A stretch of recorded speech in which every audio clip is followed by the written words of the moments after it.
Good morning. Good morning. Good morning, Baca. Good morning, film. Good morning. Good morning, everyone. Am I sounding muffled?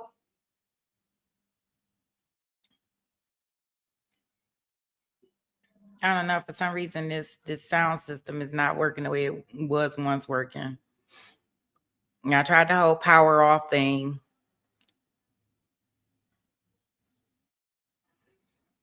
I guess this is going to be a tricky Thursday. Let me see here. Let me check something in the audio.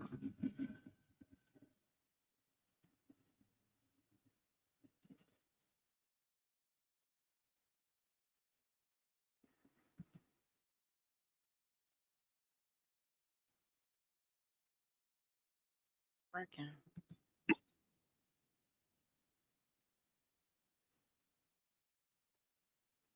It's like the weirdest thing, I tell you. And I didn't touch anything. I didn't touch anything.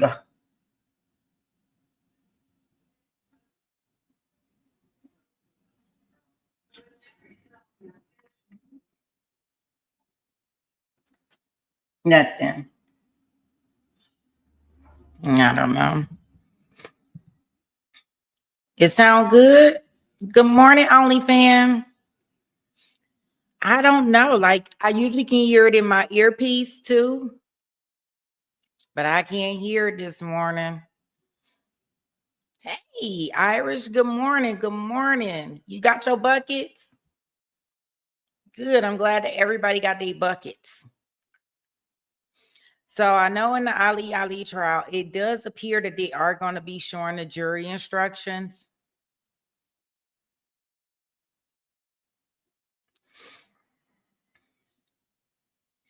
Good. I guess as long as y'all can hear me, I won't worry about hearing myself. I can hear myself enough, right? Okay. So I got something that I wanted to run by you guys.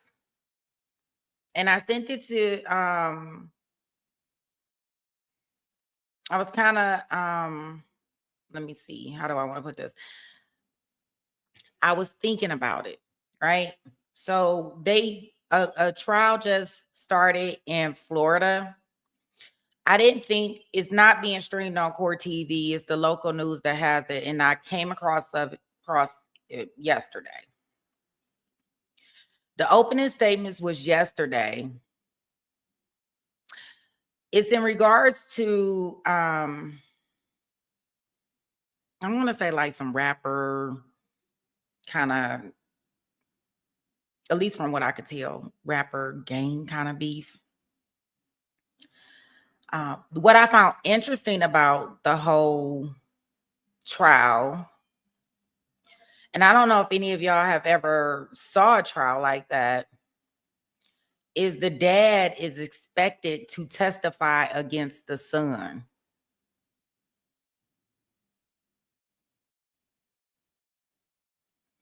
And I didn't know if we should cover it or we should not. So I wanted to get your ideas on it, if y'all want to see that.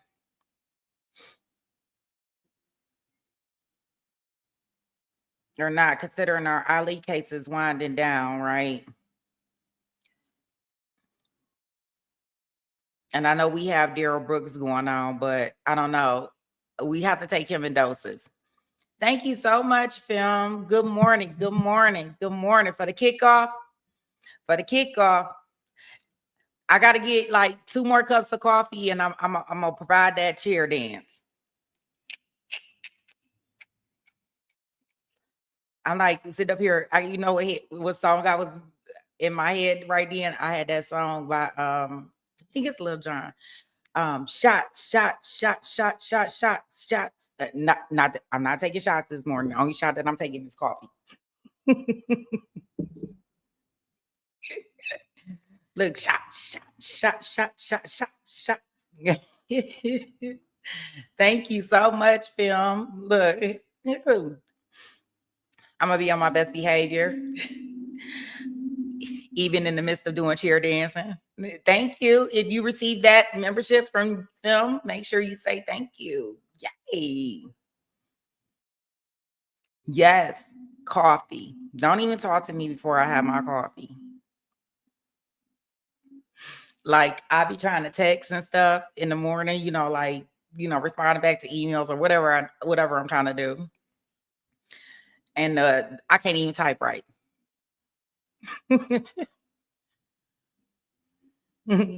Y'all love the bad behavior. Oh, I could be very, very, very bad. Very, very, very bad. I know. So I know we have our DB. We'll get him started. We'll just start off right where we left off.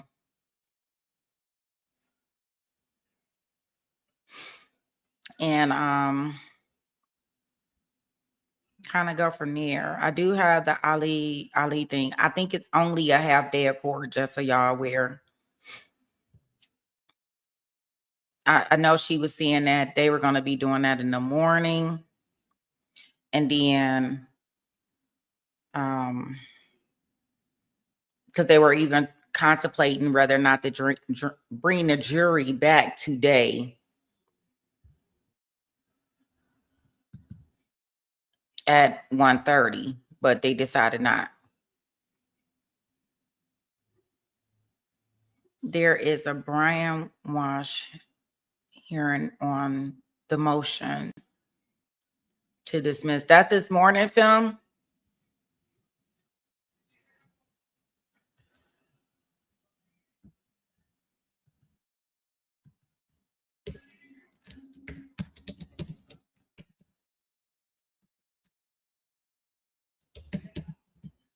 Hold on, I'm going here to look.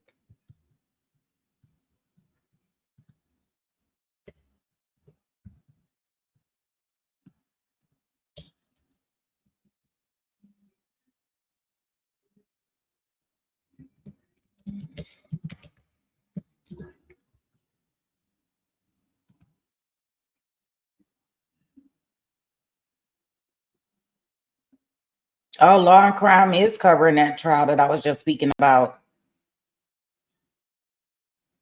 Interesting. I didn't think they were going to cover it.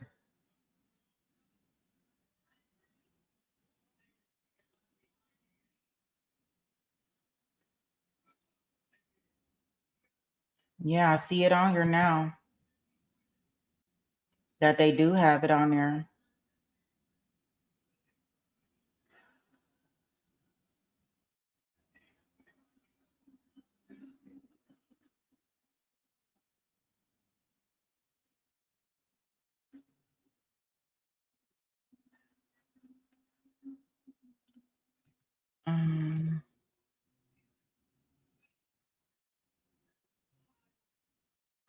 Yeah, Irish. Yeah, that got to be a tough decision. Because Irish, he's the co-accomplice. He was like, he's not going down for this. So I guess he's taking a deal and he's gonna be testifying against his son in this case. I see it must be getting bigger because Law and Crime is now going to be covering it. Good morning, Fala.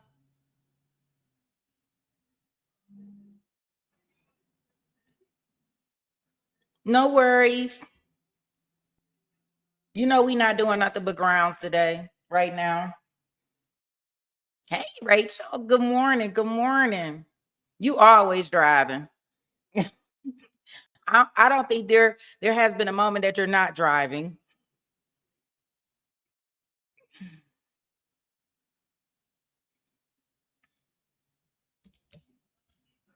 Yeah, so I guess you guys can let me know if we want to cover that one. I mean, I'm down for anything. I just know that it was a new trial that came up, and I was like, the dad testifying against the son. Wow.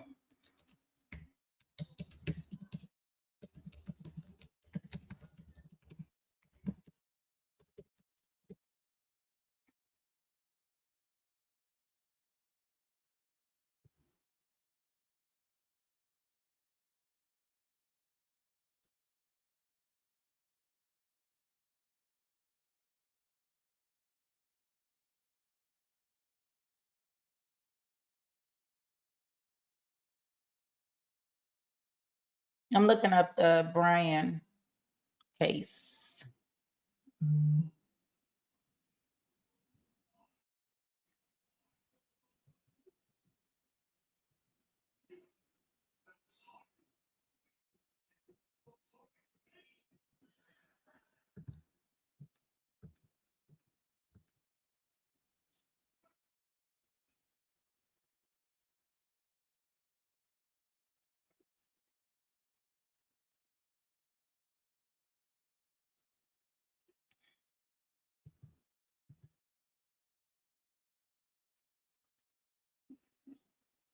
You say you a dad going taxi driver. I know that. I know. I know that feeling. Boy, oh boy.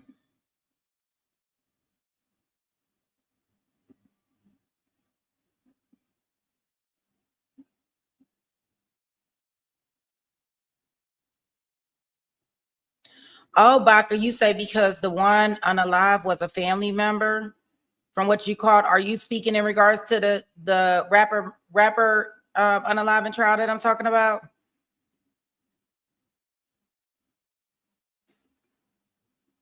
Yeah, yeah. You say I must be a psychic, the 13th juror? Yeah, I wouldn't. Good morning. Also, sorry. Um, I have been looking at I have been looking for it, right? The 13th juror. Only because there had been times where I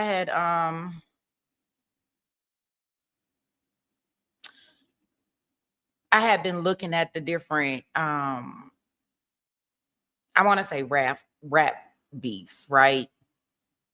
And I came across that because it had a lot to do with a lot of different things. Like, I don't know if y'all know anything about like the Young Dirks and just all of that stuff. And then you got the Florida stuff where it's a lot of different.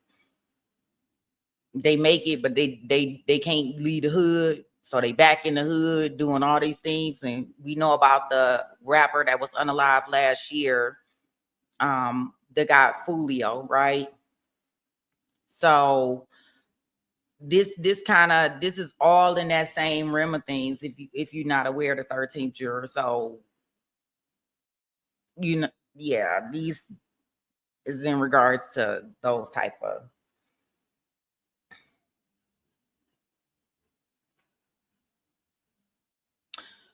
So I definitely think that yeah, they did opening statements yesterday.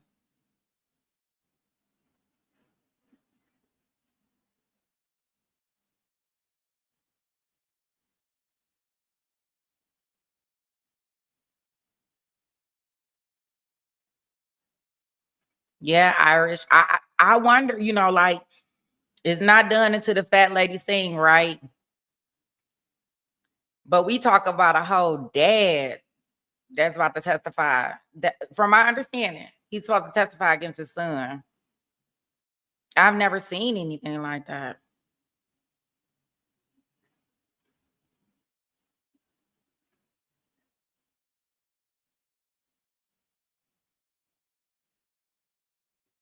Yeah, yeah. Me personally, I haven't seen anybody really like. I don't know. Do y'all think we should do it? I don't know. Do y'all think we should cover it? If y'all want to cover it, I don't have a problem with covering. I find it interesting. That's why I sent that's why I brought it to you guys. it is wild. That's why I was like, I gotta see it to believe it. Like, how you gonna look your son in the eye? You say yes, just stream it.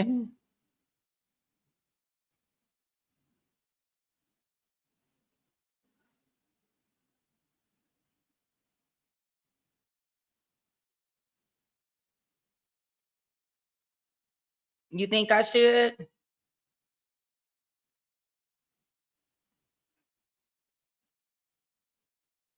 You up for anything?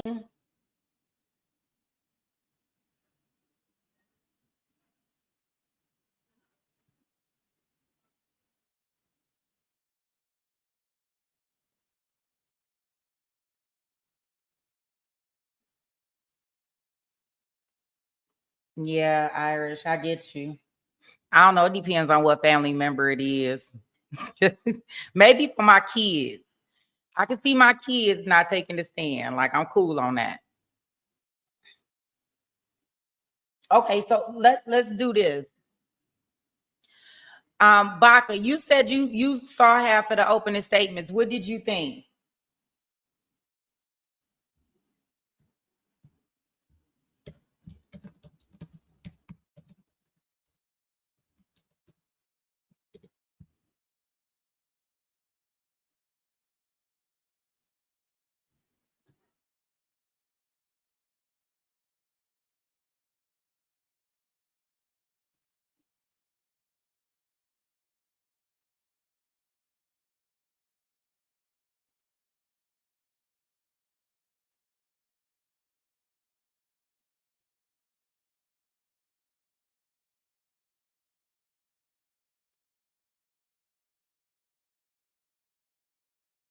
Really, a co-conspirator? See, like, I didn't. I was like, well, before I get deeply invested, gosh, they got videos of people running around with.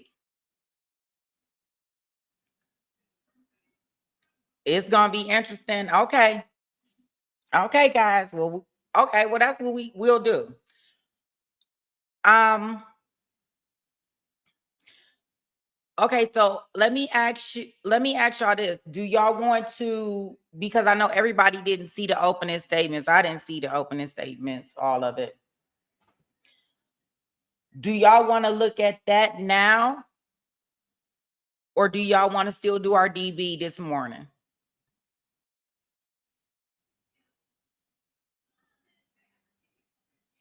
Because I know they're on the second day now. I won't not we still will do our Ali trial, our jury instructions.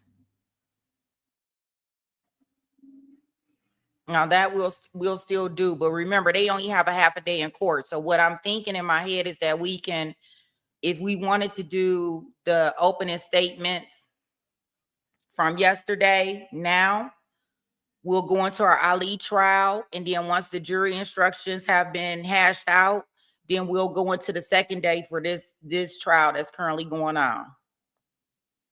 That sound like a plan?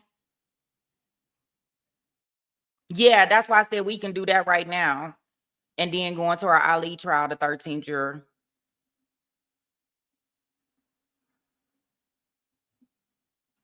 Okay, okay. Well, that's what we'll do. I'll get that queued up. Yeah, 'cause they're less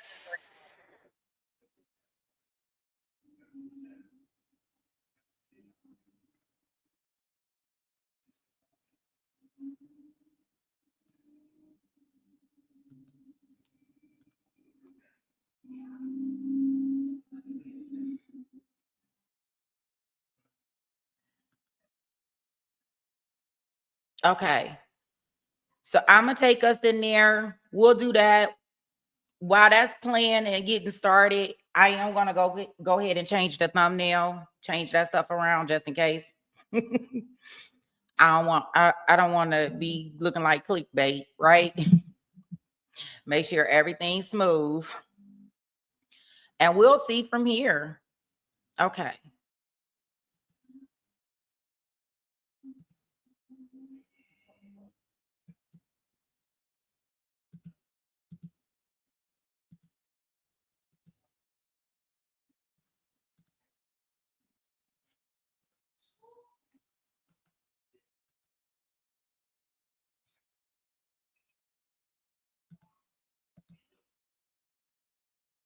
I know, right, film? We are not clickbait. That's why I want to make sure. I don't want them to even think that that's our MO over here. Talk about they coming here to see Daryl.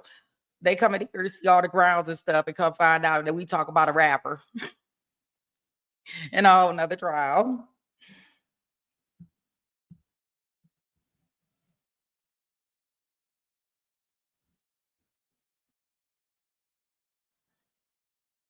Okay, so there go. That must be the other guy Baca was talking about. Okay. So it's two of them on trial.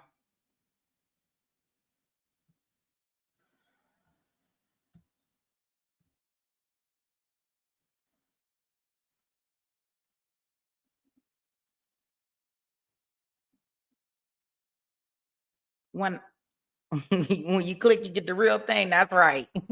Now, where the real thing may be at, I don't know where we gonna be. Good morning, therapist.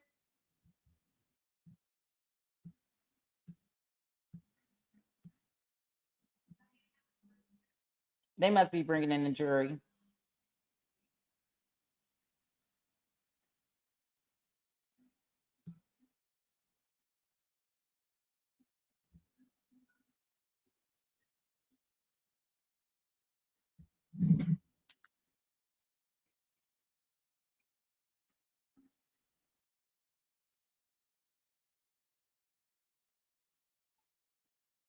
Go down.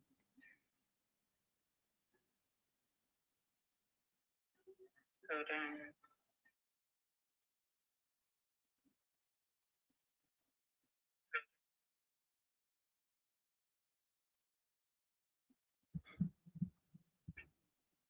Good morning, Jason.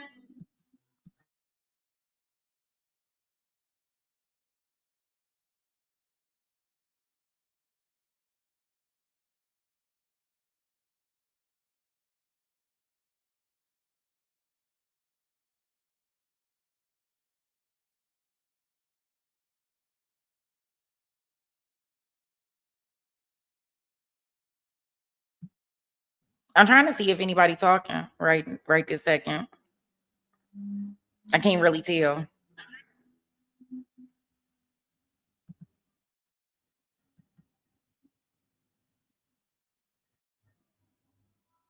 I don't think so. And they do not overlap. You or in your presence about the case. If anyone attempts to say anything to you or in your presence about the case, immediately leave that person and report the matter to one of my bailiffs who will then notify me. If he or she persists, then likewise notify my bailiff who will notify me. In addition, you cannot have any cell phones, tablets, laptops, or other electronic devices in this courtroom.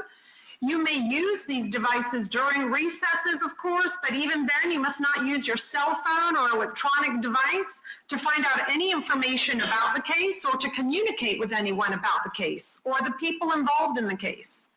Do not take photographs, video recordings, or audio recordings of the proceedings or of your fellow jurors.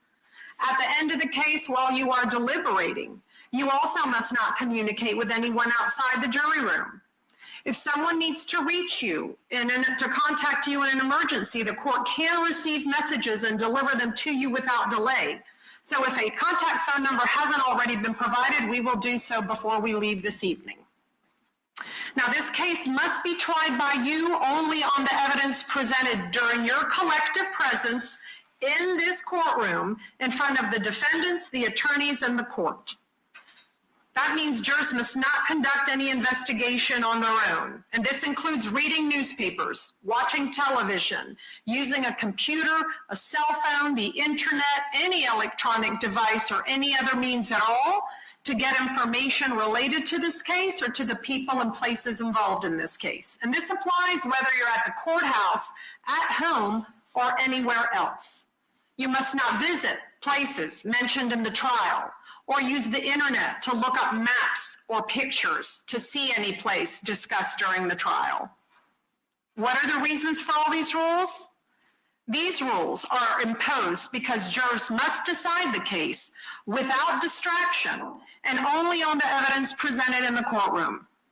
If you investigate, research, or make inquiries on your own, the trial judge has no way to assure that the information you find is proper for this case.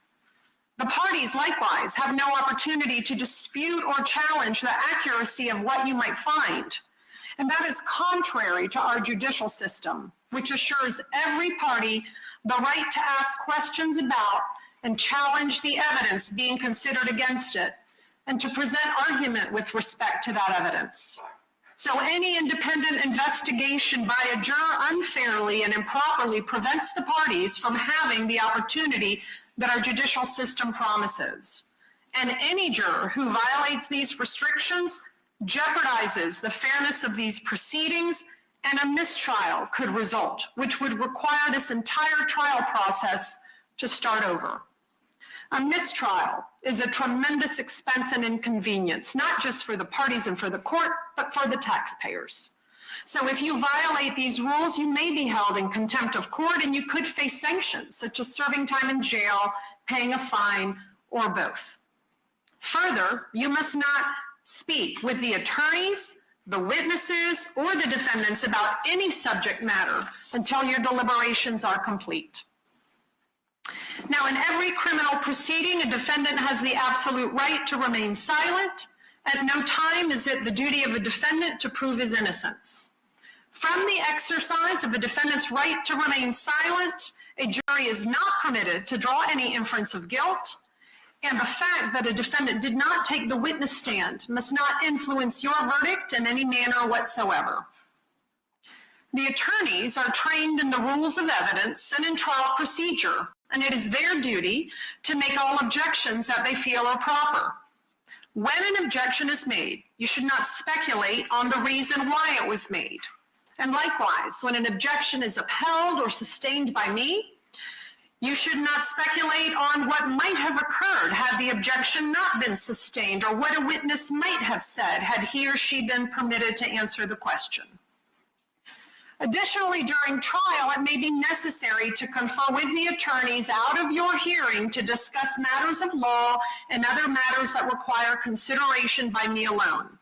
It is impossible to predict when such conferences may be required or how long it will last, but when such conferences occur, they will be conducted so as to consume as little of your time as is necessary for a fair and orderly trial of this case. Now, the defendants, both defendants in this case, have entered pleas of not guilty. This means you must presume or believe that each defendant is innocent. The presumption stays with each defendant as to each material allegation in the indictment through each stage of the trial, unless it has been overcome by the evidence to the exclusion of and beyond a reasonable doubt. To overcome the defendant's presumption of innocence, the state has the burden of proving, number one, the crime or crimes with which each defendant is charged were committed, and each defendant is the person who committed that crime. The defendants are not required to present evidence or prove anything. Whenever the words reasonable doubt are used, you must consider the following. A reasonable doubt is not a mere possible doubt, a speculative, imaginary, or forced doubt. Such a doubt must not influence you to return a verdict of not guilty if you have an abiding conviction of guilt. On the other hand, if after carefully considering, comparing, and weighing all the evidence, there is not an abiding conviction of guilt, or if having a conviction, it is one which is not stable, but one which wavers and vacillates, then the charge is not proved beyond every reasonable doubt, and you must find the defendant not guilty because the doubt is reasonable. It is to the evidence introduced in this trial and to it alone that you are to look for that proof. A reasonable doubt as to the guilt of each defendant may arise from the evidence, conflict in the evidence, or the lack of evidence. If you have a reasonable doubt, you should find the defendant not guilty. If you have no reasonable doubt, you should find the defendant guilty. Now, it is up to you to decide what evidence is reliable.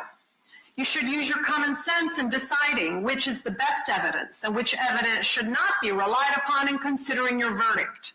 You may find some of the evidence not reliable or less reliable than other evidence. You should also consider how the witnesses act as well as what they say. And some other things you should consider are, number one, did the witness seem to have an opportunity to see and know the things about which the witness testified? Number two, did the witness seem to have an accurate memory? Number three, was the witness honest and straightforward in answering the attorney's questions? Number four, did the witness have some interest in how the case should be decided?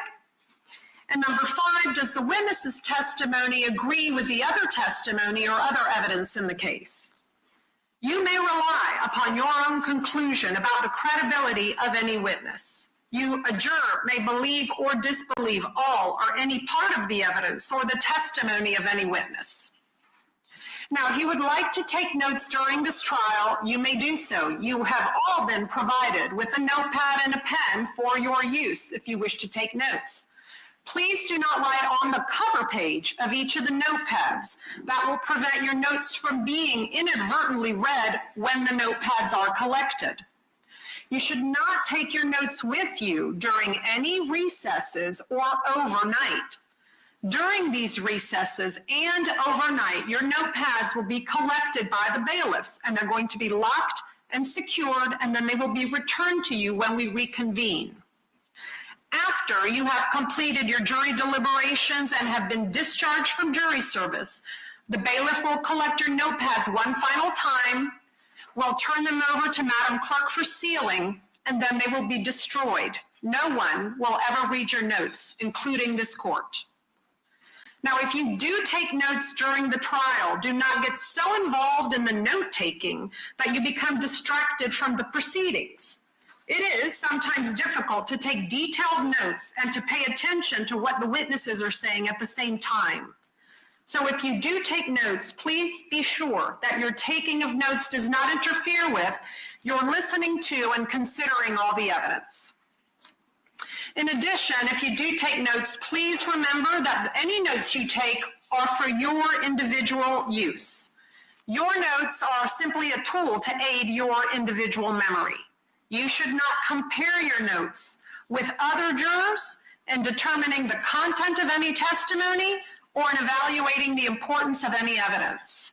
Your notes are not evidence and are by no means a complete outline of the proceedings or a list of highlights of the trial. Above all, your memory should be your greatest asset when it comes time to deliberate and render a decision in each of these cases. On the other hand, of course, you are not required to take notes if you don't want to do so. That decision will be left up to you entirely. But whether or not you take notes, you should rely on your memory of the evidence, and you should not be unduly influenced by any notes.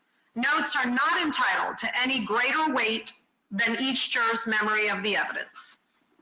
Lastly, ladies and gentlemen, deciding a verdict is exclusively your job. I cannot participate in that decision in any way.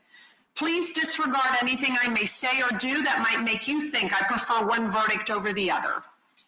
Now, this concludes part one of the instructions, and when all the evidence has been presented and after the attorneys have made their closing arguments, then the court will provide you with part two of the instructions. So at this time, I will call upon the state for its opening statement.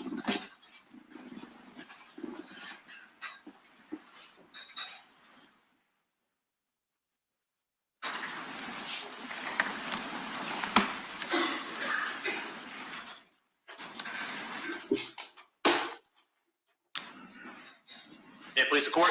Yes. Counsel.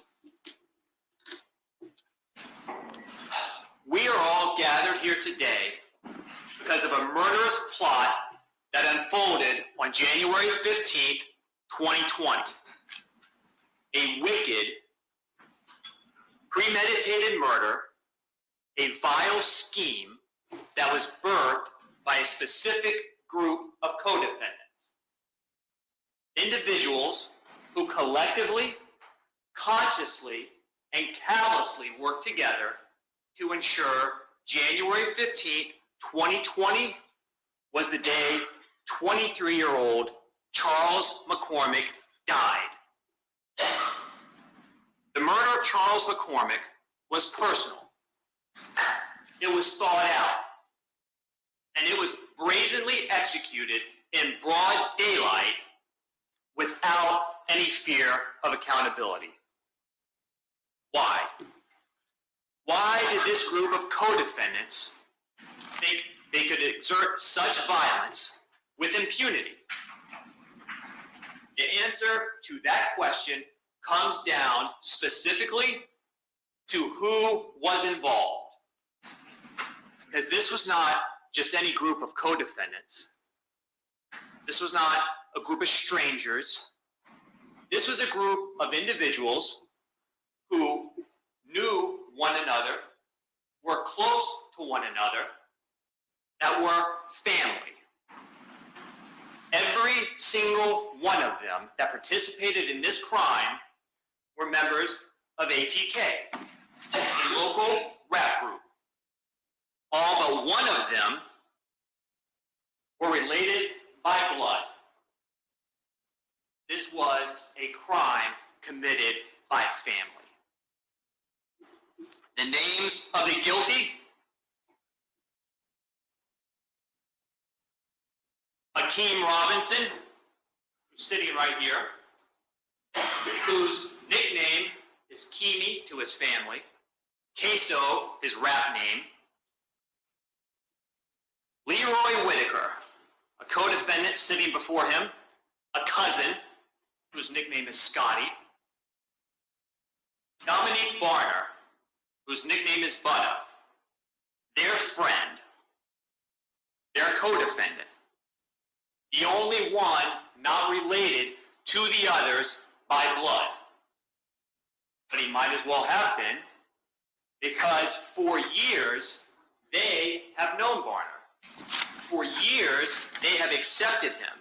For years he is one of them.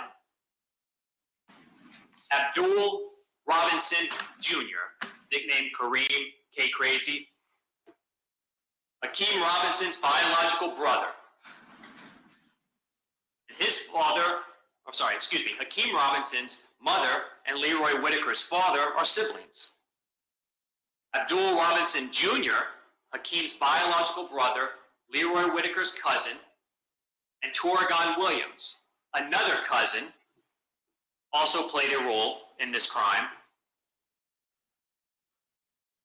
After the murder of Charles McCormick was completed by Dominique Barner, Hakeem Robinson, and Leroy Whitaker, and they had to flee what they three had just accomplished, their premeditated murder of Charles McCormick, Abdul Robinson Sr., nicknamed Blue, also got involved.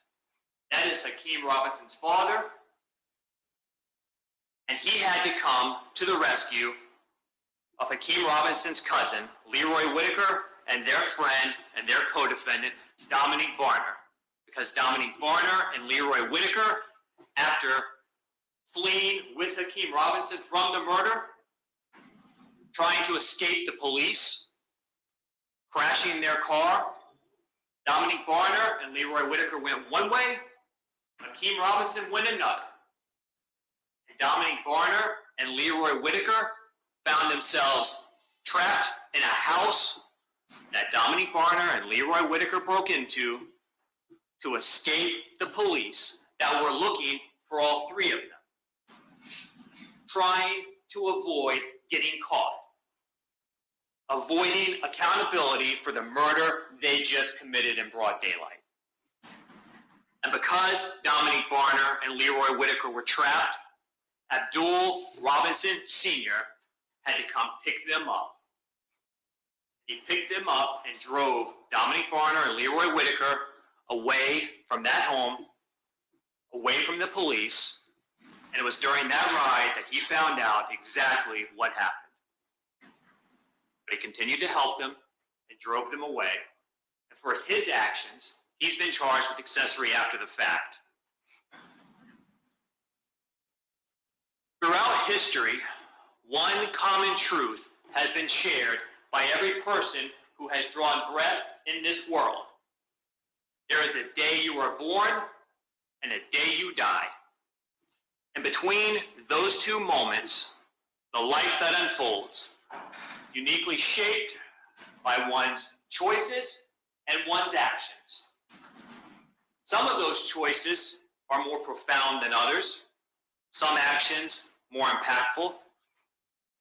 But when a group of individuals, even a family, when they come together and intentionally commit a violent crime, a murder, shattering the laws we all share, there must be accountability. And it is precisely for that very reason that in this courtroom, today, 5 years later, Hakeem Robinson and Leroy Whitaker are sitting before you. And at this moment in the trial, with them, though unseen, are two simple but essential questions. Questions that the state will answer for you with the evidence. And those two questions, which you can write down, where were they? And what did they do on January 15th, 2020? Simple questions. Where were they and what did they do? But those simple questions for Hakeem Robinson and Leroy Whitaker have terrifying answers. Answers that they are desperate to keep hidden from each and every one of you.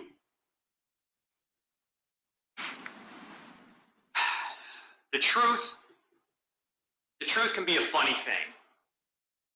Sometimes, the more out of desperation you try to suppress it, the more the guilty fight and rail against each and every aspect of it, the more obvious it becomes. For example, and I want you to hear these despicable words, let them sink in, because these are the words of Hakeem Robinson. Kill a nigga, then go get my toes done. Kill a nigga, then go get my toes done. Those are his words that he attached to a video he took of himself as he sat in a chair in a nail salon getting a pedicure. Just a couple days after running Charles McCormick down on foot and executing him. You're going to see that video. You're going to read his words. You're going to see his tired feet. And when you look at that video, when you see him, when you see his words telling you what he did, believe him. And let that image, his answer to both of you, all of you, about what he did, sear your collective memories. On January 15th of 2020, these two co-defendants, they shared a motive, they shared a goal, and for their deeds, they will forever share guilt. What was their undoing? What has brought them here before all of you today? Simply, the combination of arrogance, mistakes, and bad luck. For justice's sake, thankfully, the murder of Charles McCormick was captured on video. Thankfully, these two co-defendants in particular left a trail of overwhelming and inescapable evidence in their violent, chaotic wake. Evidence that is much like an avalanche, quickly gaining momentum until that evidence ultimately and unavoidably catches up and buries all doubt in this case. So what kind of evidence are you going to hear? Are you going to see? Evidence in in virtually every form imaginable. You're going to see evidence, you're going to hear evidence directly related to the motive in this case, because it was a personal motive, and we'll talk about that in a moment. You're going to see the video of the murder, and that video is a powerful piece of evidence, because not only does it capture the murder, it also captures the vehicle that was used by Dominic Barner, Hakeem Robinson, and Leroy Whitaker when they committed this crime, a stolen Nissan Altima. And you will see that vehicle on video. And there will be no doubt that that vehicle was occupied by the people who committed this crime. And that vehicle was collected, well, evidence inside it was collected immediately after this crime, immediately after they fled from committing the murder from the police. And that car crashed. And inside it, amongst the items that were collected, DNA evidence. DNA evidence for Leroy Whitaker and Hakeem Robinson. Fingerprint evidence for Hakeem Robinson. DNA fingerprints forever tethering them to that car, to their crimes. You will also see on that video of the murder exactly what the shooter was wearing. And I want you to pay particular attention to it, because this is a video, not a still photograph. You'll get to see the whole thing. And you will see that the shooter was wearing a two-tone hoodie, gray chest, dark black arms, black hoodie pulled up over his head. And I want you to take note of that, because you will see that same hoodie in photographs and videos wrapped around Hakeem Robinson's guilty body. You will see the distinct firearm that he carried when he committed that murder, when he pulled the trigger, and you will see that same firearm in another video in Hakeem Robinson's hands. Not for entertainment, he used it for murder on January 15, 2020. You also will be presented with call records showing communication amongst these co-defendants and cell site location information, placing Leroy Whitaker, placing Hakeem Robinson where they should not have been, placing them where the guilty. You will see social media posts, in addition to the nail salon video that we've already talked about, another video posted to Hakeem Robinson's Instagram account just a couple days after the murder, a video of Charles McCormick rapping a song. But when you get to Charles McCormick in the video and you see his face, what's added? Hand emojis with the text, bye-bye. And then that's followed up by the nail salon video that we've discussed, where he needed to get his toes done. What I want you to remember, because there is going to be so much evidence in this case against both defendants, and so many different types of evidence, that it's much like a puzzle. While they're powerful on their own, independently, when you put them together, and they come together so easily, so intuitively, when you put these pieces together, you will be presented with the truth of January 15, 2020. And that will be a picture showing each and every one of you who committed this crime. And what will be staring back at you will be the crystal clear pictures of Hakeem Robinson and Leroy Whitaker, just as clear as if you were to turn your gaze over there at this very moment.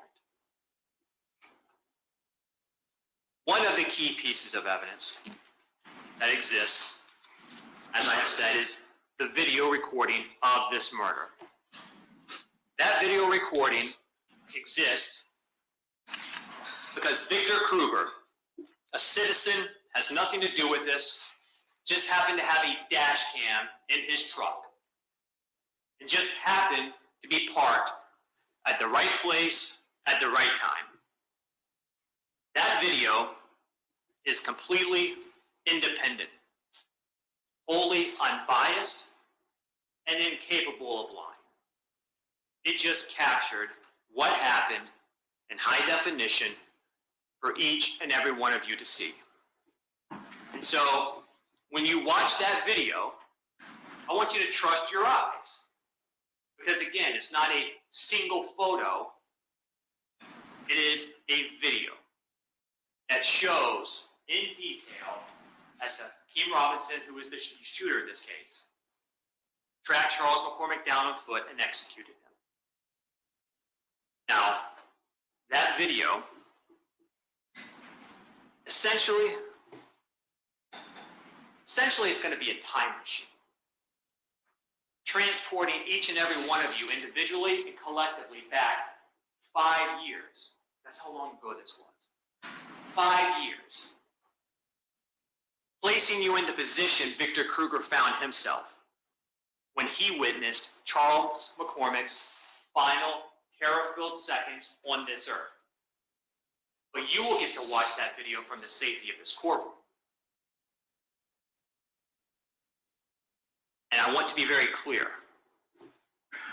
This is a crime that happened 5 years ago, so when you watch that video, you're going to see the shooter looked like 5 years ago. Not today. It doesn't matter. It was 5 years ago. Scam. This video is going to be very, very powerful, and I want you to pay attention to it, but I do want to be clear about one thing. Based on the location of the camera, it does not capture the shooter's face. Just didn't. But it's okay, it didn't have to.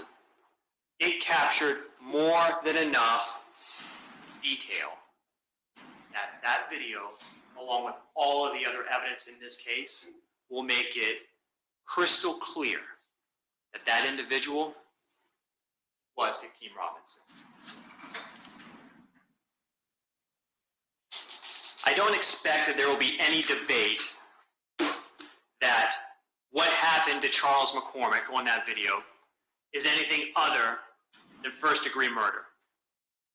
I don't believe that will be a debate. The only question in this case for you to decide who's responsible. That is it. Bringing us back to those two very simple questions. Where were they and what did they do? What was the motive? Why did this crime take place? To fully understand that, why the crime took place, and the significance of the day, you have to know what happened exactly 1 year prior, on January 15th, 2019. On January 15th, 2019, Willie Addison, whose rap name is Boss Coon, was in a vehicle with family when shots rang out. Willie Addison was struck and ultimately died as a result of his injuries.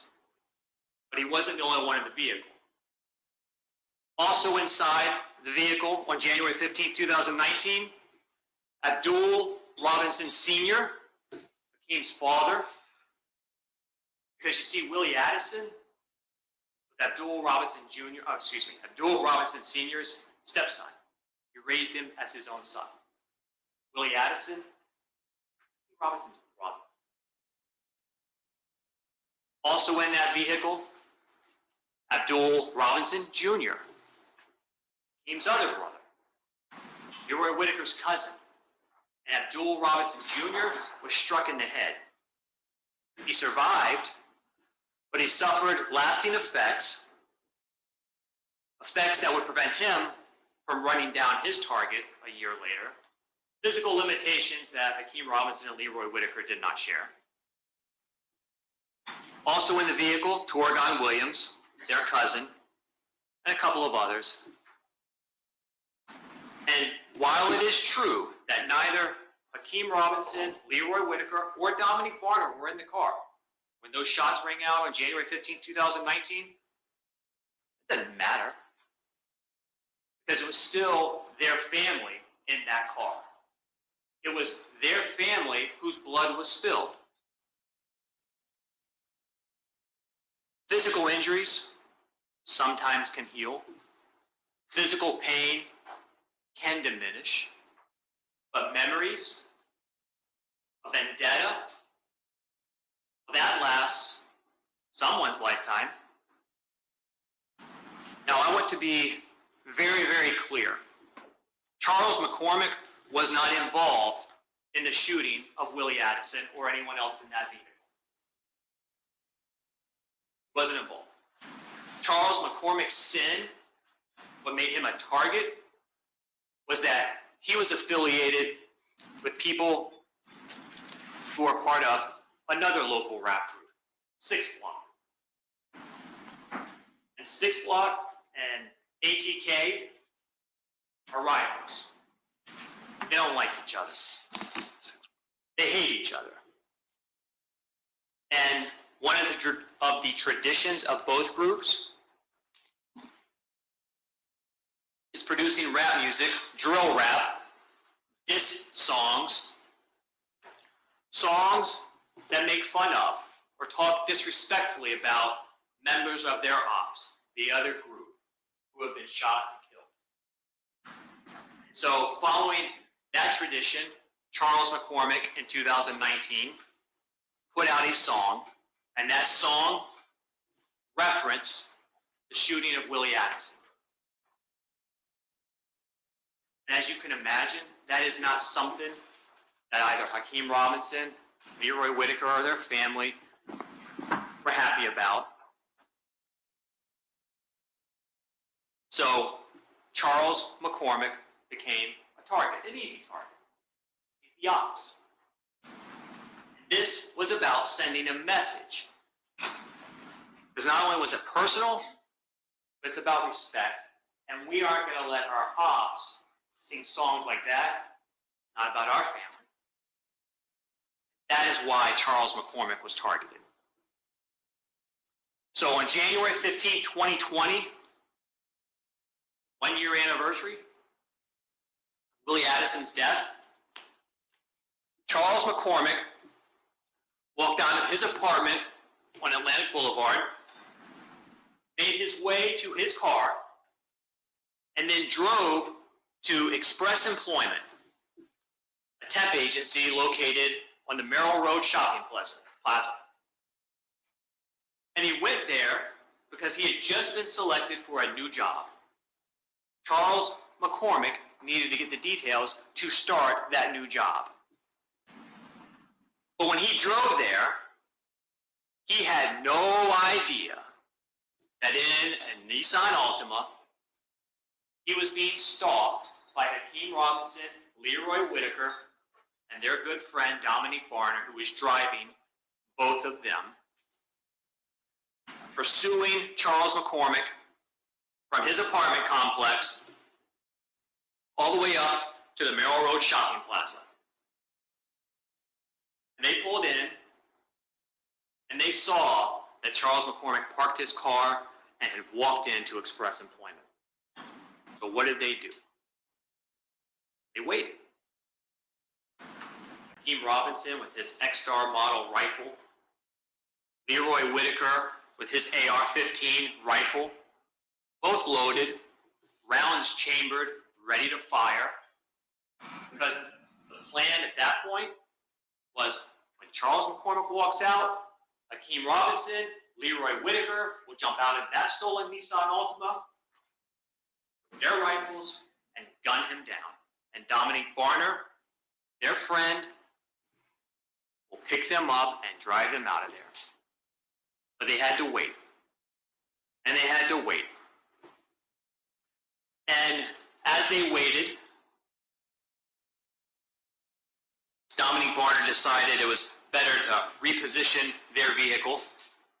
So he was actually able to drive over to where Charles McCormick parked and pulled into a parking space behind Charles McCormick's car and just over to the left. And that is where they waited. And then, just around 11 a.m.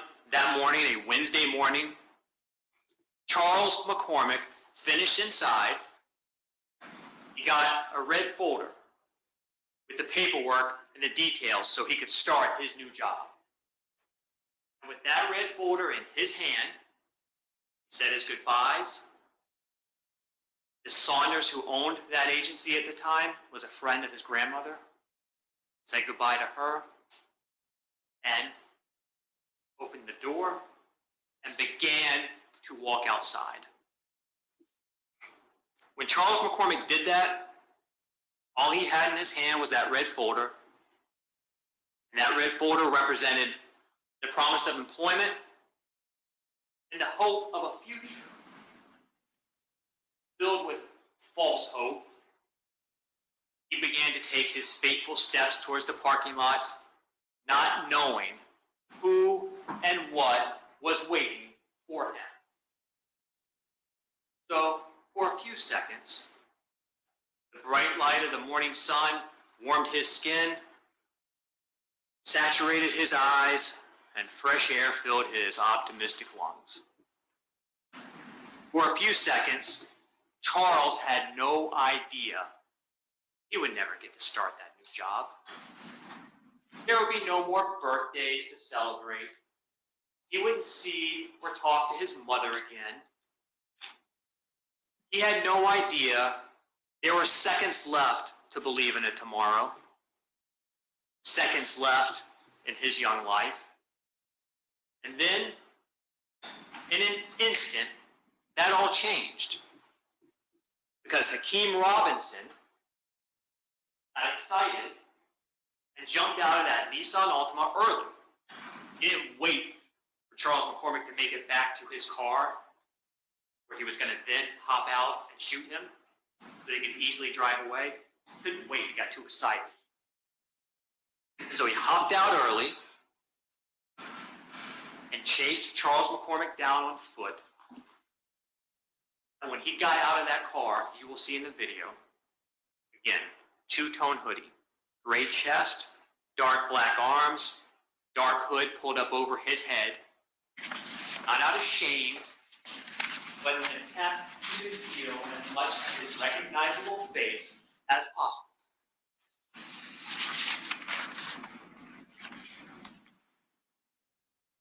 In his hands, an X-Star model AR rifle pistol, because it's got a very short stock, so it's easier to control. And I want you, again, to remember that, because you're going to see that same rifle again in a video in his hands.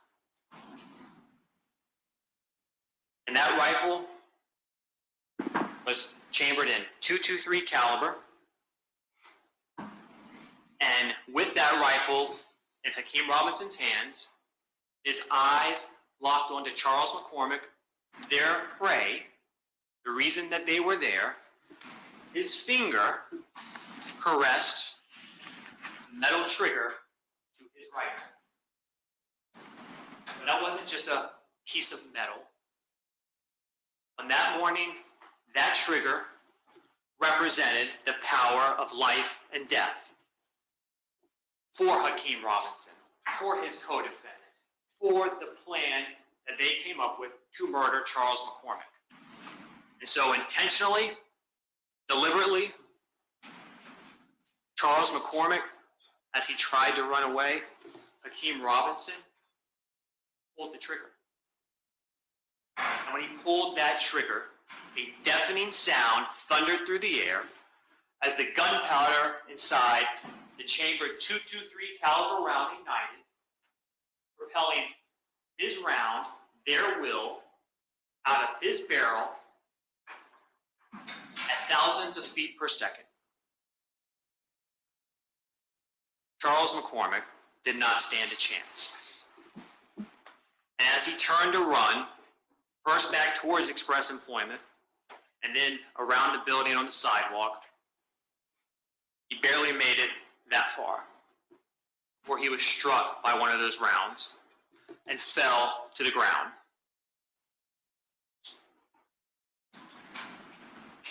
Hakeem Robinson, his hunter, designated executioner, never stopped pursuing, and he was on him seconds. This entire order lasted about 10 seconds or less. He's on top of him with his rifle pointed at Charles McCormick. He's on the ground, injured, unarmed, defenseless, in need of some mercy. But there would be no mercy. Not on January 15, 2020, not on Willie's Day. So, without mercy, and to fulfill the plan, the murder that they collectively came up with and were participating in, Hakeem Robinson pulled the trigger over and over and over and over again. And each and every pull of that trigger resulted in hot metal tearing in to Charles McCormick's body. Hot metal slashing open his flesh. Hot metal ripping through his muscles. Hot metal blowing open his skull. Flesh, brain matter, even teeth were sent flying through the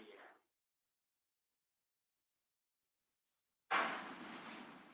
Tissue, blood, metal fragments, and ejected shell casings left littering the ground.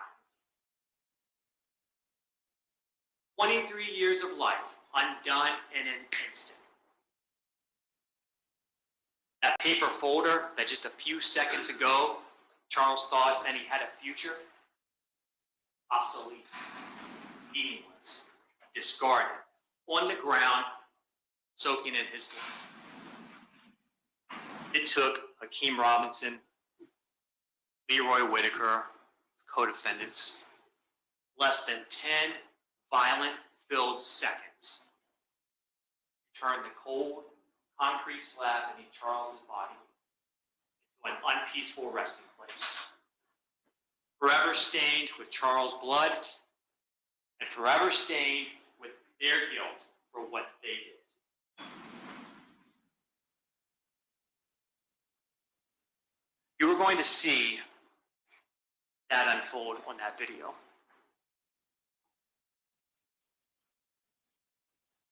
But what you will also see is that after that murder was completed, and Hakeem Robinson got back into the passenger side of that Nissan Altima, a stolen car, so it couldn't be connected back to them,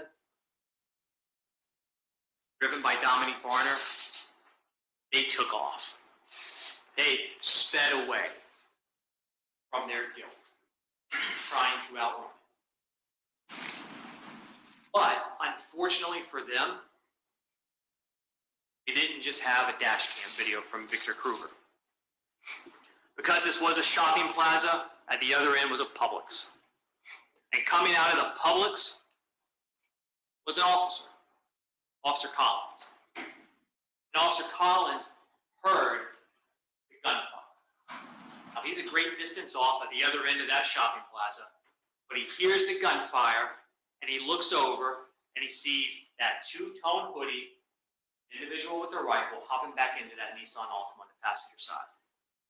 Now, from where he was positioned, he didn't see Charles McCormick. He didn't know that he had been shot or that he had been killed, but he heard shots. He knew something bad happened.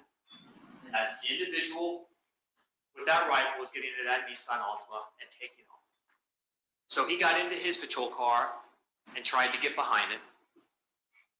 And he followed that Nissan Altima as it pulled out of the shopping plaza onto Merrill Road, heading back towards Townsend.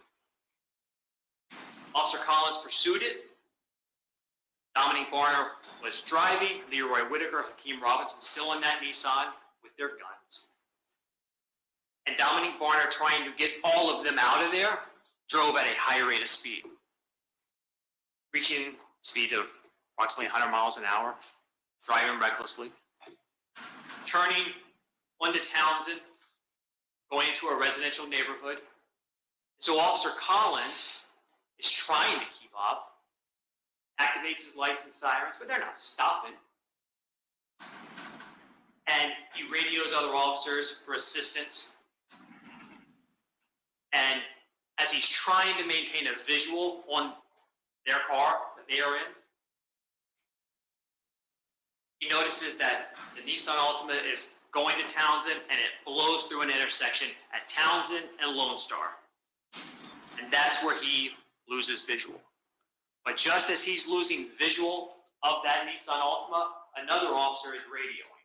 Hey, I'm down in Townsend, I got it. So another officer has visual of that car and begins pursuing it, ultimately down Alderman, which is right off Townsend. Officer Collins, once he gets to the intersection where he lost them, turns onto Lone Star, essentially traveling parallel to the other officer and that Nissan Altima that he's hearing over the radio. And as he is traveling parallel, he hears over the radio that that Nissan Altima has abruptly stopped and turned around. Speeding back, gets around the other officer, heading back towards Townsend. So Officer Collins does the same thing. He stops. He turns around and starts heading back.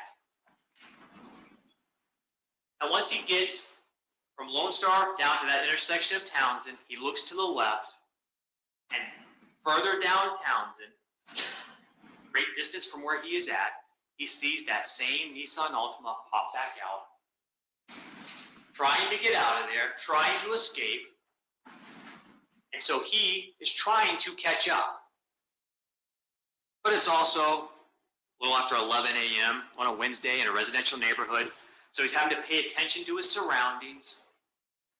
And as he's driving to catch up, still from a great distance back, that Nissan Altima crashes.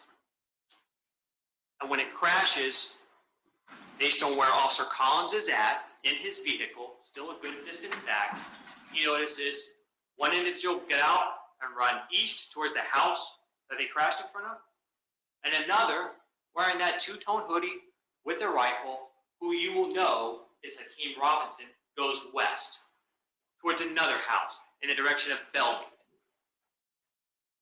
So Officer Collins continues to drive, eventually making it up to that area where he stops his car, gets out, draws his weapon, because he's going to go after the person who had the rifle.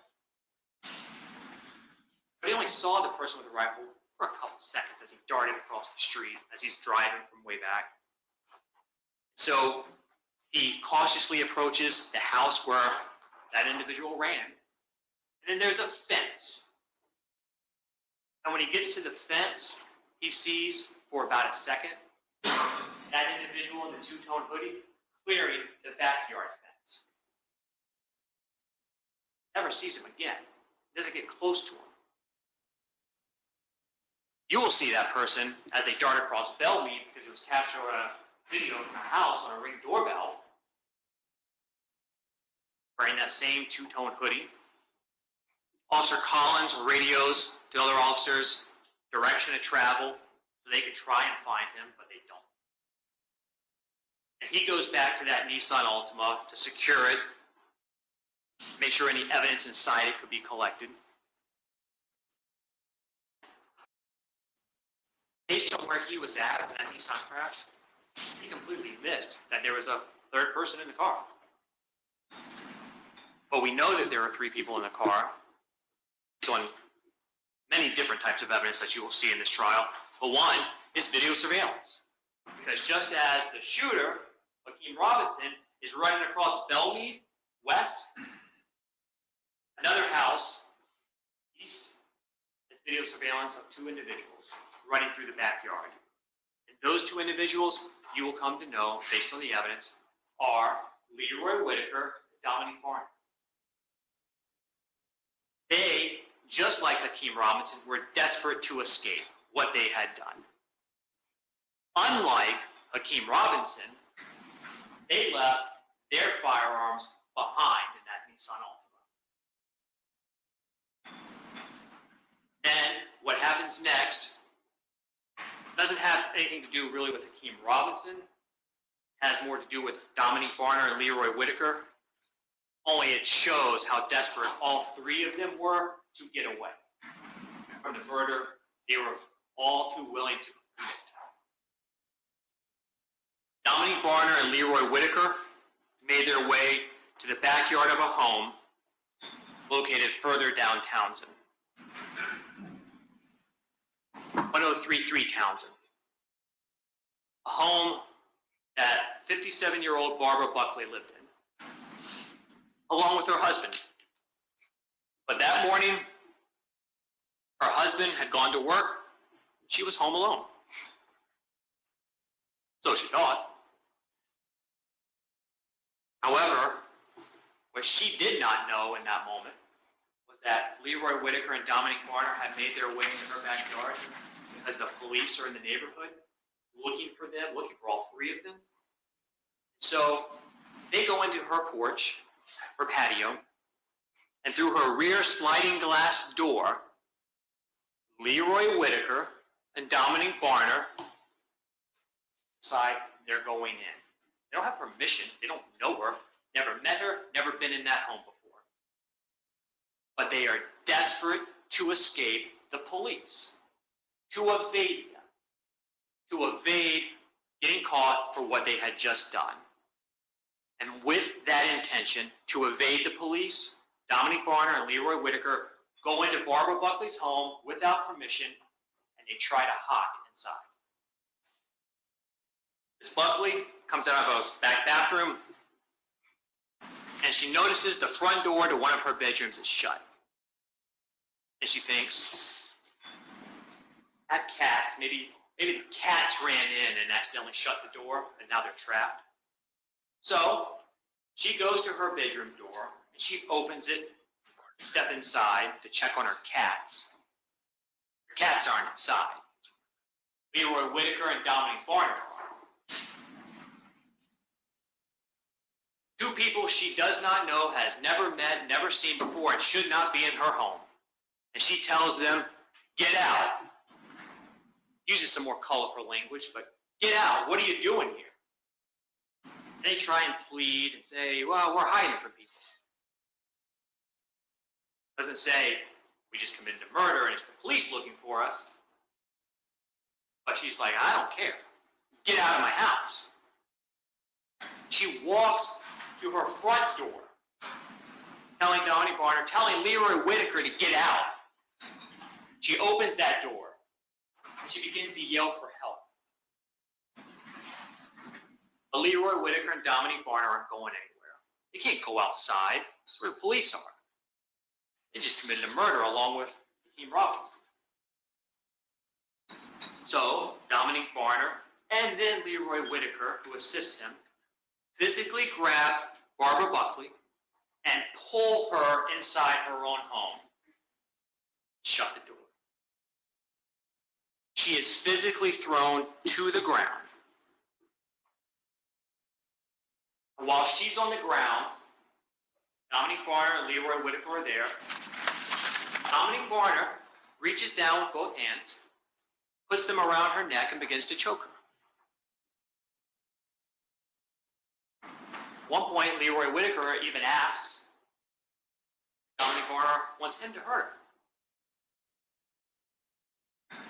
She can't fight back enough to get away. She's trapped in her home, and she complies. And so they then make her sit in her own living room. Dominique Barner takes her phone so she can't call for help. And Leroy Whitaker goes back to that front bedroom where he uses his phone to call for help. Doesn't call Hakeem Robinson. Why would he? He can't help him. He's running west. So who does he call? He calls Abdul Robinson Jr., Hakeem's brother, and he asks for help. And you're going to see phone records corroborating that, from Leroy Whitaker to Abdul Robinson Jr., and then also to Abdul Robinson Sr., his father. You're going to see how he sent them pin drops, location information, showing where they were at. They haven't been in that house before. They don't live there. They're not supposed to be there. And while they wait for help, Leroy Whitaker and Dominique Barner take clothing from Miss Buckley and her husband so that they can change their appearance, steal her clothes. And then after they've been there for about an hour, a red-orange Dodge Challenger driven by Abdul Robinson Sr., blue, his father, shows up. You'll see some video surveillance that captures that car as it comes down Townsend. He shows up, pulls into the driveway, and eventually Leroy Whitaker and Dominique Barner go outside, leaving Miss Buckley behind in her own home for the first time in an hour. And there, they are driven away by Abdul Robinson Sr., who learns what happened and drives them away, helps them evade the police.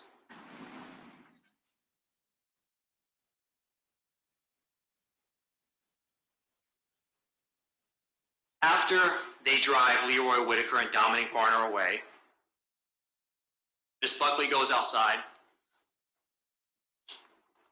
and, with the help of a neighbor, lifted to her feet. You see, she calls 911, but then she also sees an officer down the road.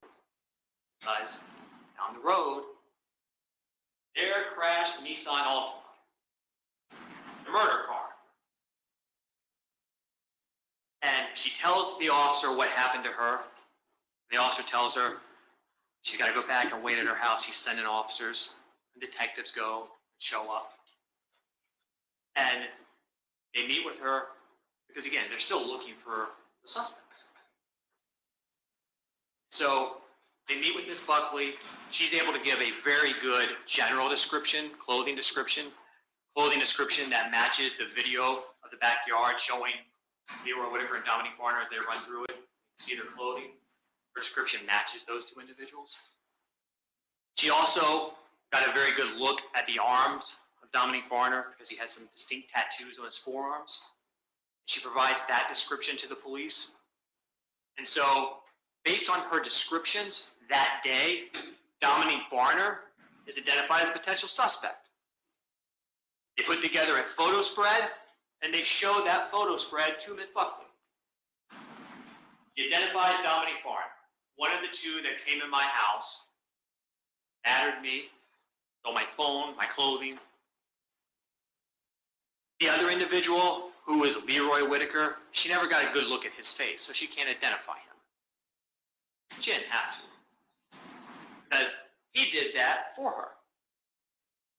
Because when Leroy Whitaker went in along with Dominique Barner and grabbed her and pulled her back inside, he left some of himself behind. Essentially a signed confession. 3 little letters, DNA, on Miss Buckley's clothing.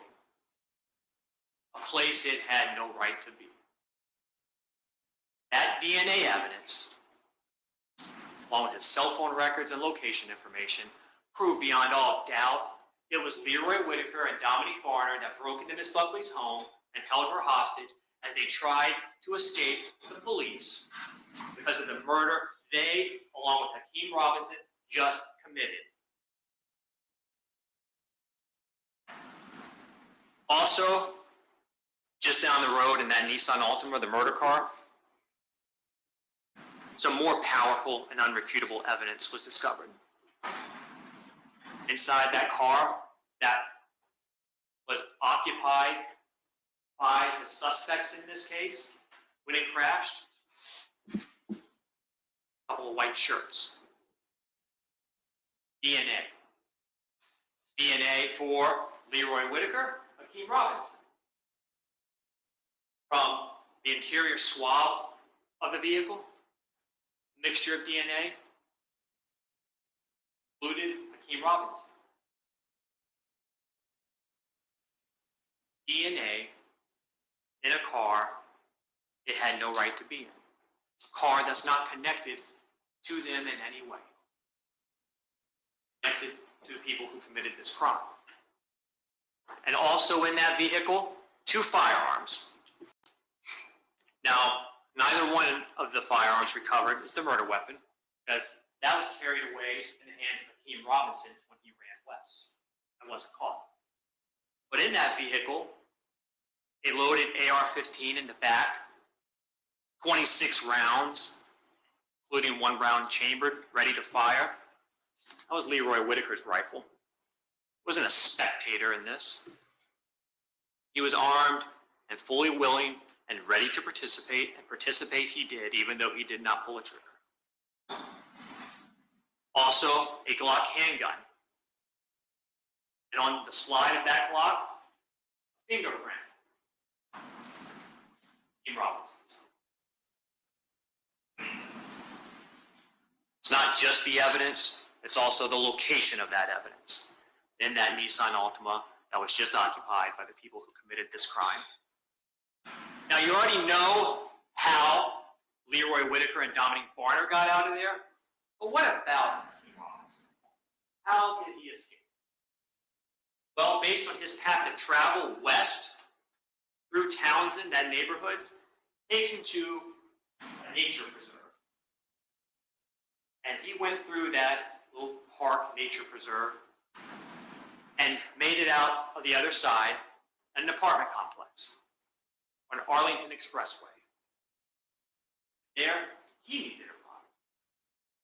And he was able to relay his location to his brother, Abdul Robinson Jr., who was with their cousin, Torgon Williams, because they both played a role in this crime as well.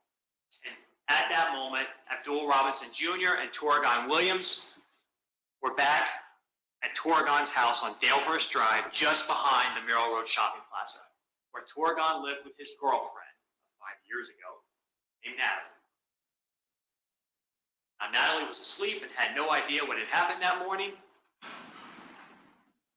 Abdul Robinson Jr. did, Torgon did, and they knew he needed help, just as Leroy Whitaker and Dominic Barner needed help.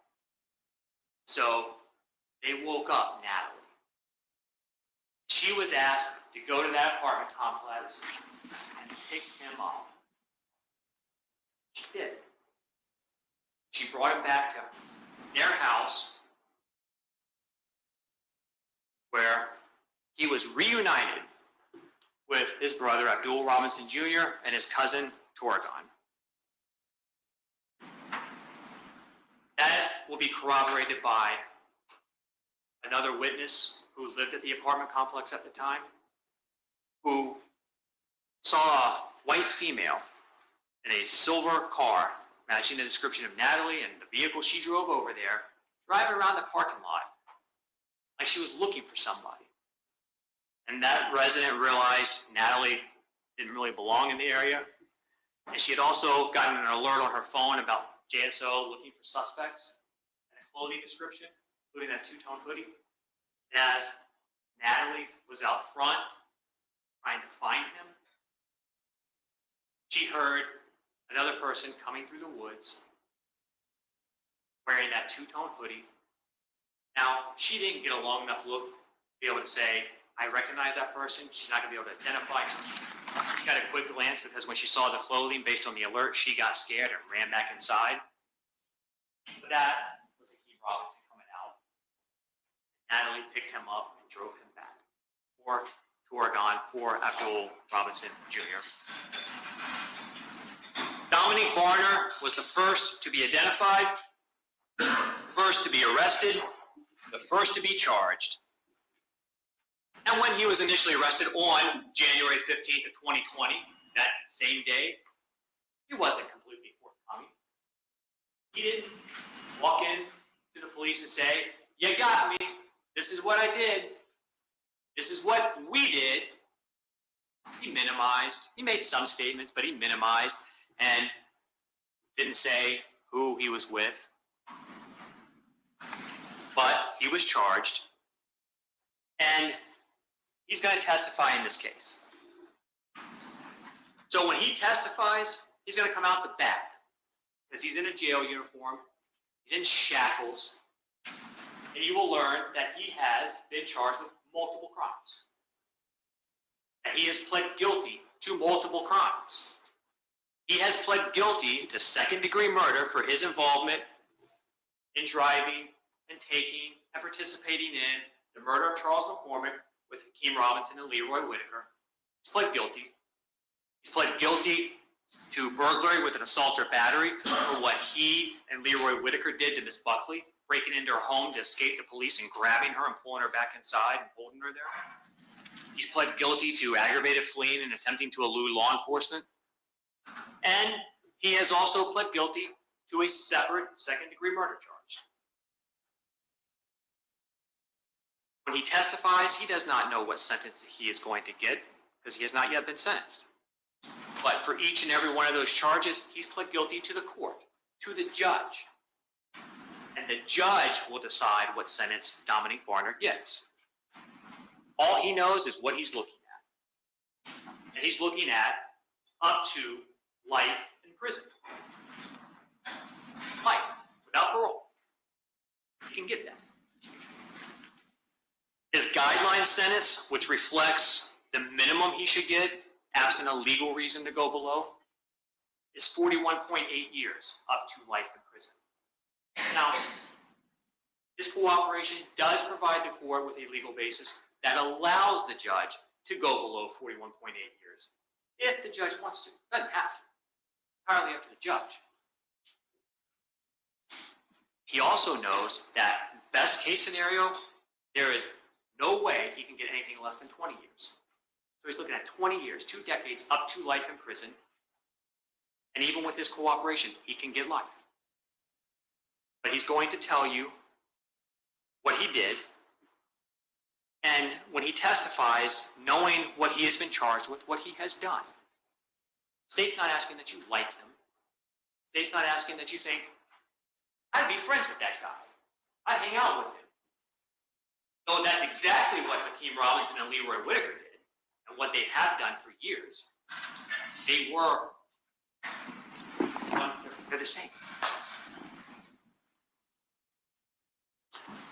But what he has to say, because he was involved, is enlightening. But also make no mistake, this case, without Dominic Varner, is proven. It's proven by all the evidence they left behind. It's proven by the DNA, it's proven by the fingerprints, it's proven by call records, it's proven by cell site location information, it's proven by the video of the murder, your own God-given common sense, as well as social media posts, among many other pieces of evidence. When Varner testifies, he is going to acknowledge Charles McCormick was targeted because of that song.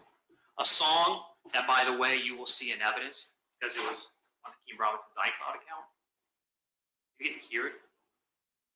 He's going to confirm that was the motive, that was the reason that they found out, and Varner played a role in finding out where Charles McCormick lived.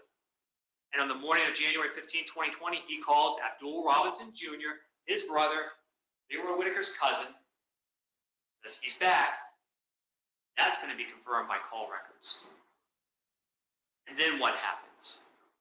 Dominic Varner gets picked up by Hakeem Robinson, Leroy Whitaker, Abdul Robinson Jr., and they, along with Torgon Williams, eventually all go over to Charles McCormick's apartment complex with the intent, one, killing him. Abdul Robinson Jr. and Torgon are in a clean car, a rental, Dodge Journey. Can't be tied back. It's a rental, excuse me. Hakeem Robinson, Leroy Whitaker, and Dominic Varner are in a stolen car, the car that can't be tied back to them. And the role of the clean car is to basically try and make sure they don't get pulled over by the police when they're going where they need to go.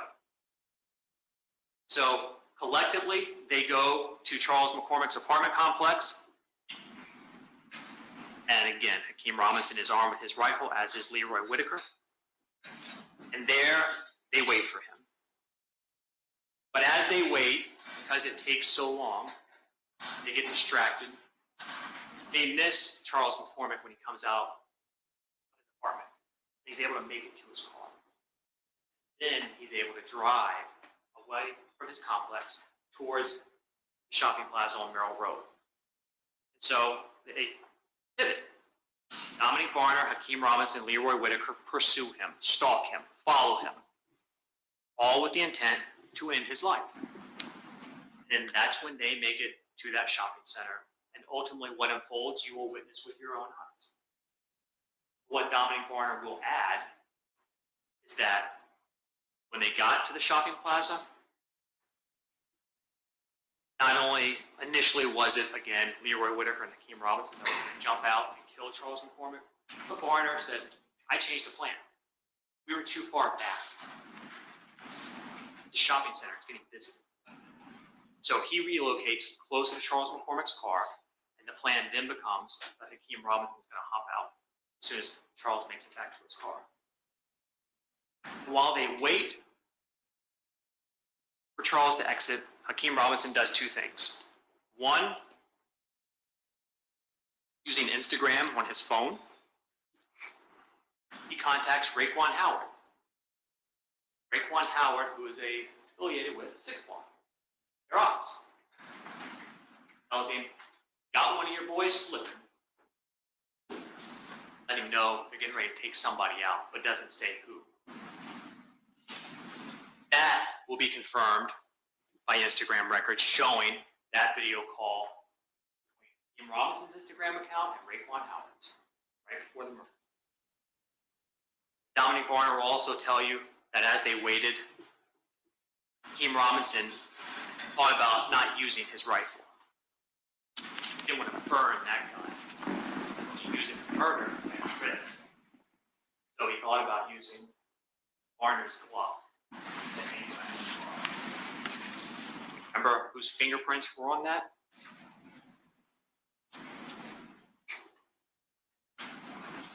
You may not like Dominic Barner. He is a criminal, and he is going to spend decades up to life in prison for what he has done. But because you may not like him, because he is guilty, that does not absolve Hakeem Robinson or Leroy Whitaker of their guilt. It does not change what they did. So when Dominic Barner testifies, he's a criminal. He just won't be the only criminal in this courtroom. Another person you will hear from is Abdul Robinson Sr. family.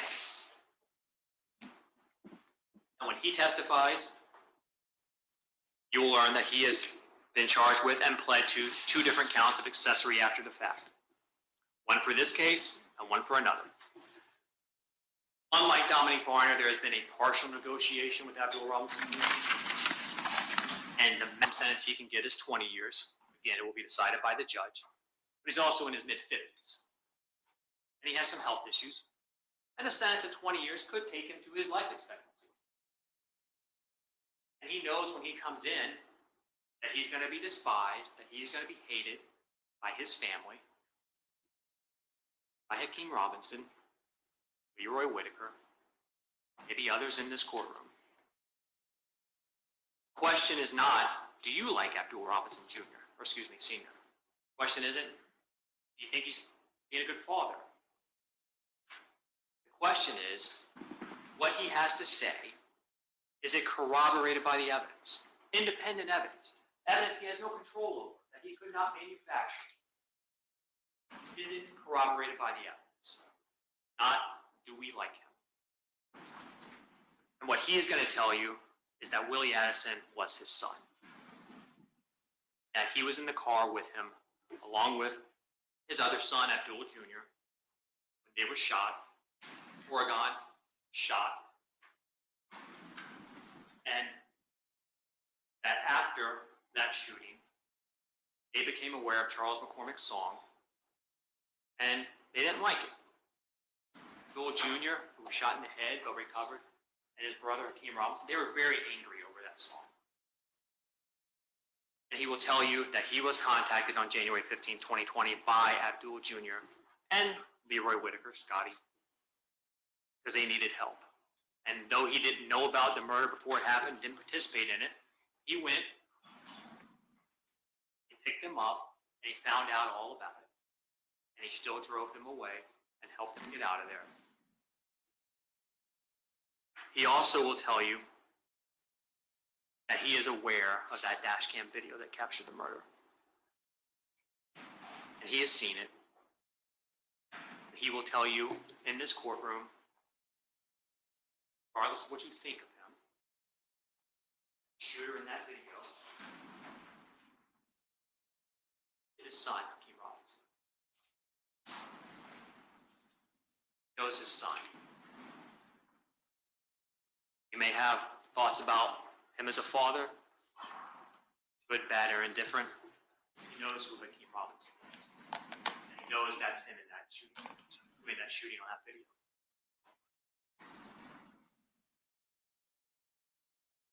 In addition to all of this evidence, as I have touched on briefly, you will see cell phone records, communications among the members of this group, these co-defendants, but the cell site location information.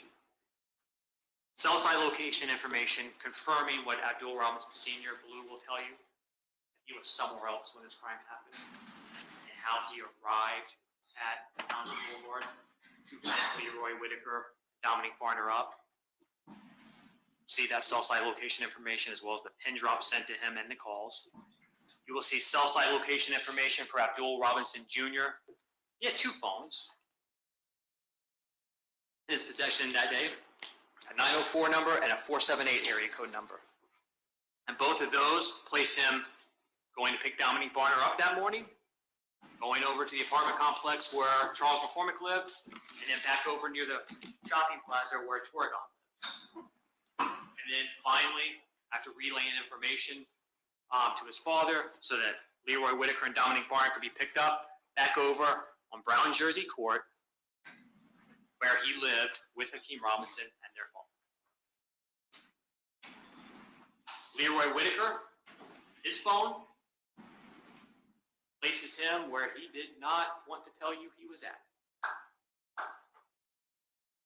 Where he wants to keep hidden from you. It places him in the area of Charles McCormick's apartment complex, Merrill Road Shopping Plaza, where the murder took place at the time of the murder, and then over on Townsend, where the burglary to Miss Buckley's home took place, and then finally, after getting picked up by Dominic Barner, back Brown Jersey Court. Excuse me, we got picked up by Blue and was driven back to Brown Jersey Court. And then Hakeem Robinson, he had a couple phones. His primary phone number, a 904 area code, which was very active that day, until it wasn't. That morning, it mysteriously was turned off. It was silent. No calls, no activity, nothing. For a period of hours covering stalking, the murder, the flight, till he would have been back home. And then later that afternoon, hey, it's up again. Curious. But then there was a second phone number, a 478 area code number that the evidence will establish belonged to Hakeem Robinson. And that phone number, data files, FaceTime calls, Instagram calls, things like that. Guess where it was? The area of the shopping center, the area of the murder, at the time of the murder. And over in the area of Townsend, where that Nissan fled and crashed, where he ran away on foot. And then back over near Dalehurst in that area, around the time Natalie would have picked him up and been bringing him back. Curious. Because of all of the evidence, the powerful evidence, the inescapable evidence in this case, I expect that one of the focuses will be on a few witnesses who, again, keep in mind when this murder took place, and you'll see it lasted 10 seconds, 10 violent seconds, but seconds nonetheless. For some witnesses who, based on how far away they were, their vantage point, how long of a look they got, a number of factors come into play, and you'll have your common sense to evaluate that.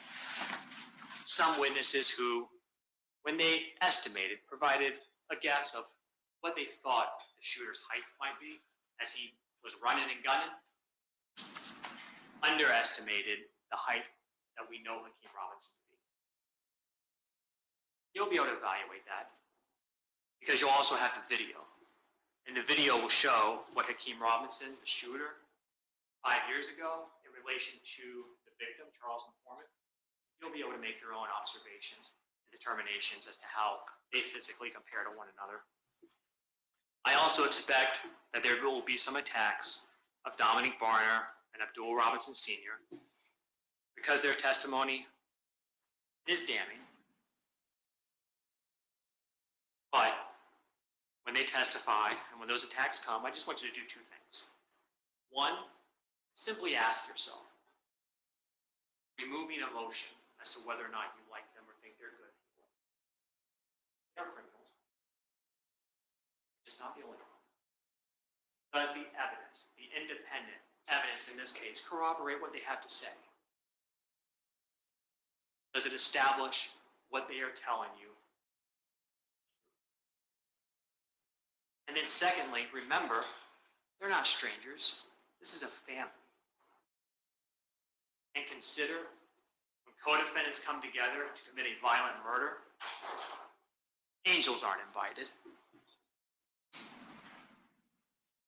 Hakeem Robinson and Leroy Whitaker may have temporarily physically escaped their guilt on January 15, 2020, but that guilt stains them to this day. If Charles McCormick still had the ability to speak, if before he died, hidden truths were revealed. Excuse me, we need all electronic devices to be turned off. Thank you. And if Charles McCormick would have witnessed and been aware of and seen and heard all of the evidence that we have discussed, DNA, the fingerprints found in the murder car, the motive found on his account, the video of the murder itself, cell phone records, location information, the nail salon post, and many others. Is there any doubt that if he could stand in here and testify, he would not scream Hakeem Robinson and Leroy Whitaker's guilty name? The evidence will answer for you where they were and what they did January 15, 2020. Okay, thank you, Mr. Cooper.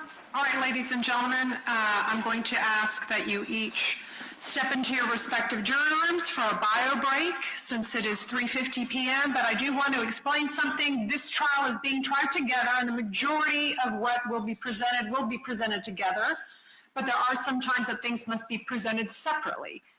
Opening statements is one of those. So Hakeem Robinson's jury, you are going to step in for a bio break, but you're going to remain in there while Leroy Whitaker's jury will hear from Ms. Schlack's and Mr. Whitaker's opening. And then when that is concluded, you will be excused, and then you will return out Hakeem Robinson's jury to hear the opening statement by Mr. Robinson's counsel. So I wanted to explain that. But for now, both sides may step into the jury room to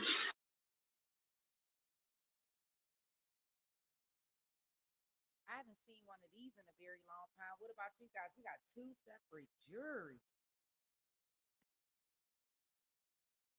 Wow, I've seen it once before, and I can't even think of what trial it was, but this doesn't happen often. Yeah, when she was like, they step out in this room, y'all go to your respective rooms, I was like, oh, each juror has their own room? I'm soft as a mouse now. I'm muffled. Okay, wait a minute. Is this better?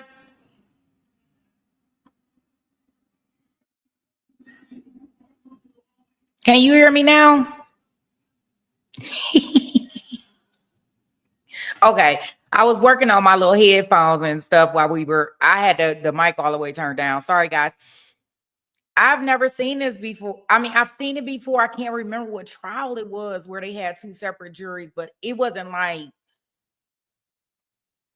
I can't remember what trial I was watching.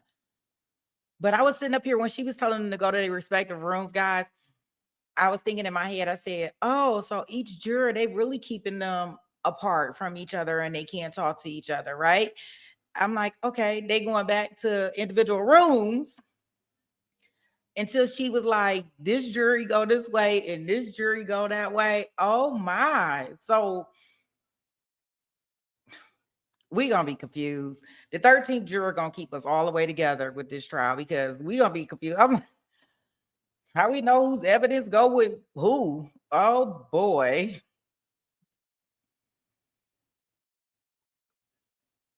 Four words we really we can't. What you say? The jewel. Hey. Yeah, so I guess this will be different, huh?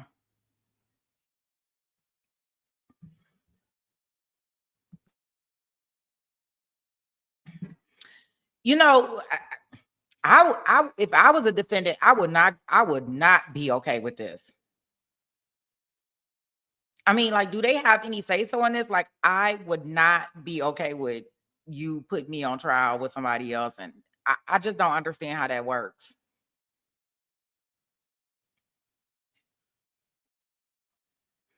Do I have any thoughts on spoilers? Any rules? What you mean, therapist?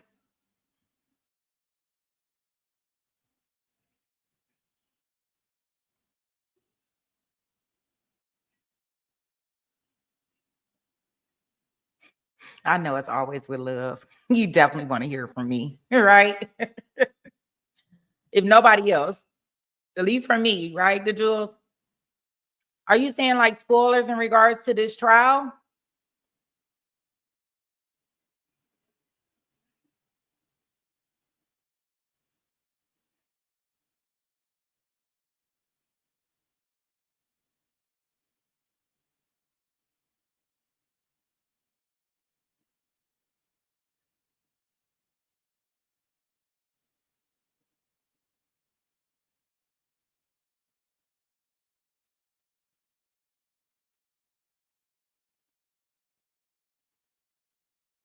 I don't know what what do y'all think about that? Or are you talking about in general, or are you talking about this particular one that we are behind on?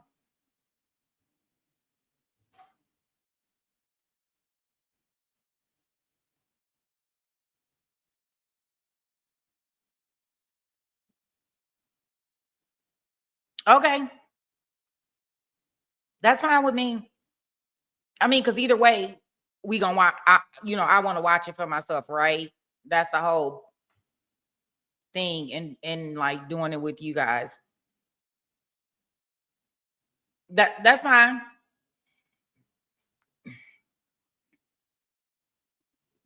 Yeah, that's totally fine. Yeah, I'm good with that. Yeah, because I like to see the stuff for myself. I mean, I don't. If you tell me, I'm probably gonna watch it anyways. But that's completely fine. Okay, so I guess we get to see what the first jury get to hear, right? You say otherwise, what in the world are we watching it for? Well, hopefully we don't have too many cases where we like behind.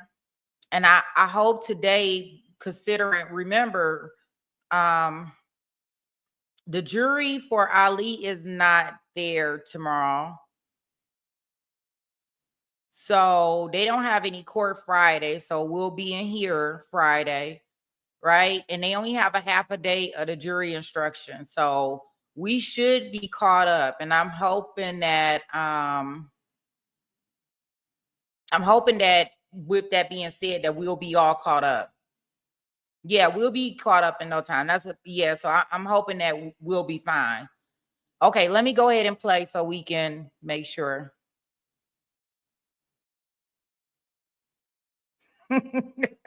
No more wine, boxes of wine. No, don't spoil anything for us. Look. Okay, here we go. I guess so we can get our catching up going on.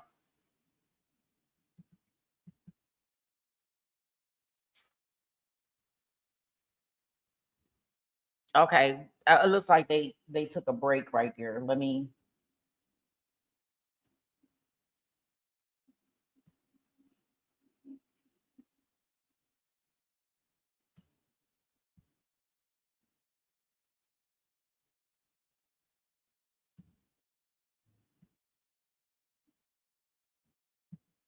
In a strip mall by a lone gunman.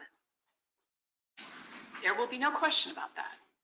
You will watch the videotape. There will also be no question whatsoever. Leroy Whitaker did not pull that trigger. Leroy Whitaker had nothing to do with the death of Charles McCormick. That's what the evidence will show. You're gonna watch a video of Charles McCormick being chased down and shot. The shooter, the lone gunman in that video is not Leroy Whitaker. So how are we here? Why are we here? In this room, everything changes. See, before we come into this room, the state of Florida has the absolute power, the choice, the prerogative to charge or not charge whoever they want. But once we come in here to our Hall of Justice, they must prove their allegations. They must prove their allegations with actual credible evidence. And I urge you to write right now in the notebooks that were provided to you a little topic I suggest to you. Evidence of Leroy Whitaker's participation in this murder. And ladies and gentlemen, there's going to be one thing and only one thing at the very end of all the testimony, everything that you're going to be presented. It's going to be one name only, Dominique Barner. That's it. That is it. The state star witness of which their house of cards in their allegations against Mr. Whitaker will collapse. Dominique Barner, an admitted two-time killer, paid for, self-proclaimed, paid for assassin. Dominique Barner will waltz into this courtroom and he will try to fill the blatant holes in the state's case. Their star witness will explain to you, well, you know, on January 15th, the Jacksonville Sheriff's Office hauls me in. See, I don't just have tattoos on my arms. I have 1993 strapped right on my arm. Pretty distinctive. And Barbara Buckley did describe that in detail.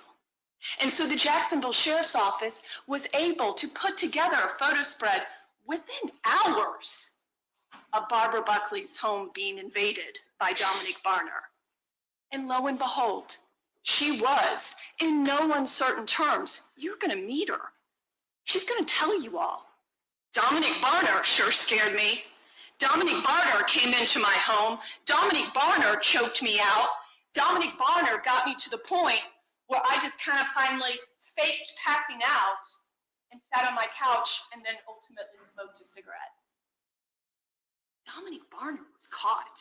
And to hear the state of Florida talk about Dominic Barner, one might think, one might assume, Dominic Barner must have walked in on January 15th and said, oh, I need to tell all my sins.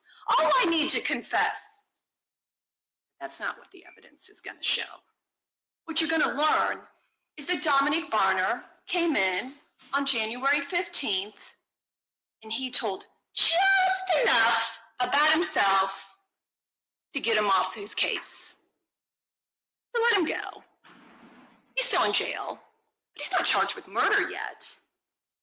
But then you're going to hear, as the murders pile up, see, there's this pesky second murder that you'll hear Dominic Barner wasn't in part of, has admitted to premeditating, has admitted to pleading to that charge of a whole separate case where a truly innocent bystander gets killed.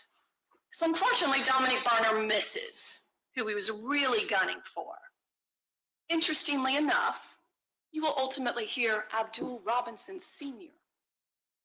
also part of that murder, also pled to that separate murder. But as those charges started piling up, Dominic Barner realized, I need to do what I do. I'll cooperate. See, by the time that Leroy Whitaker and Dominic Barner started spending any time together, Dominic Barner had already gotten his first cooperation against somebody completely different out of the way. Because that's what he does. Abdul Robinson Sr., same thing. Abdul Robinson Sr. has been cooperating since before Leroy Whitaker was born. That's what the evidence will show.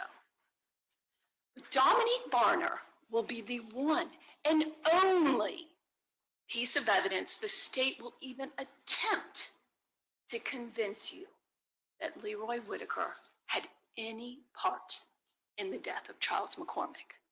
The evidence will not be there. You're going to hear from Barbara Buckley, and I'll tell you up front, I think you'll like her.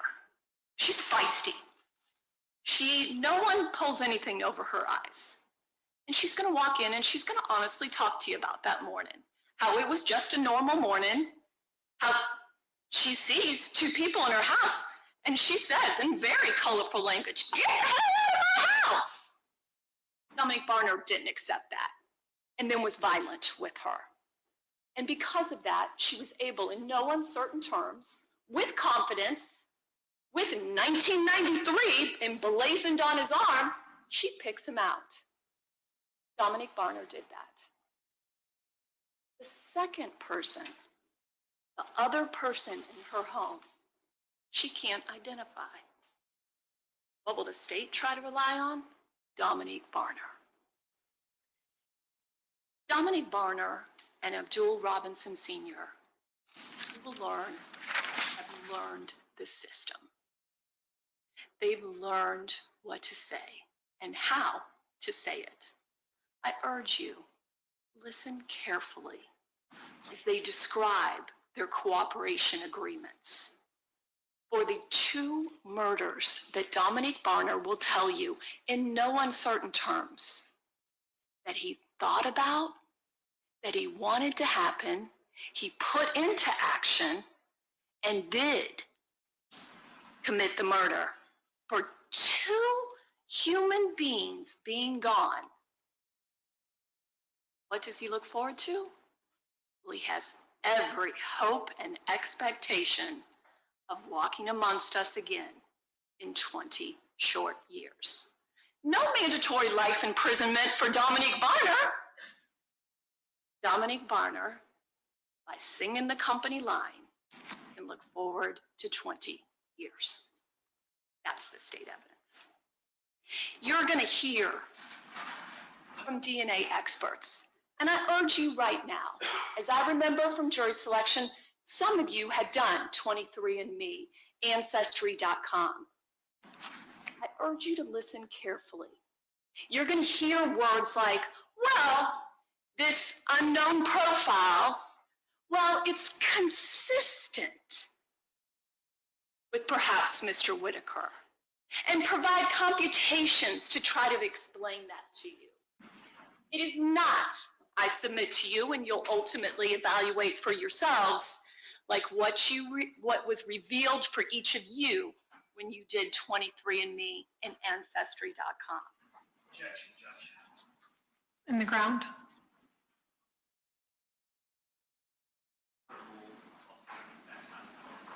I'll sustain that objection. You're going to hear and see from FBI agent Mr. Corley. And he's going to actually map out for you different phone numbers, and he'll tell you up front, these are approximations of where these phones might have been communicating with towers. And it'll be a lot of convoluted radio waves, all that kind of thing. But he'll try to tell you where he believes these phones were in general terms in Jacksonville. What he won't be able to tell you is who was using those phones or when. And you'll have to listen carefully, and I urge you to do so, for all of the testimony in regards to whose phone is who, and how in the world do we know that person is using it. One thing you'll learn from Agent Corley as well as Jacksonville Sheriff's Office is that oftentimes they'll get phone records for a month or maybe even 2 months and go through the phones to determine who are these people talking to. Just as a way, an investigative tool, if you will, to determine who's actually using these phones.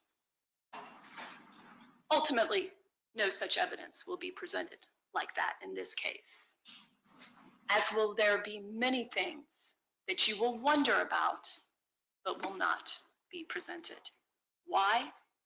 Because the evidence doesn't exist.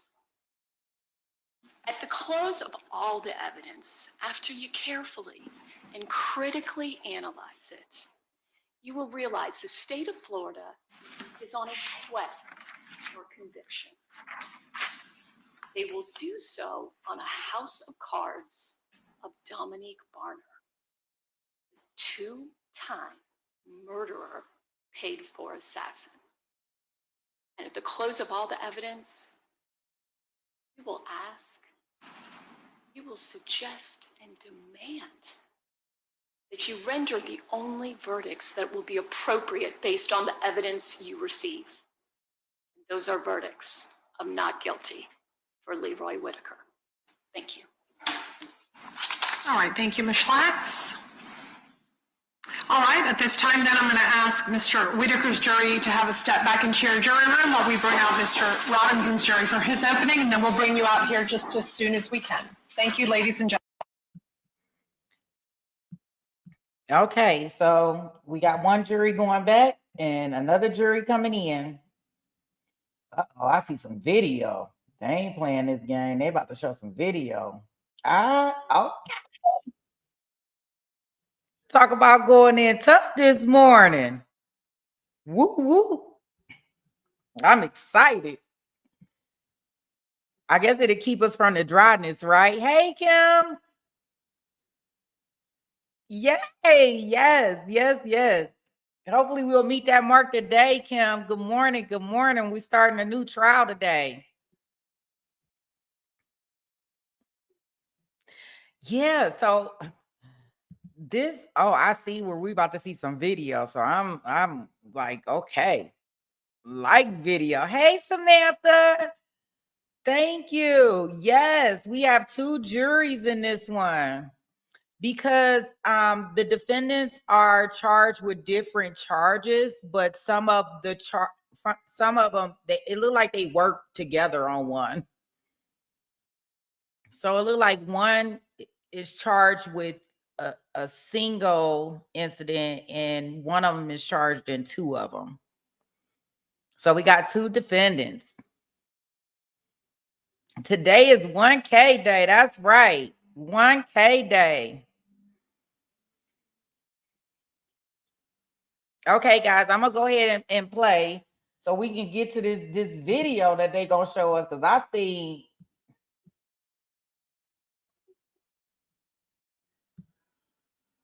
Okay.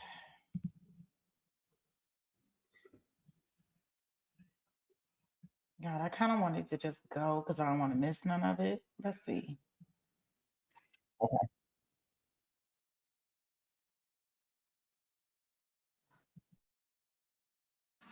Good afternoon. This is the first opportunity that I have had to speak with you directly. So I wanted to take this opportunity to reintroduce myself to you. My name is Tara Kawas, and I, along with Christopher DeCos, we have the honor and privilege of representing Hakeem Robinson.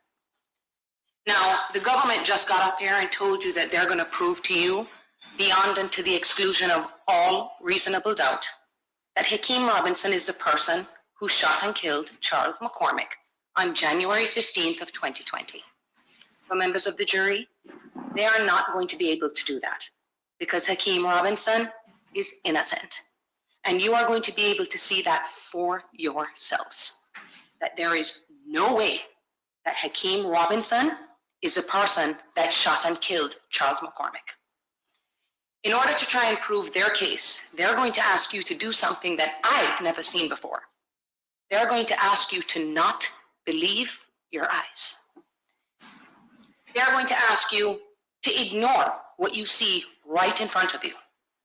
Because as the government just told you, there is a video recording of this homicide, and you're going to be able to see it, and you're going to be able to watch it. You are going to see a person, someone covered from head or whatever's on top of his head to toe, completely covered, chase down Charles McCormick in broad daylight and shoot him to death. And this was done in front of a bunch of witnesses. And the most important question in this case is going to be, who is the shooter? Who is the shooter?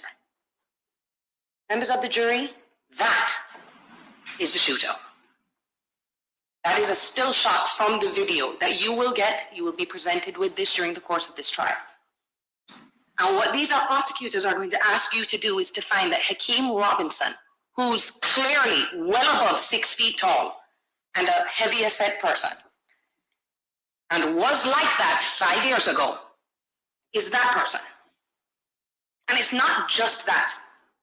They are going to ask you to ignore the descriptions given by each and every person that saw the shooter live. And members of the jury, these witnesses, each and every one of them are going to give you a description somewhere between 5'5" and 5'11". The other description they're going to give you, each of these witnesses that saw this person: slim, slender, thinner. And all those witnesses, they're going to ask you, the government, these unbiased civilian witnesses, discredit them. Don't believe them. They were wrong. The witnesses that they're going to ask you to believe are the ones who are actually involved in this murder. That's right. One by one, they are going to be walking them in here, some of them through that back door. Each one of them, hoping and praying to get some benefit from them. The people that hold all of the power to charge someone, to arrest someone, to drop charges. Them. All of these people are going to point the finger and go, the shooter is Hakeem.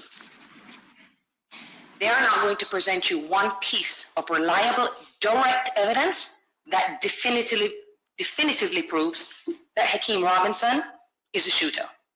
It's just going to be based on the lies of the people who actually committed this murder. This, members of the jury, is Hakeem Robinson. Stand up, Hakeem. He is a young, aspiring, talented musician who 5 years ago was wrenched from his family, his life, and his promising career. All because the government refused to look at literally what is right in front of them. And this is why I've asked Hakeem Robinson to stand up in front of you right now, members of the jury. Because you may not have taken too much notice over the past 3 days. Each and every time you walked into the courtroom and you left and we stood up, you didn't realize at that time how important it was to take a look at how tall Hakeem Robinson is and how big he is. But it is going to be the focal point of this trial. Because once you watch that video in the entirety, and then you look at what is standing right in front of you, and you're going to get pictures and stuff around the time that this took place. He hasn't changed, despite what Mr. Cooper is telling you. He is the same. There will be no doubt in your mind that he is not the person that shot and killed Charles McCormick. So how do we get here? You can have a seat, Hakeem. How do we get here where a clearly innocent person is being accused of a crime that he did not commit? And it boils down to perception versus reality. Because you're going to see that Hakeem Robinson, he wasn't arrested until 9 months after the murder. And none of them realized how big he is until he was arrested. But by that time, instead of admitting to the mistake that they made and pulling back and doing an investigation to find out who really did it, they doubled down. And they started to build their case and their witnesses around the idea and the belief that it was Hakeem Robinson that was the shooter. Now, on 5 years ago, January 15, 2020, right on the brink of the world shutting down, right before the COVID-19 virus, Charles McCormick woke up in the morning, headed to Employment Express Agency on Merrill Road to follow up with getting a job. Little did he know that a man named Dominique Barno, and I'm going to say this name for the first time, I'm not sure why the state didn't mention this to you, and his friend Chris Brown had been stalking Charles McCormick that day. Dominique Barno is the one who was checking his Instagram account to see if he was in town that day. Dominique Barno is the one who pulled up his address on the court clerk's website to find out where he lived. He is the one that then tried to track him down and kill him that morning. You will hear that the reason Dominique Barno decided that he wanted to have Charles McCormick killed was all because of a song that he didn't like the lyrics to. The whole story that Mr. Cooper failed to mention to you, members of the jury, is that Mr. Barno will just tell you, I just didn't like that he was singing something he didn't know about. That's the reason why Charles McCormick is dead. And this man, members of the jury, Dominique Barno, the man who planned and orchestrated the murder of Charles McCormick, is going to be the government's star witness in this case. That is the person who they cut a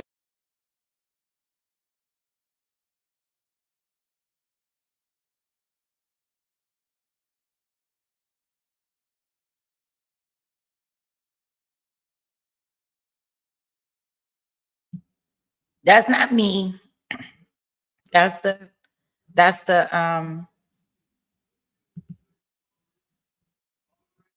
the feed. Let's see. Sorry, guys. What did is that it? because he wanted the defendant to go free so he could kill him himself. That is their star witness who they're going to ask you to believe. This man was caught red-handed within 24 hours of the murder of Charles McCormick. And months go by of him denying his involvement. And when he realized that who they thought the shooter was, Hakeem Robinson, he pounced on it. He was like, this is how I'm going to get out of here. He decided he was going to lie to the government to get what he wanted, which is the hope of freedom. All he had to do and all he had to say was that Hakeem Robinson is the person behind that mask. And in exchange, I know Mr. Cooper was saying, oh, he's facing life, and that the judge hasn't sentenced him yet. But members of the jury, he's going to tell you the reasons he's doing this, because before this, he was facing mandatory life in prison. He would have died in prison. And in exchange for pointing the finger at Hakeem Robinson, he is hoping to get out in 20 years. Mind you, he's already served 5 of it. So in 15 years, he is hoping to go free. And Dominique Barno, not going to be the only one. Another witness that they are going to put on this witness stand and ask you to believe, a man by the name of Abdul Robinson Sr., AKA Blue. Now, Mr. Cooper got up here and told you that this man is Hakeem's father, his biological father, But the whole truth is, members of the jury, he's just Hakeem's DNA contributor. The truth is, he has 9 other children by 5 different women that we know about. He has probably fathered a significant percentage of the men or women in Duval County. He was never involved in Hakeem's early life and only came around when Hakeem started to become a little recognized, a little famous with his music, and he started to make some real money. He actually tried to become Hakeem's manager. As you will learn in this trial in 2020, Hakeem was a local celebrity. He was a rap musician. And you're going to see that it was Blue is going to do what he's doing in this case. He uses people, and he was trying to use Hakeem. He is using the prosecutors in this case to get out of the 2 murder cases that we know that he have committed. He, just like Dominique Barna, was caught red-handed in this case. He is the person that Dominique Barna called for help to pick him and Leroy Whitaker up after they had broken into Barbara Buckley's home. But what you're also going to hear, members of the jury, and what is most important, this is not the first time that Dominique Barna and Blue have done this. That's right. Dominique Barna and Blue are co-defendants in a completely separate homicide case. They're co-defendants in that case, and they're co-defendants in this case. And you're going to learn that Blue, this ain't his first time cooperating with law enforcement. He's done that before, so he has experience. He knows that when he's in trouble and he is caught, if I say what the government wants to hear, I get out. He's done it before, and he's going to do it again in this courtroom. And what's more troubling with Blue, members of the jury, in exchange for his testimony in this case, he is hoping to get 76 months. 76 months. He's already served 60. So in less than 2 years, he is hoping to be back on the streets of Duval County. Now, Mr. Cooper just got up there and said the testimony against Hakeem being involved in this murder is going to be corroborated by reliable evidence. It is not. None of the credible, reliable evidence that he's going to bring in here says that Hakeem Robinson is the guy in that picture. Another one of the witnesses that they're going to bring in front of you, another one that was in that little diagram that they showed, Torgon Williams. And this is even worse, members of the jury, because their own lead detective is going to tell you they've known for 5 years that Torgon Williams was involved in this homicide. Dominique Barna, years ago, told them Torgon Williams was involved, but he gets a full pass. He's not walking through that door. He's walking through that door. Never been arrested, full-blown immunity for his testimony in this case. And you wonder, wait, why would that happen 5 years later? Well, that's because Torgon Williams last year got arrested for trafficking in meth. That's the first time he decided to come forward and go, hey, wait a second, I'm in trouble. Prosecutors, I think I know, I have information that you might want. And by this time, members of the jury, 4 years have passed, and this case was plastered all over the internet for anyone to look up and see what they needed to find out about what they needed to say. After he decided to give a statement against Hakeem Robinson, what did? They drop his state case. Dismissed, no action. Then the federal government decided to pick up his case. And Mr. Williams, as they call him to testify, is going to tell you, well, I'm hoping that the feds are going to be a little lenient on me because I am helping in this homicide case. Not one of their witnesses, members of the jury that take the stand, that tried to point the finger at Hakeem Robinson, not one of them are unbiased. Each one of them that are going to walk in here have some angle. They either are trying to help themselves, to get themselves out of their trouble with the government, or something for a loved one. Each one of them that points the finger in some way, shape, or form to Hakeem Robinson is hoping to get something, and not something small, freedom.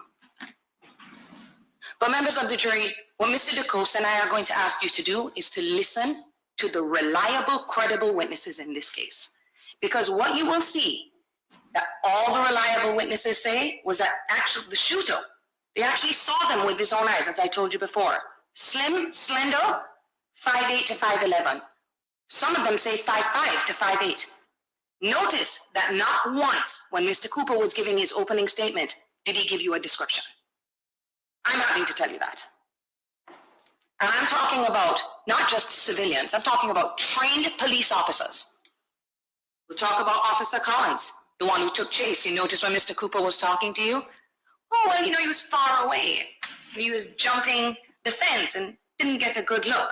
He's getting you guys ready to make excuses for why the description does not match Hakeem Robinson, and not even close. Officer Collins is a trained police officer, been doing this for 20 years, knows how to give information like that so that other people, other officers who are listening, he knows to give reliable information. He may come up in here now, 5 years later, and try to backpedal members of the jury. Not sure, I don't remember. But you remember what he said at the time. That's the most reliable. Before everyone realized that the descriptions, wait, they don't match. And it's not just him. It's not just Officer Collins. You're going to hear from Officer Graham, another one who saw the shooter in this case. You know what his description was? 21-year veteran with the Jacksonville Sheriff's Office, 5'8" to 5'10". Now, those are just the officers. Next, we're going to talk about the civilian witnesses. You're going to hear from Victor Kruger. Mr. Cooper mentioned him. He's a guy with the dash cam in his vehicle, the person that was probably the closest to the shooting, who, and he's right, by happenstance, just happened to have this video recording on his dash cam when this happened. But what did you not hear in the state's opening statement? Mr. Kruger gave a description. You want to know what that description was? 5'10" to 5'11", and he was thin. Clearly not Hakeem Robinson. Not the only one. Javaris Roberts, who worked in the Hibet Sports in that strip mall, described the shooter as 5'8" to 5'9" on the skinnier side. Then we've got Aber Ahmad, a woman who was in her garage having coffee in the morning, sees someone matching the shooter's description, jump a fence and walk right in front of her. She describes him as shorter than 6 feet. But the most important one, Renata Boston. If you recall when Mr. Cooper was talking, he mentioned that the shooter ran through some woods and came out on the other side, and that magically Natalie Gant was there to pick up the shooter because she knew where he was. He didn't mention what Renata Boston described the shooter to look at, because she saw him come out of the woods. Slim build, 5'8" to 5'9", between 160 to 170 pounds. That is not even close to Hakeem Robinson. Multiple independent civilian witnesses, multiple police officers, all describing someone that could not possibly be Hakeem Robinson. And all their testimony, all of them, the ones whose testimony isn't bought with a promise of freedom, they're all consistent. It's clearly not him. The only eyewitnesses that will say that the shooter is Hakeem are the ones who have cut deals with the government. And they're not going to just present these eyewitnesses to you. As Mr. Cooper said, they're going to present all this other stuff, but take a close look at the details of what they present to you. Because not one piece of that evidence is going to be direct evidence that Hakeem Robinson is the shooter. Let's start with the cell phone evidence, because it's going to be a lot. All the records that they're going to produce to you, all the cell phone records that definitively show 100% Dominique Barner using his phone, Leroy Whitaker using his phone, Abdul Robinson Jr. using his phone, Abdul Robinson Sr. using his phone. All of them are communicating with each other. You know whose phone isn't being used? Or they don't have a record of being used at all? Hakeem Robinson. Mr. Cooper just got up here and told you that he's going to try to put a phone in the possession of Hakeem Robinson, a phone number that begins with 478. You know whose phone that's registered to? Abdul Robinson Sr., aka Blues, former dead best friend. That phone is registered to his father, not to him. And you're going to see that that phone the day before was pinging in the same place that his father was. They're going to try to make you think and connect that phone to Hakeem Robinson, and they will be unable to do so. Next up, fingerprints and DNA. They're going to try to present you with DNA and fingerprint evidence trying to put Hakeem in that car on that day. But members of the jury, their own expert will tell you, their experts are going to tell you, we have no idea when that DNA was left there or how. We have no idea how that fingerprint, when or where it got there. All that proves to you, members of the jury, is Hakeem Robinson knows Leroy Whitaker. They're cousins. They hang out together. That's a fact that we're not disputing. And what did Mr. Cooper fail to tell you? That DNA was found on a t-shirt that was in the car. It's not just Hakeem Robinson's DNA. The expert is going to tell you that it's mixed up with 3 other people that I don't know who it is that's on that shirt. Then they're going to tell you that, well, I'm going to tell you that the evidence will show that a man's DNA was found in that car. That's going to say, I don't know how my DNA got in there, but it's there. As someone that is completely disassociated with this case. All that's going to prove, members of the jury, is that Hakeem Robinson, Leroy Whitaker, Torgon Williams, they're all friends and that they know each other. He told you that car was had been reported stolen for 2 months. They had been all in and out of that car. That DNA and that fingerprint does not place him in the car on the day of the murder. You're going to hear about all of the DNA that they have been unable to identify or match with someone else. But members of the jury, what I do want you to know is, even though Hakeem hung out with all these guys and he grew up with them and stuff, Hakeem was different because he was making it. Charles McCormick, they said he put out that song. He didn't put out a song. I mean, no one knew about that song. I mean, he tried to release it. He wasn't on the level of Hakeem Robinson, AKA, you're going to hear this name a lot throughout the course of the trial, Ksoo. And what you're going to hear, members of the jury, which is going to be very important. 4 days before the murder of Charles McCormick, Hakeem Robinson was signed to a record label that gave him a $40,000 advance. 4 days before. He was making it. He was leaving. He was doing his music. All of these people, though, they wanted to be around him. They wanted to share in his fame. But Hakeem cannot be put in this just because he hung around with the wrong people and was friends with them. He is not responsible for what they did in their free time. And even the government, well, I thought the government would agree that you cannot convict someone by association. And that is true, members of the jury. Guilty by association has no place in this courtroom. Mr. Cooper also mentioned something about a social media post. But members of the jury, when you view these pieces of evidence, please take them into context. He said it happened right after he made this post, 7 days after he made this post, okay? And it's all assumption and speculation with the phrase that he used. He is trying to say that that is somehow a confession. That post didn't say, hey, I killed Charles McCormick. He's going to ask you to imply that when he mentioned that had something to do with the murder that happened before that he had nothing to do with. But members of the jury, what we are going to ask, and this is what I'm just going to ask, we are at the beginning of this case. You haven't heard any of the evidence or seen any of the evidence yet. All I ask of you, each of you, is to please just pay close attention and really listen. Because when you strip away all the evidence that isn't either bought with money or the promise of freedom, the truth is going to be staring you right in your face. Focus on the credible, reliable, unbiased testimony from the witnesses, coupled with what you can see right in front of them. More importantly, your common sense. Because that is what you will need to see the truth in this case, because it is not him, members of the jury. Mr. Cooper talked about the fact that this case is going to be a puzzle and that you'll be able to see a picture at the end. But I'm going to tell you this, members of the jury.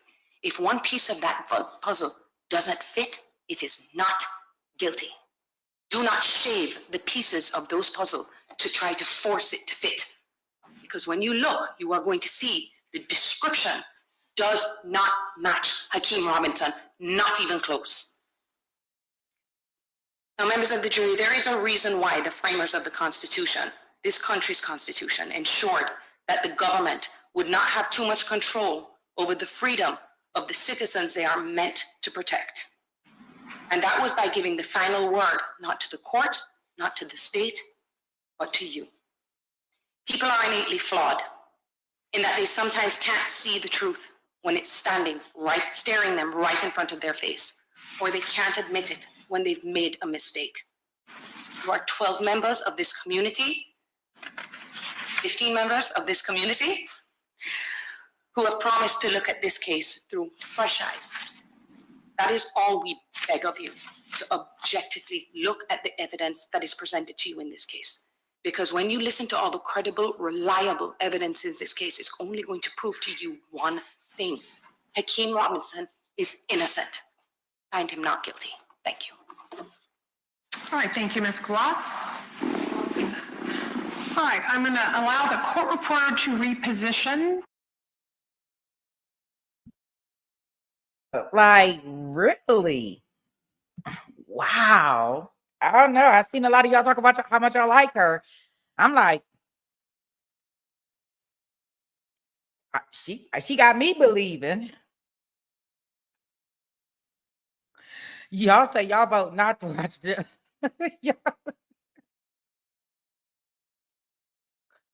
Y'all that got back into this, y'all. Good grief. I said she must be like a gangster. I thought she was about to be, what we doing here? He innocent. What y'all talking about up in here? Him. I said, oh, she got the hand signs and I was like, oh, I know. I know what she was about to do. Hey, just be nice. I was just like, oh. I said, she must be out here thugging it. Hey, it probably kept the jury very alert. Remember, these opening statements, they happened yesterday afternoon. So that's how behind we are. So these opening statements happened yesterday afternoon. So the jury is probably tired. So I guess with all of that, I kind of I don't know how y'all feel about it, but I mean, I see where there's some reasonable doubt. I'm trying to figure how this all coming together. And, are they just blaming somebody for this?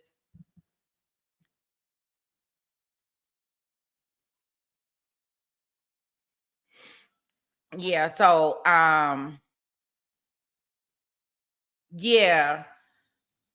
Yeah, I think that he probably was right there. He was a rider, right? He was riding along, right? OnlyFans, he was right there, But wow, whose opening did y'all like the best?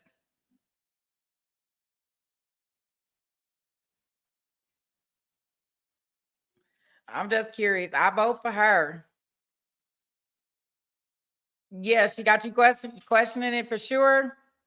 I mean, we got all types of different dynamics with this one, and it comes a little different from dealing with, what we have in the Ali trial, right? That we currently, wrapping up.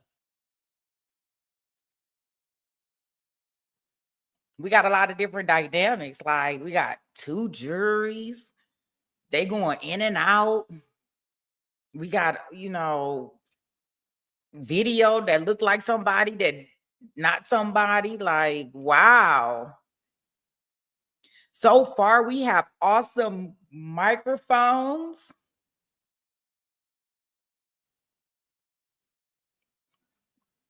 Yeah, I think this should be pretty interesting. And it look like we're going to get video. Like, I'm down for video any day. If you're going to show me video and y'all have to excuse me, I even like probably the graphic pictures at different points in time. So,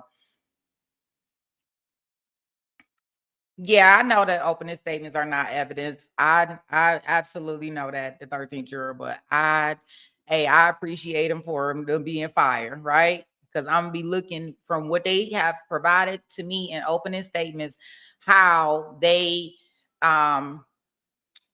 support that with the evidence throughout the trial. Because there's different times that I like to go back. Yes, Lynn. Good morning. Good morning. Yeah, we done found something else to get into. So, and I'll go back to the opening statements and re-listen to see, did they present everything that they have promised us, right? Yeah, so yeah, wow. Okay, let me see. So they say we should be we almost done with the first day, y'all. They just started the second day. I got an alert on for it. So they did just start the second day. Yeah, I be wanting to make sure they gave me what they told me. We will then bring in jury from Mr. Whitaker, and we are going to hear from the state's first witness today, and then we'll be recessing for the day. So just so you know the schedule, that's what we will be doing.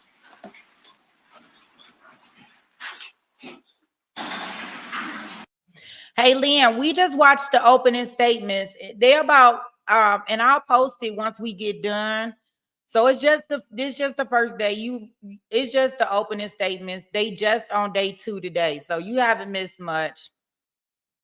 We just kind of like threw this in a loop this morning when we was looking at when we were supposed to be in here watching Daryl. So just so you know, it's not that. It's just. Yeah, just the opening statements. We just now on the first witness. All right, guys.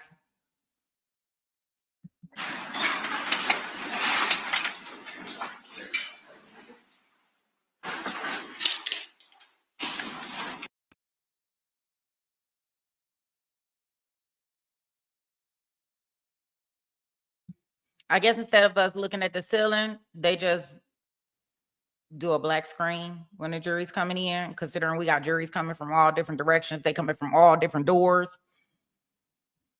They got all types of entryways.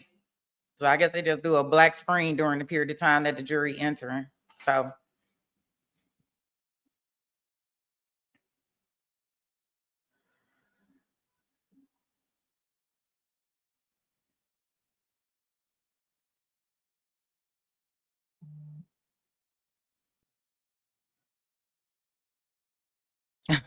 you say a breath of fresh air.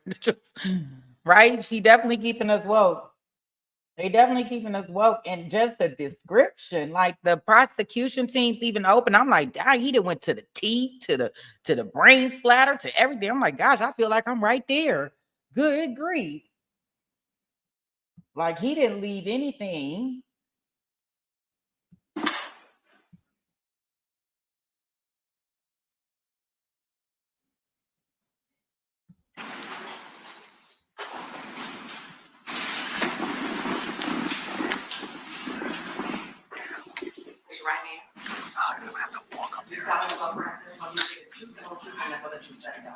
Alex Thurton, the witness seat is going to be right there.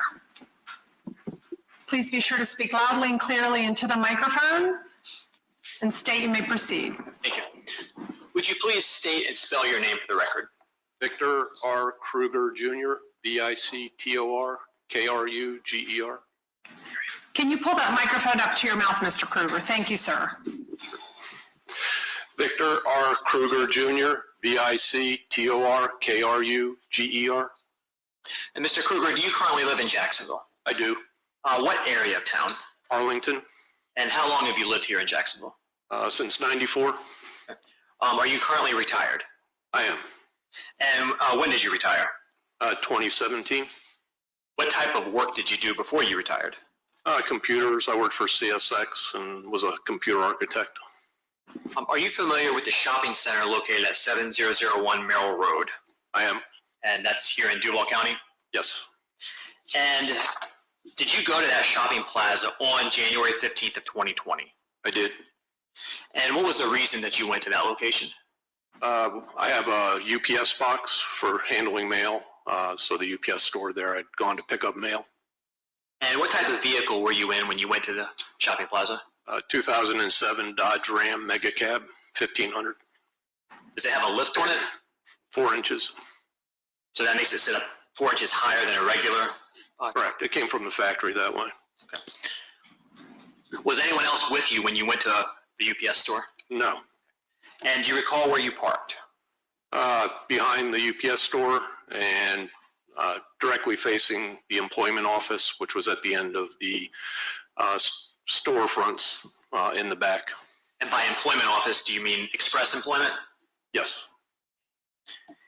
What did you do after you got there? Got out of the truck, went into the UPS store, got mail, and then came back out. Had gotten in the truck and had opened a couple pieces of mail, bills, just to see what they were, then turned on the car.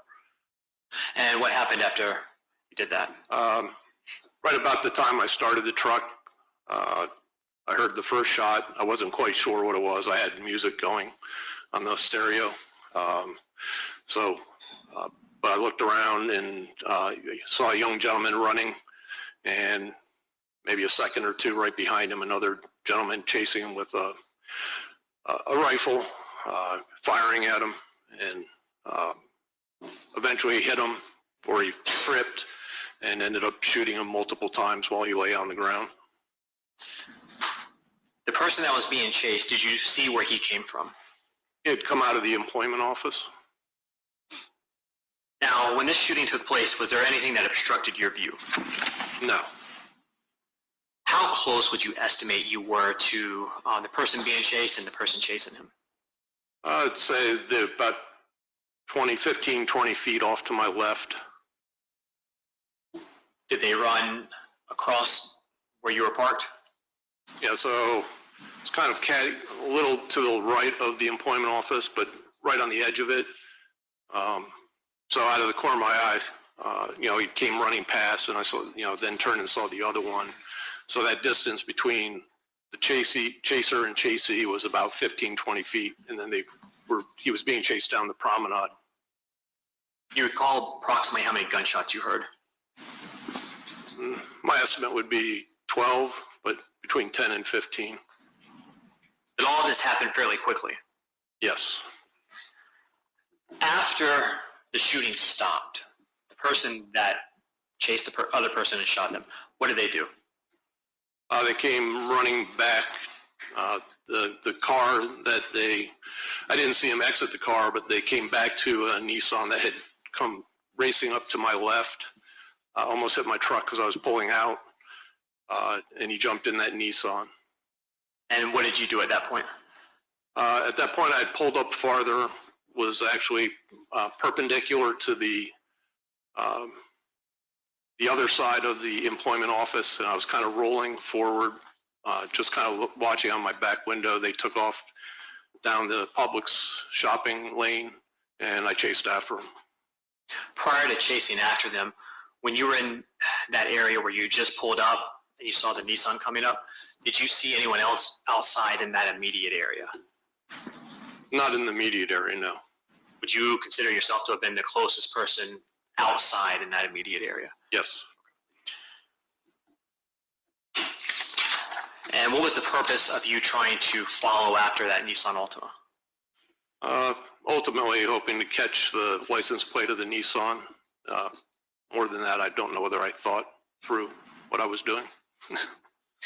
Prior to the Nissan taking off, did you see what side of the car the shooter got back into? Passenger side, front. Were you able to see clearly into the Nissan? No, it was very heavily tinted with windows. Do you recall what the shooter was wearing? Sort of like a tracksuit, hoodie, just very baggy. And just really covered up, so there wasn't really much I could see of the shooter. Were you ever able to see the shooter's face? No.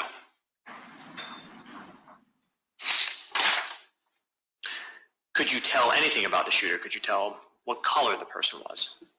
As I was driving past the employment office and kind of watching the shooter come back, had a mask on, but I could see around the eyes. Definitely was a black individual. Could you make any determination as to whether it was a male or a female? It was baggy enough, I would say just by the movement. I would say it was probably a male, but I really couldn't tell any physical features. Like I said, the jumpsuit was very baggy. What type of firearm did you see? It was a rifle with like an extended magazine.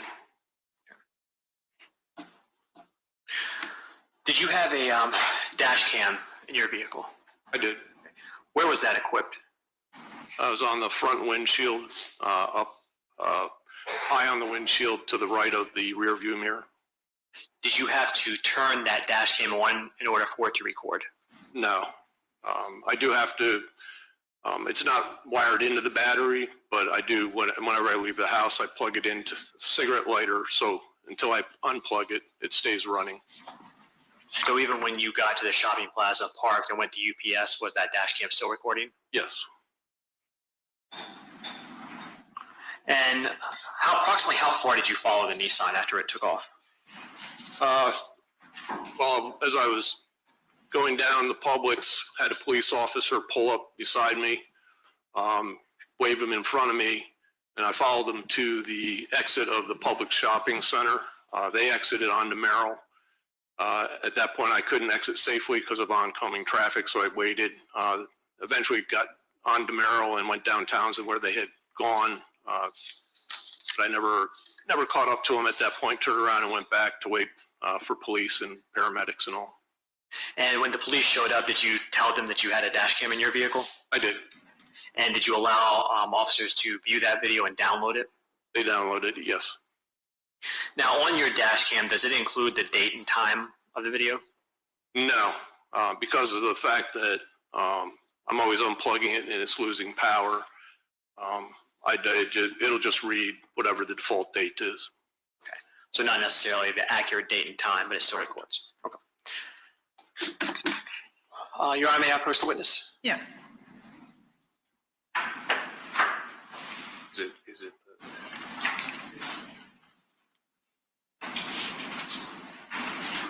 Showing you what's going to mark your identification as State's Exhibit 8E. Can you take a moment and see if you recognize that as sir? That's the one that you had me sign. And is this a recording of that dash cam video? It is. Fair and accurate as to what was recorded on January 15, 2020? Yes, sir. Your Honor, this time I would ask to move what's been marked as State's Exhibit 8E into evidence in both cases. All right, is there any objection from Defendant Whitaker? No, Your Honor. Any objection from Defendant Robinson? No, Your Honor. Okay, then without objection, State's Exhibit 8E will be moved into evidence. The State's Exhibit, do you want the numbers as listed on your exhibit list? Yes, Judge. Okay, number 187. And Your Honor, may I publish that? Yes, you may. And while you're setting that up, let me just tell the jurors that any and all items of evidence that are moved into the trials of each of the respective defendants are going to be sent back with you into the jury rooms for your use during deliberations if you wish to see or observe these things again. So this isn't the only time that you will be seeing the state's evidence, or any evidence for that matter.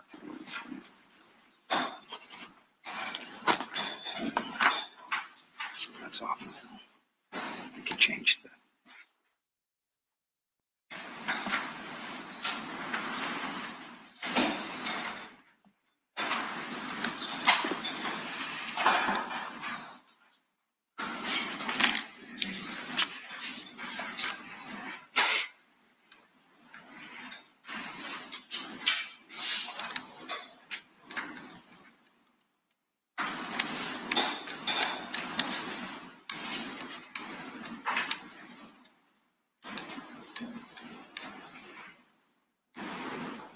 I can change the source.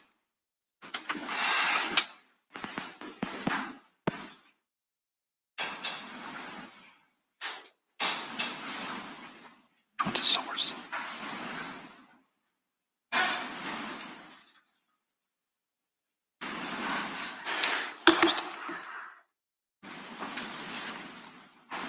What's the source?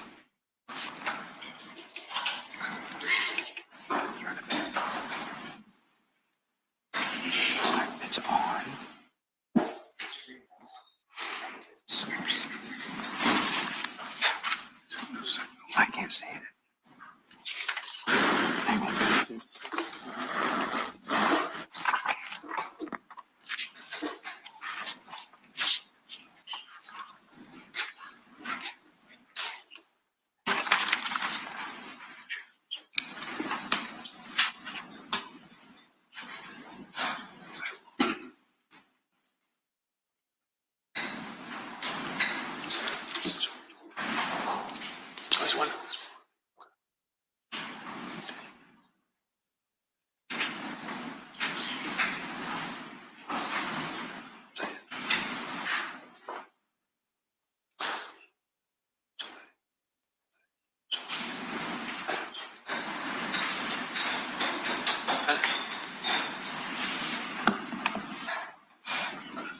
Everyone's monitor on?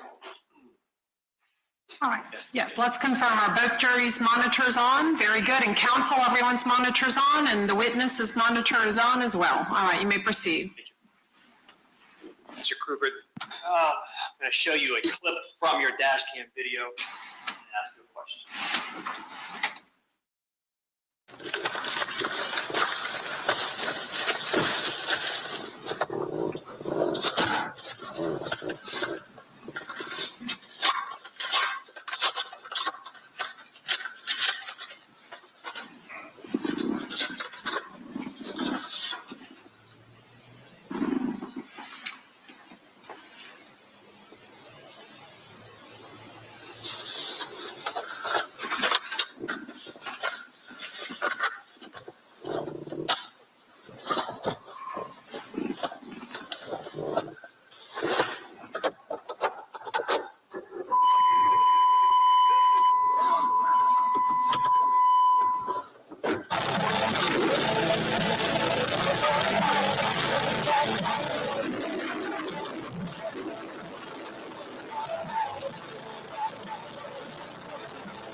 And Mr. Kruger, that comment, that's the car right there. Was that you speaking? Yes. And so was that the vehicle that the officer got behind? It was. Okay. And do you recall where that vehicle was parked if you saw it prior to the shooting? I didn't see it prior to the shooting, but it would have been off to my left 3 or 4 spaces. Didn't really notice it until I was pulling out and they came roaring up to the curb where they would have picked up the gentleman that had shot the other gentleman. And based on being present at the time, do you have any estimate as to what the height of the shooter would have been just based on your position? I'd say 5'10", 5'11", less than 6. But pretty close to, based on 5'10" to 5'11"? Yeah. Okay. Judge, that's all the questions I have. Okay, cross-exam for Mr. Whitaker.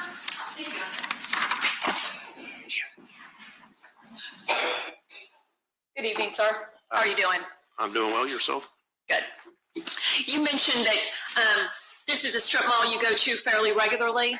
Yes. Okay. And in this strip mall, there's a Publix, correct? Correct.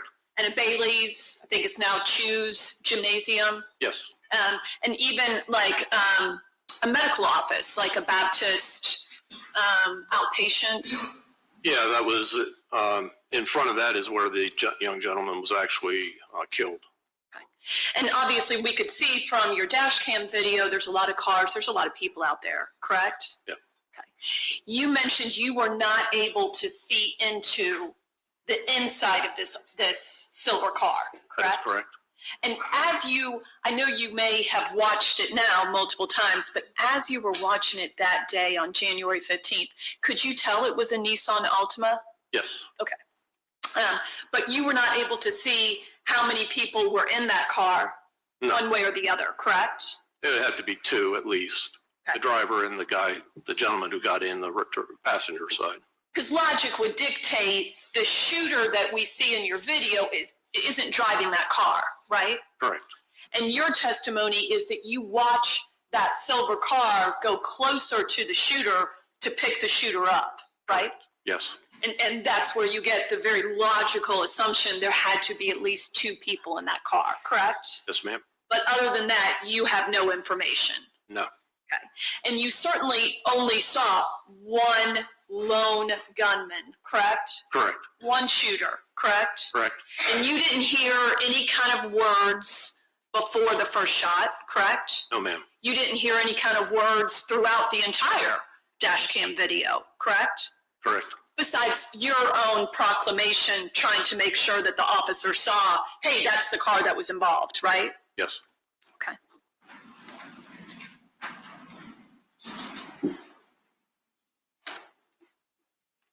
I don't have anything further. Thank you, sir. Okay, thank you.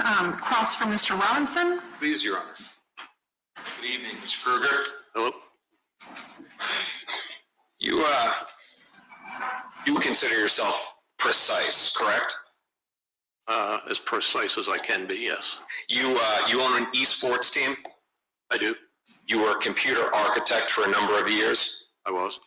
You're precise in your work I hope so. and in your words, right? Yes. No. The distance between you and this shooter is about the same distance between me at this podium and you in that seat, correct? About, yeah. Give or take a few feet. Yes, sir. You were wearing your glasses that day, Yes, sir. and you got to look at the shooter. You saw the shooter.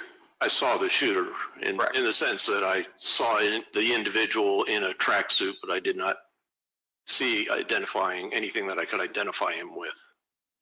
Now, you're a big guy yourself, right? Yes, sir. 6'4", 230? Yes, sir. Your Honor, if the witness may please stand and if I could approach. Okay. All right. Let me see, court reporter and counsel at sidebar. You can have a seat, Mr. Kruger, while we do this.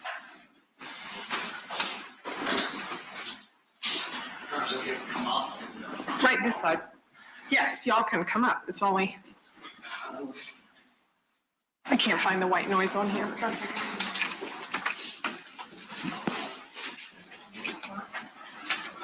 Yeah.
May I proceed, Your Honor? Let's make sure the court reporter's ready. Yes? Okay, yes, you may proceed. All right, Mr. Kruger, if you can stand for us again, we'll resume where we were. You're 6'4", 230, right? All right, now if you could take a seat again, I'm going to ask you a question. The shooter that you saw, and again, the distance in between you and I right now, you would describe that person as smaller than you by a long shot, right? Well, yeah. I mean, when I say long shot, I mean, under 6 feet to me would be long shot, but But we're not just talking about height, we're talking about height and weight, correct? he was lanky, yes. And in your words, somebody who is very slight, right? Lanky, yeah, slim. You would agree with very slight. Very slight? I don't know. I said that a tracksuit was very baggy, so it definitely was not a stocky gentleman. Do you disagree that you said very slight, or do you not remember? If I said very slight, then that's what I said. Would it help your memory if you were to take a look at your deposition? Sure. You're under page 16, line 12. The court should have an email from myself with the transcript, if I may approach. Okay, you may. Kruger, you do me a favor. Just look at this. Don't answer. Just review that highlighted portion, then I'll re-ask my questions again, okay?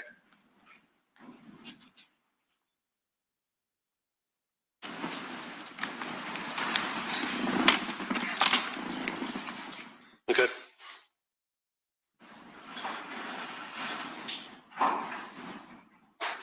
The shooter was very slight, right? That was the word, yes. Those are your words. Correct. And he wasn't carrying a lot of body fat either, correct? Correct. And although you said that he was 5'10" to 5'11", you wouldn't swear to that. As a matter of speech, it was my estimation. That's what I really meant. But you unequivocally said that he was very slight. I did. One moment, please. Yes. Nothing further. Thank you, Mr. Kruger. All right, is there any redirect? No, may this witness be excused? Yes. Okay, thank you, Mr. Kruger. Sir, you're excused and free to go.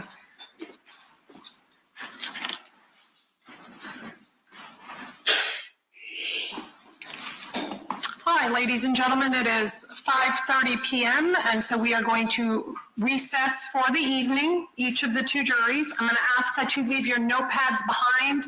We will lock them, secure them, and return them to you when we reconvene tomorrow morning, again here in courtroom 407 at 9 a.m., where we will continue with the state's case in chief. I must remind you that over this overnight recess, you're not to talk about this case with anyone or allow anyone to say anything to you or in your presence about this case. Please make every effort not to read, watch, or listen to any television, newspaper, or radio stories that might be printed or aired about this matter. And additionally, while we are returning your electronic devices, you're not to use them, phones, internet, computers, or anything, to find out any information about the people or places involved in this case. And again, I'll repeat, you are not to visit the locations mentioned in the trial so far. Tomorrow we will commence at 9 promptly, and we will proceed as we have been with periodic bio breaks with a 1-hour lunch recess. And again, we'll recess in the evening anywhere between 5 and 6, depending where we are with the questioning of a witness. And that is it. So with that, ladies and gentlemen, the jury for Mr. Whitaker and the jury for Mr. Robinson, you are excused and free to go. Thank you.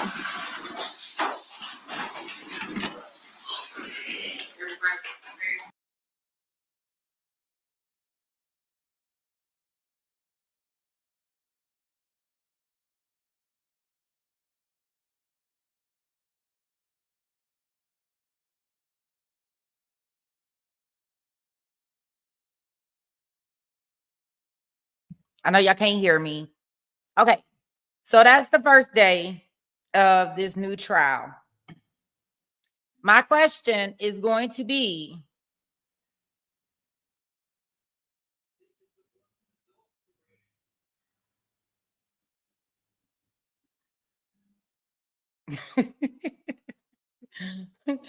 she said, watch out. Oh gosh. Not with the plumber, correct. Okay, so my question for you guys, okay. Day 2 for this trial that we just watched the opening statement for has started today, right? I do know that the Ali and Ali charge conference is also going on. So what I would like to know, do y'all want to go into, I know that a lot of people want to watch the jury instructions for the Ali and Ali trial. Do we want to do that when they go on lunch here?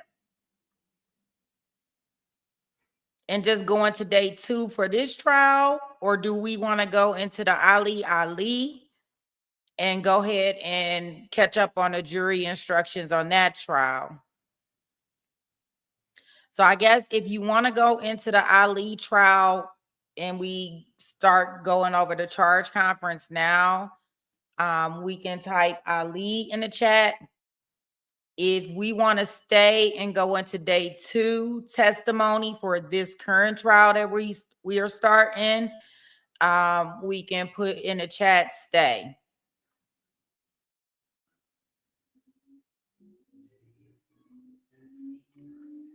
So y'all let me know.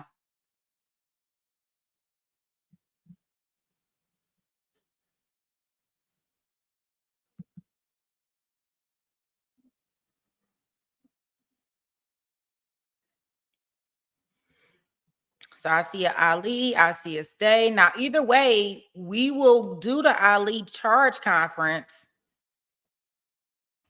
It's just that it's nothing shattering. I guess it's nothing shattering over there. Like they're kind of going to be there for us. So I guess I'm just trying to figure out if we can just do the Ali when we because they're going to take lunch here. So we can kind of like go in between. So I'm getting a lot of stays. Baka, you don't you want to see the Ali right this second, huh? You say, dang, go rude. We'll go over there on lunch because they're gonna take lunch over here on this trial. So we can go over there on lunch, and that way we can see. I have it queued up.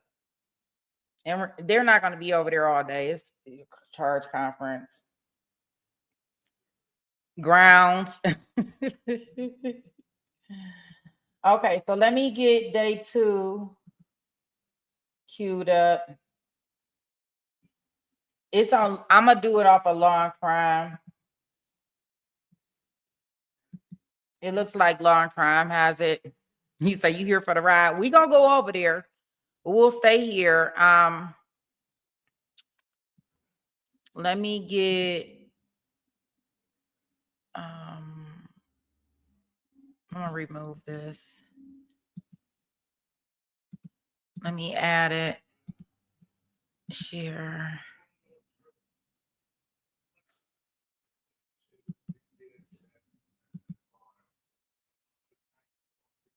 Not at your oh gosh.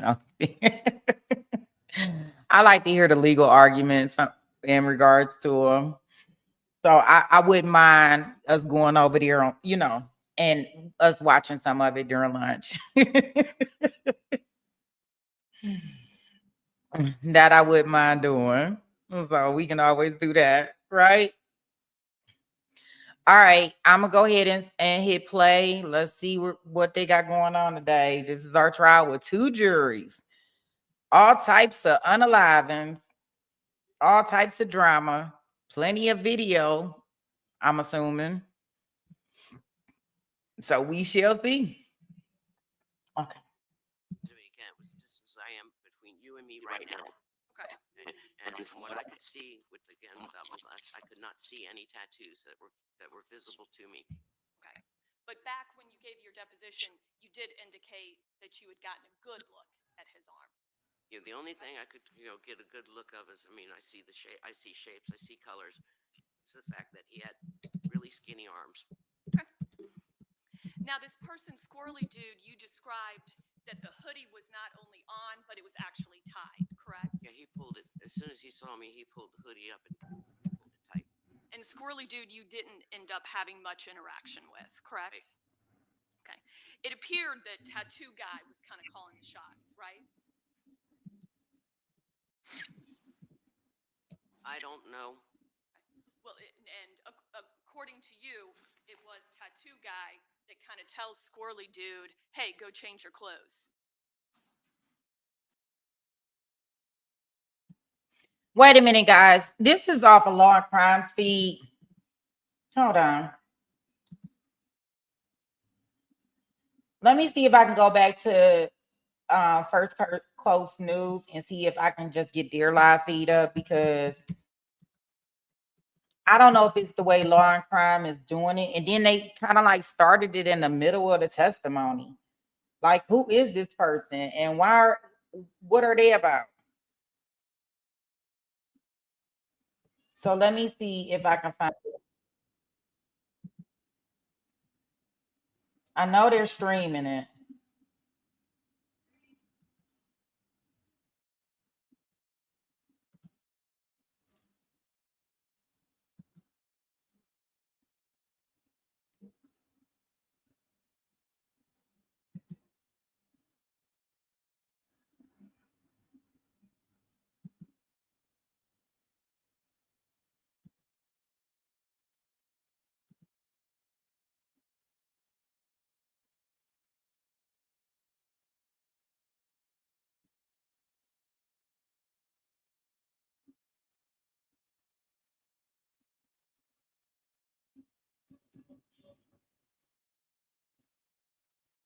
Yeah, I don't.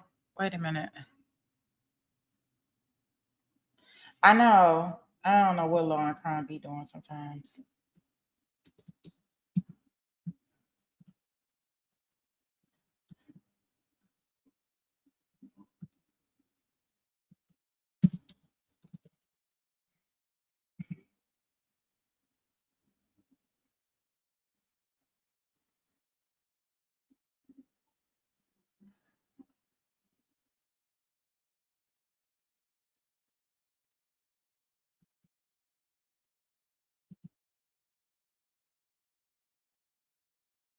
Yeah, that looks like.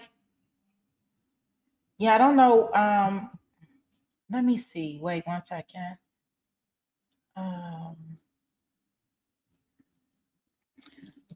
First post news. Because this morning session was only 2 hours and 30 minutes. I can tell y'all that now. I can see that. I can see that much. So I don't think they went to lunch, or maybe they did.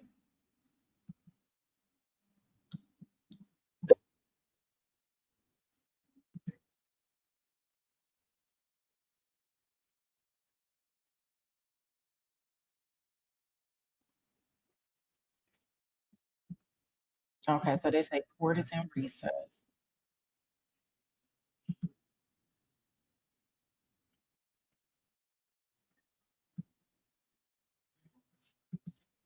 And the video from this morning. I thought law and crime would be good for us, but okay, so they got court and recess.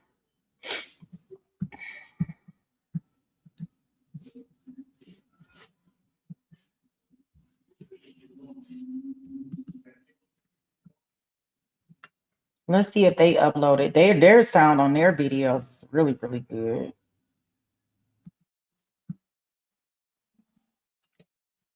I'm just trying to see if I can get the first part of it today.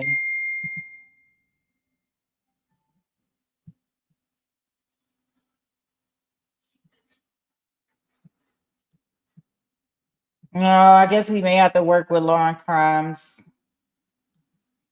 Terrible, terrible volume. I'm gonna make sure I go back over here and try to catch up with this one. Okay. Yeah, it's in recess. So filmed it, but I was trying to see if I could find part 1 that they filmed this morning. Because if the only feed that I see from this morning is the law and crime, and it's only for like 2 hours and 30 minutes. So I'm assuming that they did go, to lunch or a break or something. So I am going to try to keep that courtroom feed up for First Coast, because it does sound like their volume is much better, even though the cameraman does seem confused and points up to the ceiling, and sometimes we can see the video and sometimes we can't. But at least let's go ahead and we can watch the law and crime feed. Yeah, it's only 2 hours and 31 minutes.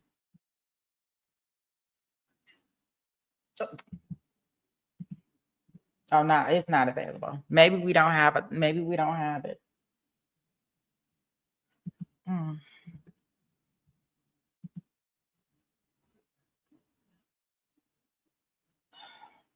I don't know.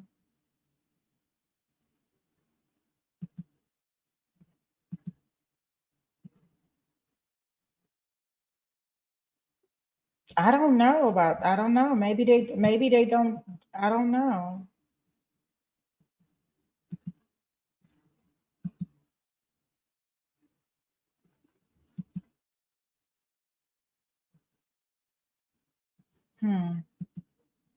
Maybe they are gonna kick us. Law and crime is fine.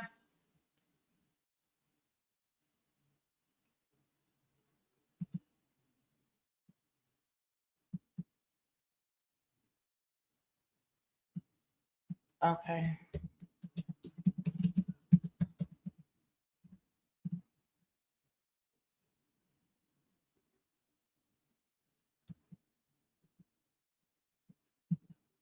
I'll tell you, when you go to their page, they don't have nothing but that old BK stuff up there.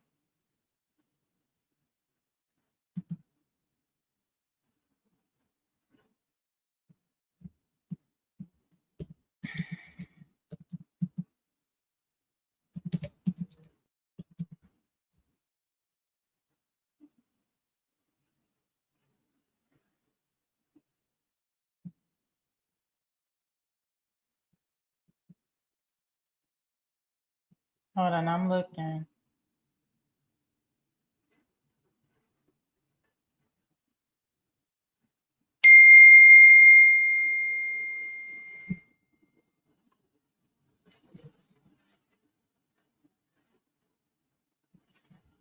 Yeah, I see that. Yeah, but this one right here, y'all see this on the screen with this, it say the day 2. This one is 2 hours and 30 minutes. So I'm assuming they had some coverage this morning.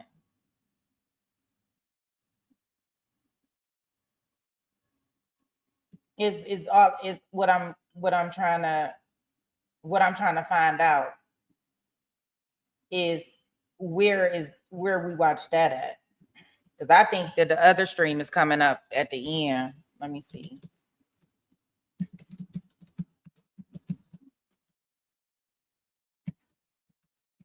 Oh wow. I see that film.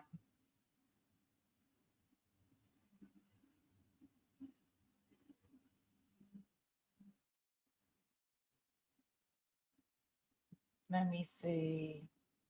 And the law and crime one that I just had up here, y'all. It said okay, let's see. Was that not your direct testimony? I'm sorry. See, it's saying this video is not available now.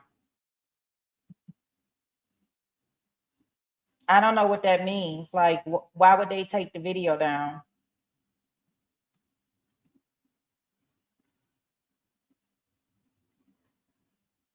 Like they made it private or something.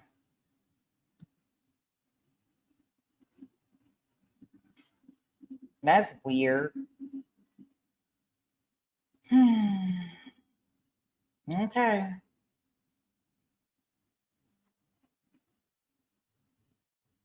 Yeah, that's what I'm saying. Like, I don't know why.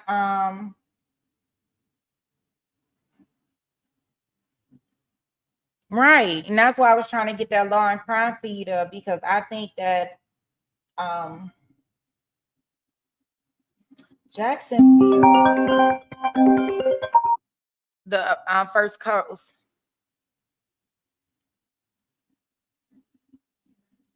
Mm-hmm.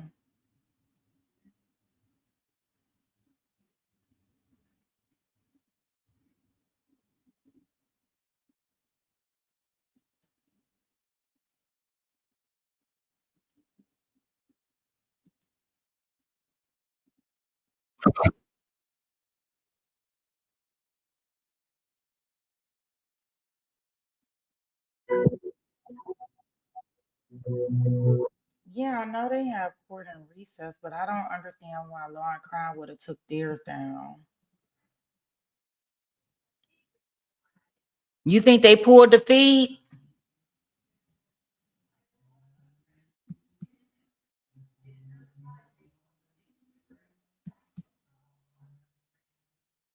Yeah, that's what I said.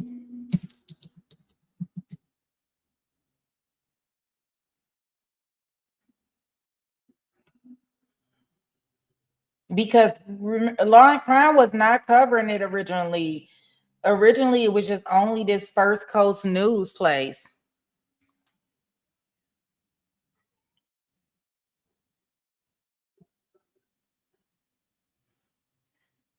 Mm. Oh, okay. Yeah, well, yeah, that's what we'll do. I'll keep that one up for the first. Yeah, because they were the only people that was showing it.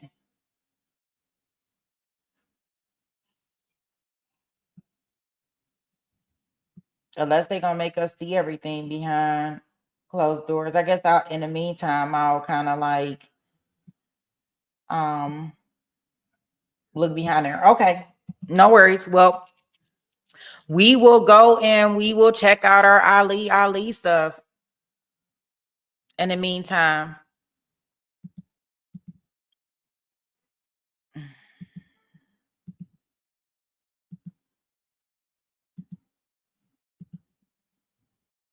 Mm.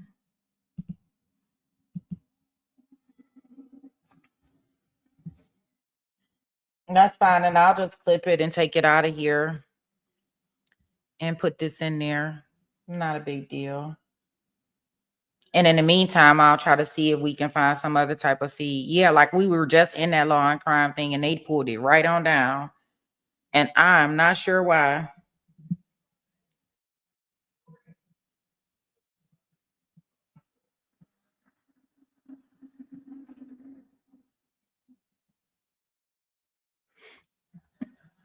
Okay, here we go, guys. 132534, State versus Ali. This matter is before the court today. The evidence has concluded in this case, and the court needs to address appropriate jury instructions. Ms. Stone and Ms. Zoe are present on behalf of the state. Mr. Kading is present with Mr. Ali, representing Mr. Ali, and Mr. Leary is present with Mrs. Ali and representing Mrs. Ali. Yesterday afternoon, after the conclusion of the evidence, I provided to the parties draft instructions and explained kind of how I put those together. I would just indicate, in case there's any questions, the copies I gave to the parties were double-sided. The original instructions will not be double-sided. I do run instructions continuously, i.e. not a single instruction on each page, but I will never break up an instruction between two pages when the final instructions are put together.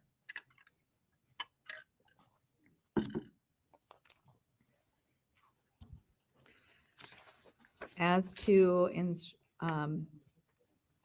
as I refer to numbers, I am referring, of course, just to draft instructions, but I'm not going to repeat the word draft over and over again.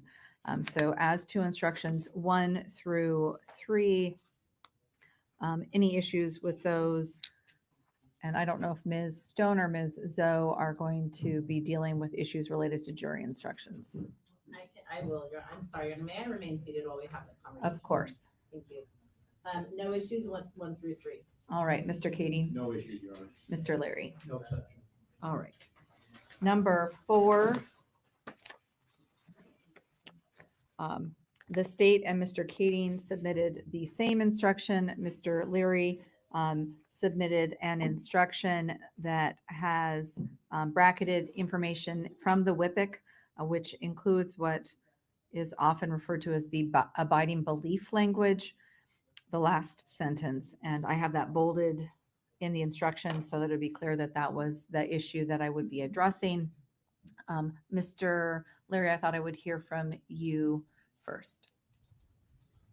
As I'm sure everybody is well aware in terms of the arguments associated with WIPIC 4.01, it is not error to include that language. It is discretionary as defined by the comments and by the bracketed material in 4.01. I do object to language where the court is directing the jury as to whether they are satisfied beyond a reasonable doubt. I would also note that in the introductory instructions that the court provided to the jury when discussing reasonable doubt, the court did not include the abiding belief language, which I did note. Would ask to be consistent and simply I object. And I'm not aware of this court's policy, and I know that courts generally have a standard policy. So that's my argument. Thank you. Mr. Kading, your instruction did not include that language. It might be. The abiding belief, I believe. It is not. I don't think so, but I could have missed it, certainly.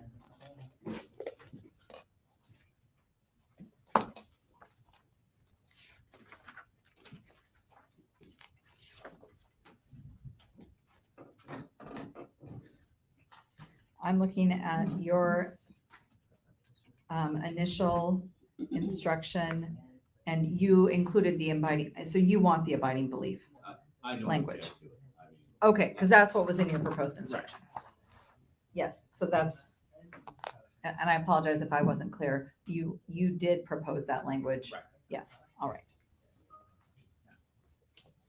And that's why I indicated on the draft instructions that it was only Mrs. Ollie's instruction that had that language. Ms. Stone? Thank you, Your Honor. Your Honor, I think counsel is correct as to the law regarding the abiding belief language. That is discretionary for the court. Obviously, the state would note that that language is regularly given. It is appropriate to give that language.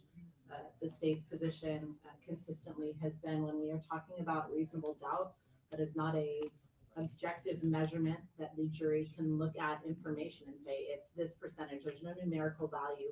And while we talk about it regularly as attorneys, especially as criminal attorneys in the course of the law, that has become, I would argue, a very, we have much more familiarity to it. The first time that most jurors hear that as a measurement for deciding a case is during the course of the actual case when they're on jury duty.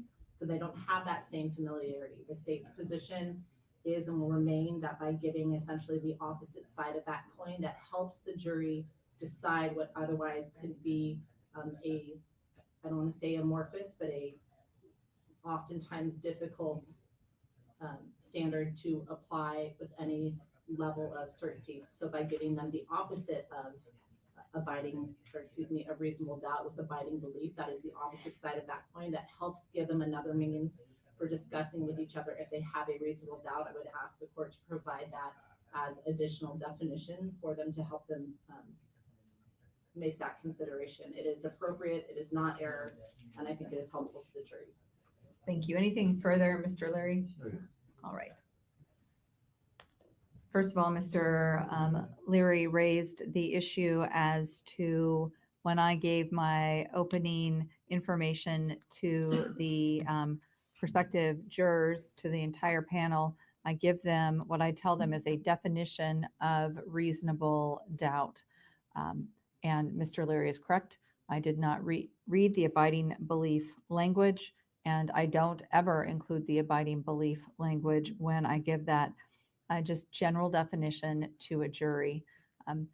These are the jury instructions, which are different than the court giving a jury a general idea of how reasonable doubt is defined. And I would posit that no one will remember, first of all, exactly what I said at the time of those instructions. But the reason I don't give the abiding belief language is that I don't want someone who is a defendant to feel that they cannot suggest that if I give it, that means it will be in the final instructions. I want both sides to have an opportunity to argue that to the court. And so I don't want to read that on the off chance that someone would remember that they heard it differently. That's why I don't include it. It allows both sides the opportunity to argue to the court at the time of instructions whether or not I should include the abiding belief language. And I don't like to have a policy as it relates to jury instructions, as it relates to how I give jury instructions. I don't think that's appropriate. I think the court has to decide every time what are going to be the appropriate instructions. In this matter, I find, and as the lawyers have properly indicated, if the court includes the abiding belief language, according to our pattern instructions, that's appropriate language and consistent with the law. If the court did not give the abiding belief language, that is also an appropriate instruction and consistent with the law. I am persuaded that it is appropriate, and I will include the abiding belief language in instruction 4.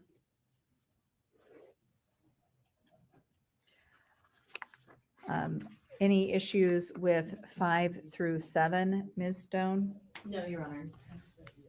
Mr. Kading? No, Your Honor.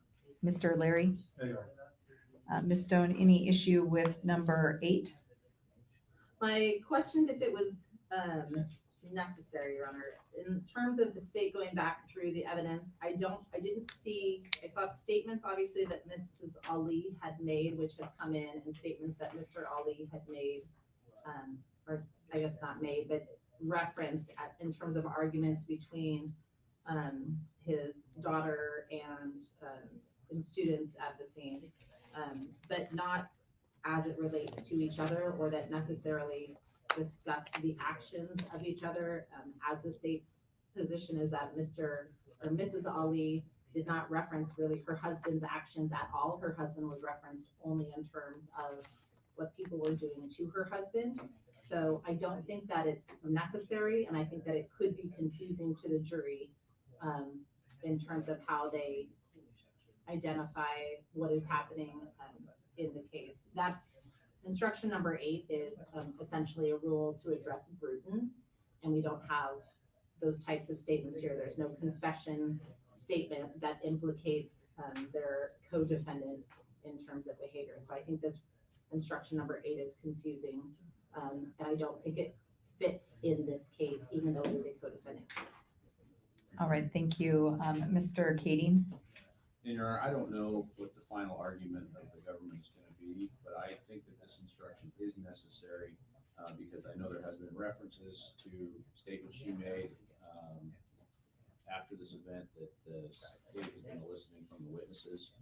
Obviously, Mr. Ali is part of those. Bless you. So I think it's appropriate to limit the statements that she made be used in arguments in case against her, but not against Mr. Ali. So I would ask the court to include it. Mr. Larry? Well, I can think of one example. One, I think it was Officer Bell, maybe Sergeant Bell, said that Mr. Ali told Mrs. Ali to just go home, given that my client is charged with burglary and has an argument that she had been trespassed. That statement shouldn't be used as evidence of the burglary or trespass as to why. I didn't get a chance to cross him on why he wanted her to go home, because she wasn't supposed to be there, or just because the event was over and just go home. So I do think that instruction is appropriate. And so I'm not making that argument. So insofar as that's helpful, I don't think that applies that burglary plainly was committed prior to that statement being made. So I understand that concern. That's not an argument the state's making or would make, and I don't think that makes that instruction applicable. Yes. My concern is that Mrs. Ali describes what she sees as it relates to what is happening to her husband. My concern is that whether the jury looks at that and says, well, then do we need to take what Mrs. Ali said she says and cut Mr. Ali out of those observations altogether, even though it doesn't address any behaviors done by Mr. Ali?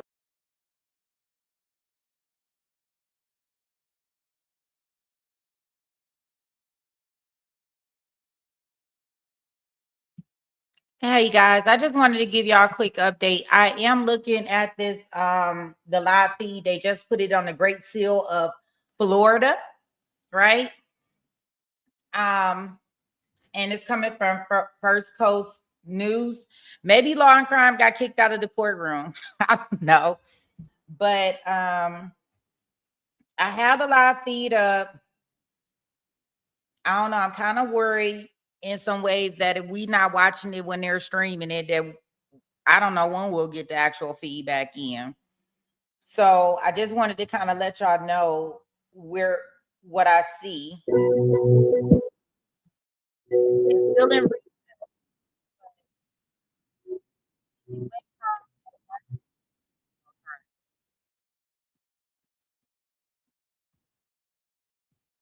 It went from that one screen that everybody probably seen.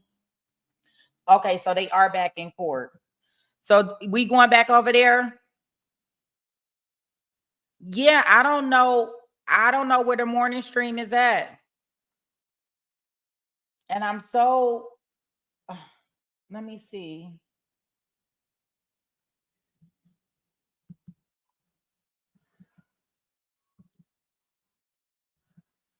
I hate when I really despise when they do trials this way. Let me see something.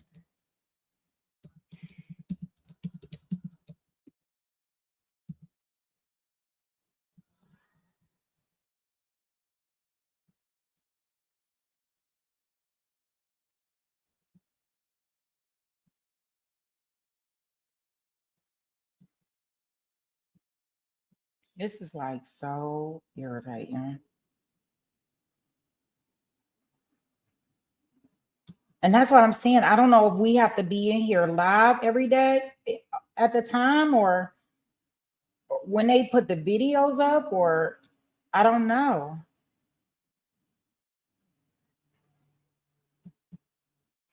You say wake you up.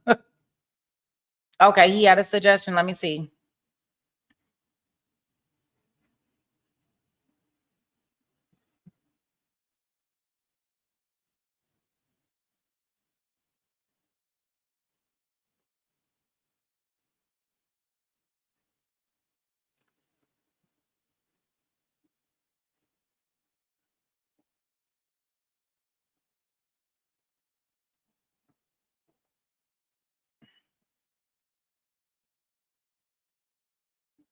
Okay.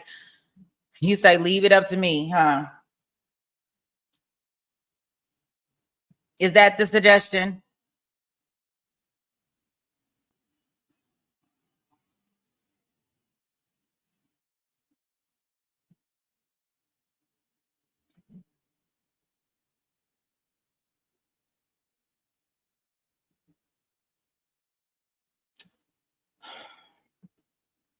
I really just, wait a minute.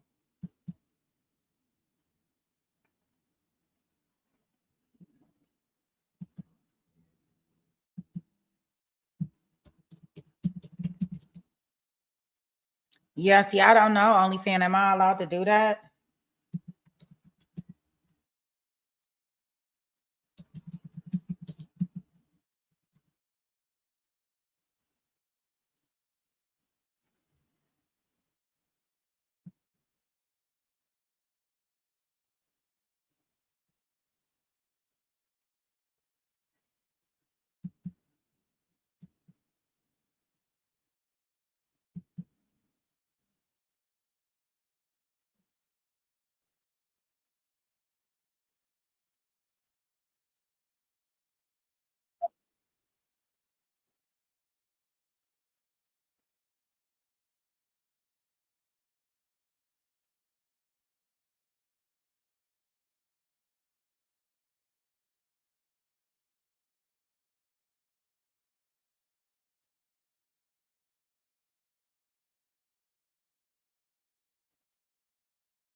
Wait a minute. I think I might have found it. Wait a minute.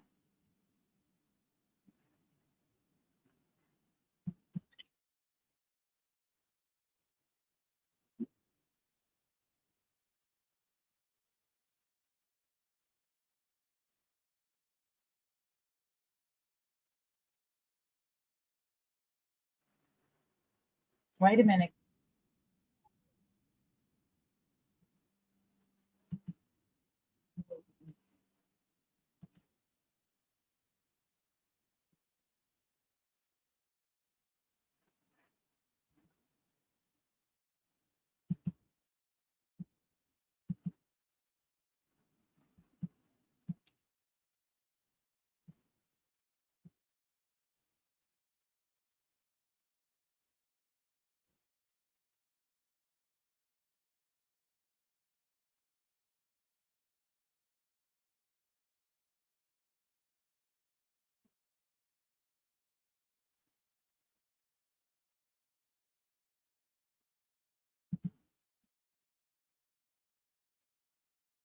Oh, I thought I may have found day one.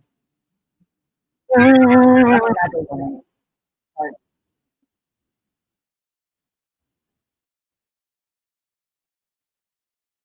I don't know. I know these commercials is driving me crazy.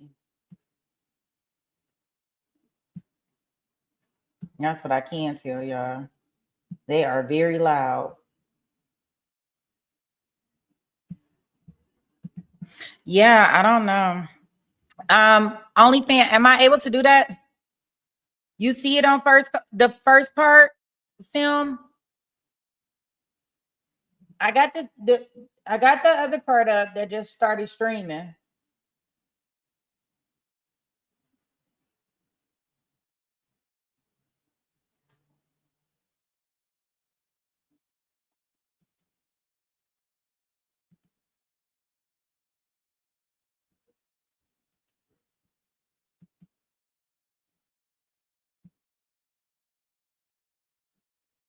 We were just trying to see if we can get the first part that we had seen earlier that we tried to watch but couldn't watch.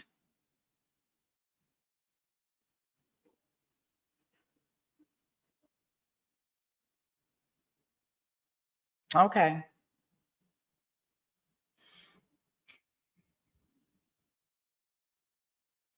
Okay. That sounds fine to me. Y'all know I'm with whatever. And I have the Ali thing. I have it paused, so we'll pick back up there.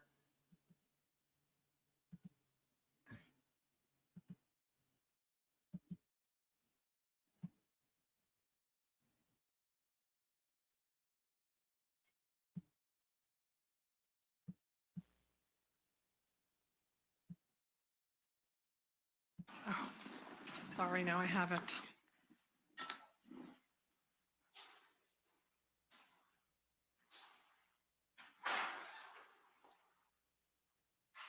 Okay.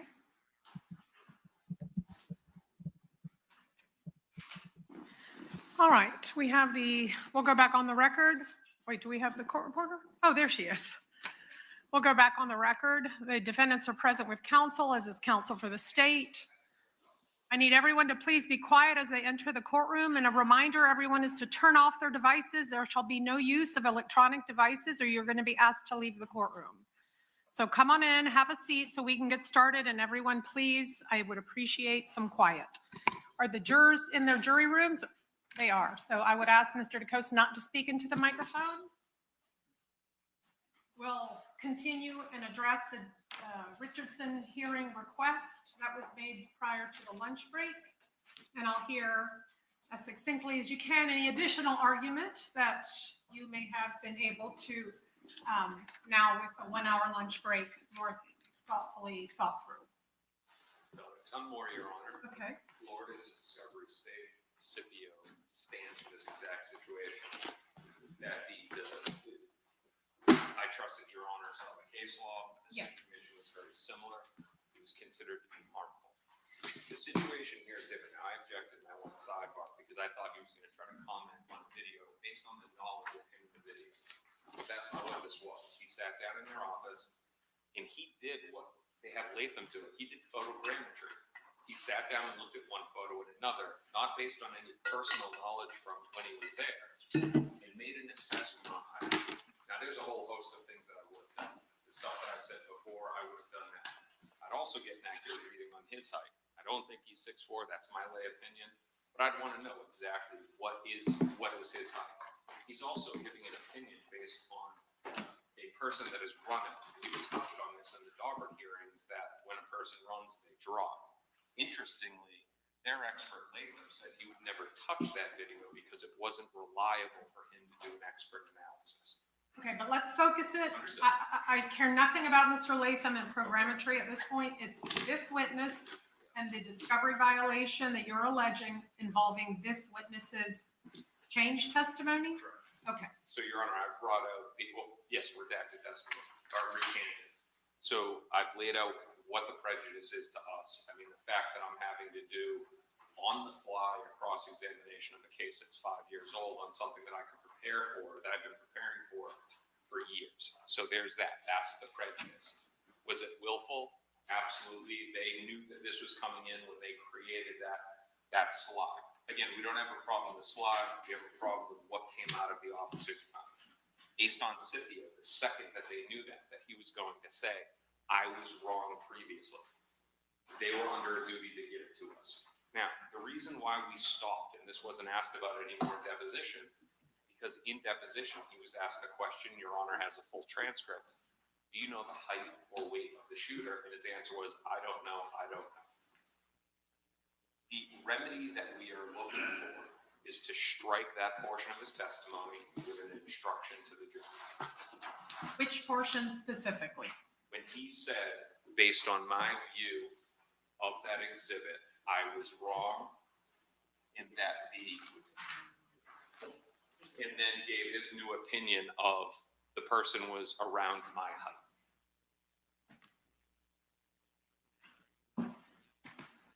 Okay. and I'll hear from the state. Judge, I would just say that I don't believe it's a material change in his testimony. He does not give a height. He was personally there that day, looked at the video. This is evidence that the defense has.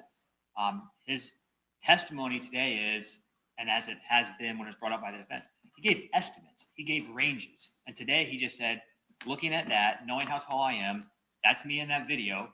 I think I was wrong. I think he's a little closer to my height. He didn't say he's 6'3". He didn't say 6'4", 6'1", any of those things. He just said, I think he's closer to my height. I don't think it's a material change in his testimony. Okay, thank you. It's a change of nearly a foot from his previous testimony. It's a material change in his testimony. I understand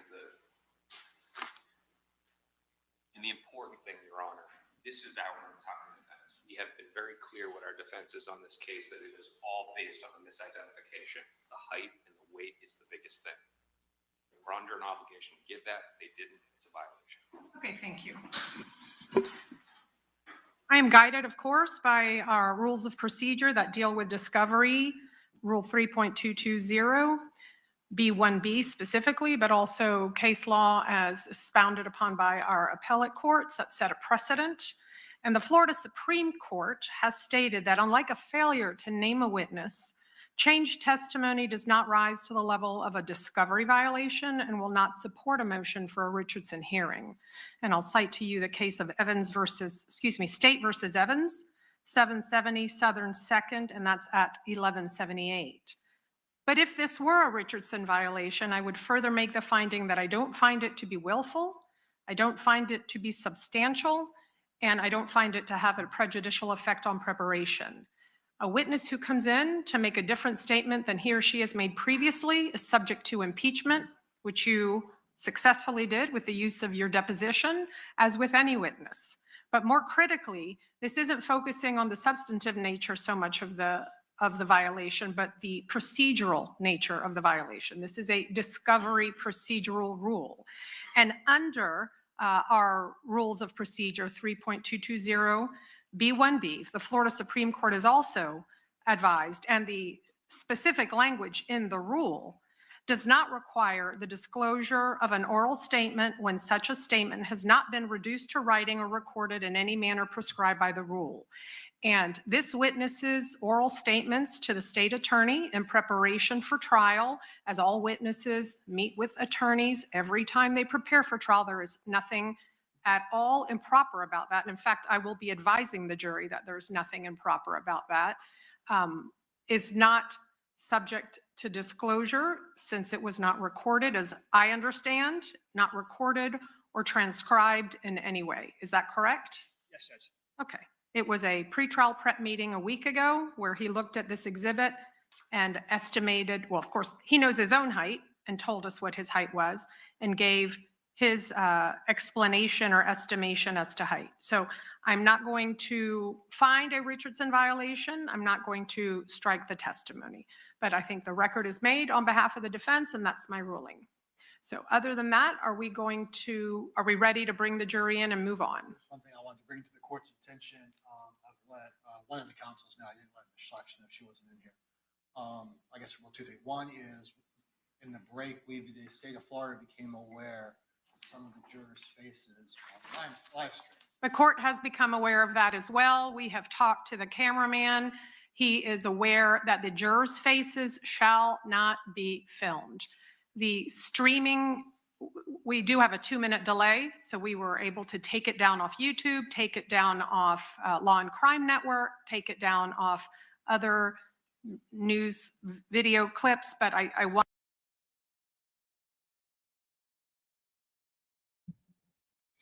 Hey guys, did y'all just hear that?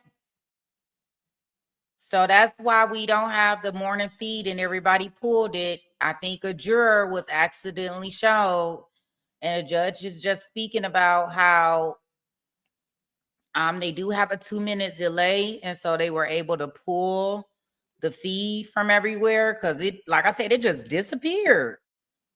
So I don't know if they'll scrub it and put it back up there for part 1, maybe later, but we'll go ahead and continue with part 2. But I'm glad that we were able to hear that explanation of what happened. want to once again reiterate that the jurors' faces should absolutely not be filmed. Okay? Let me get a thumbs up from the cameraman. Thank you so much. I'm not sure which jurors it was. It was these two right here. Yes. Okay, I just want to make sure the court was aware. Another thing is I had a very incredibly brief interaction with the juror when I was walking into the courtroom. He wanted to know how to get into the courtroom. I told him I didn't know. I would check. And How to get into this courtroom? he was waiting in the hallway by himself, so he didn't know how. So Okay. I just walked by and now to answer him, I said, I don't know, I'll check. And I think the bailiffs went out. So he was trying to get into this door? Trying to get into the juror, correct. So Or this, the exit. okay, I see. He was in the hallway out in front of the court. Understood. Back into the jury. Okay. Honor, just a request moving forward. I don't know if it was part of your instruction. It may not have been, but I know I've had it routinely. That they tell the jurors that in the event that you see one of the attorneys and they, walk away from you and don't speak to you, know that it's because I've instructed them not to. And I think that that's what the state should have done. Just, any interaction, even with a smile, a facial gesture, is an improper communication with the juror. It should have been head down, walk away.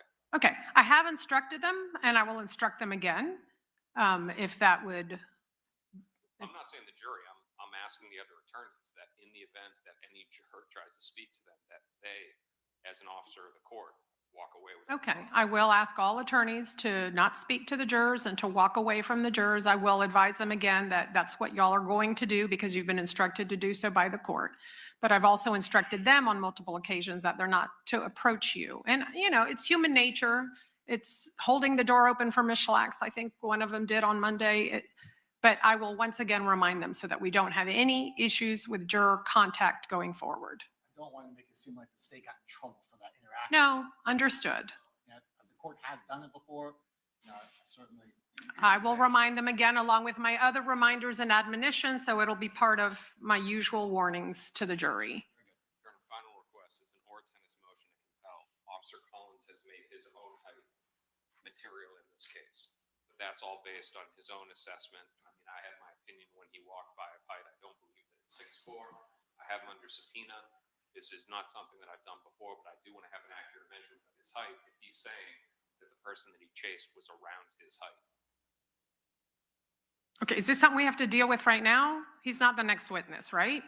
No, this is on Collins. Okay. You already testified, just putting it, I want to make sure it's contemporaneous with Okay. everything else with Collins. And what is it you want me to compel? Why don't, since it's not an issue at the moment, you can put it in a pleading in writing. I'll have the state respond, and then whatever it is you're wanting me to compel, I will address that and think about it and rule on it. But if it's not for any witness today, then I would ask, let's hold off on that until it becomes an issue. Okay. Are we ready to bring the jury out? Yes, Your Honor. Oh, wait, I'm sorry. Mr. Atkinson gets to speak. Go ahead. Just to expedite the next couple of witnesses, I've shown defense counsel a series of photographs that we intend on introducing. I was going to introduce them now. And that they're being stipulated to? All right, let me also say this, because one thing that happened in the last time when you stipulated to the series of pictures is in that both of my clerks here have to label them and sticker them and do this and do that. And that is also, no offense to you ladies, a little distracting. So this is all something that should be done either before court, at the beginning of the day, or at the end of the day, or during lunch recess, although they need their lunch breaks too, not during the testimony. I'm trying to reduce, eliminate, minimize as much disruption during testimony as I can, from doors opening and closing, people's phones ringing, talking and whispering. We need to not have that done in the middle of testimony. Okay, but that said, if there are items to be stipulated into, then tell me now what those are, and then I'll inquire of the defense. On the state's list, it goes through 5C, and it's 73 through 107. Series of photographs around the ensemble. So 73 through 97 are being stipulated to? Through 107, okay. Is that with the approval of Defendant Whitaker? Yes, Your Honor. And thank you. And Defendant Robinson?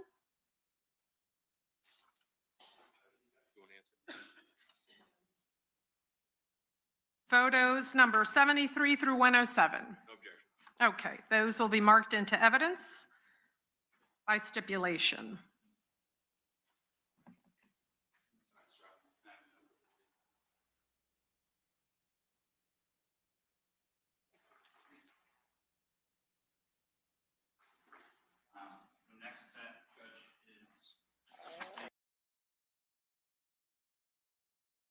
And what number did you say? 176?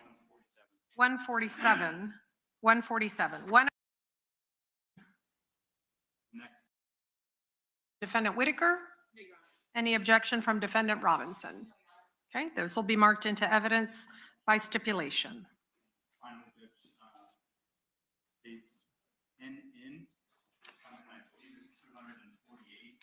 There's a map from 7201 Arlington Expressway.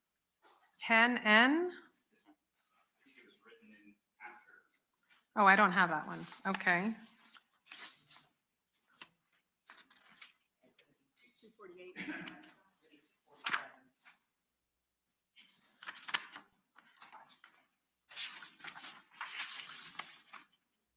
Wait, what number? My exhibit only goes up, my exhibit list only goes to 226.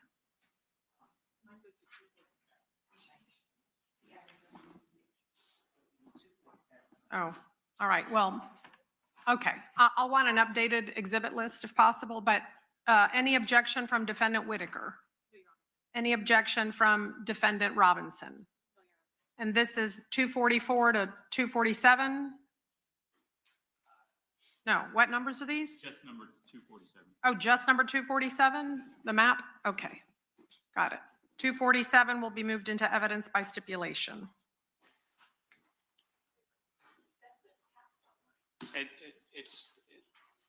On one of the lists, it was 248, on the other, it's 247. For the record, the only thing we're introducing now is the map, not the cat.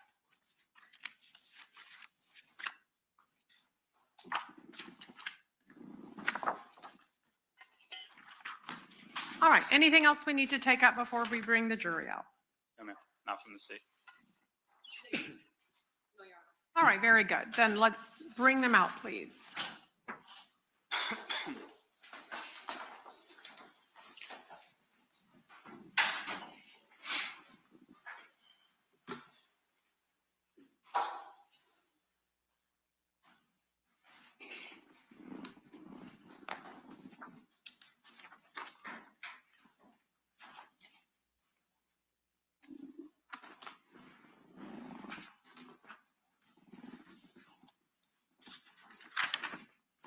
Judge, for the two crime scene detectives, can I inquire from here, from the evidence card?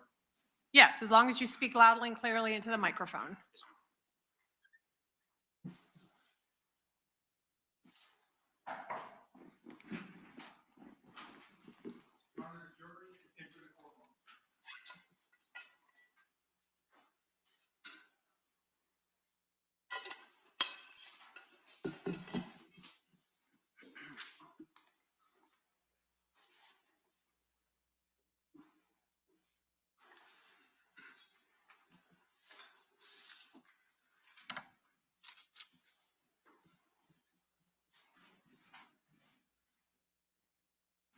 All right, thank you, ladies and gentlemen. You may take your seats.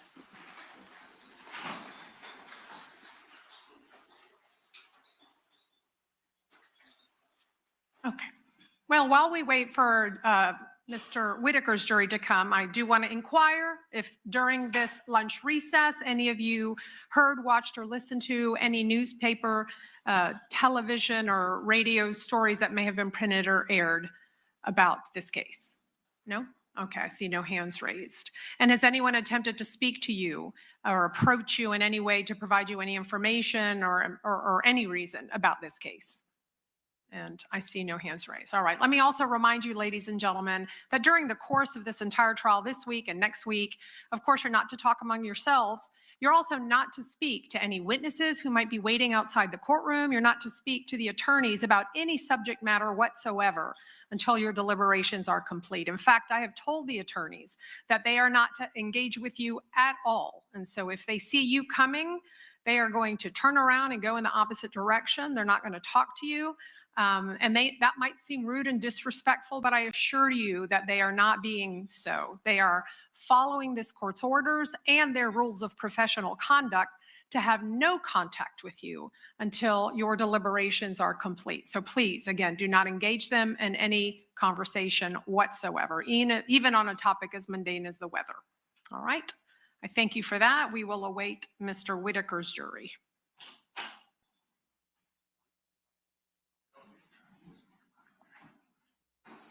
Who was asking? Okay. Jury 9, let me call the roll.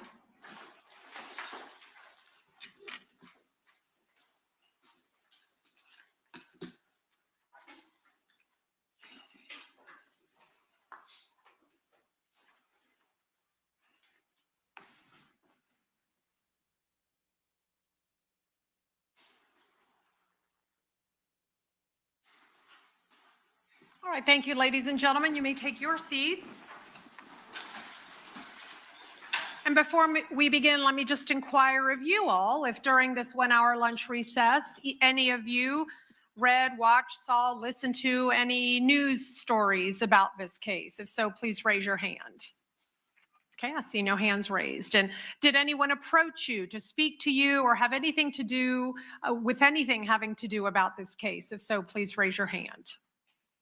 Okay, and I see no hands raised. Thank you. Lastly, I do just want to remind the jurors that as you come and go and during lunch recesses or end of the day recesses or any recesses where you exit the courtroom or the court jury room, you're not to speak to any witnesses who might be waiting outside the courtroom doors. You're not to speak or engage with the attorneys should you see them in the hallways and the elevators or in the lunch spots.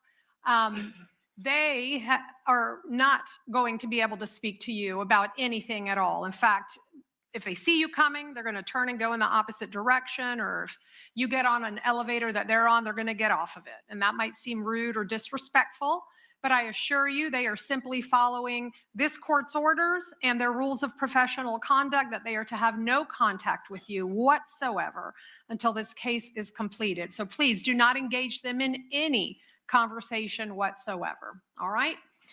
So with that, I will call upon the state to call its next witness. The state would call Detective Dunn. Detective Dunn, please. And Mr. Atkinson, and for all the lawyers, a request has been made by the jurors for you all to speak closely, clearly, and loudly into the microphones.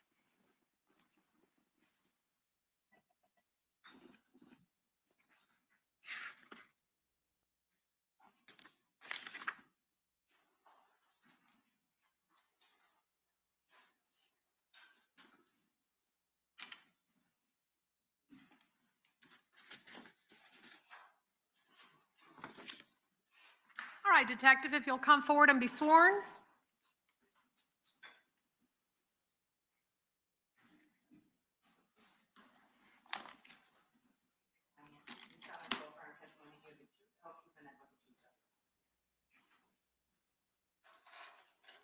Yes, if you'll have a seat in that chair, please speak closely, clearly, and loudly into that microphone.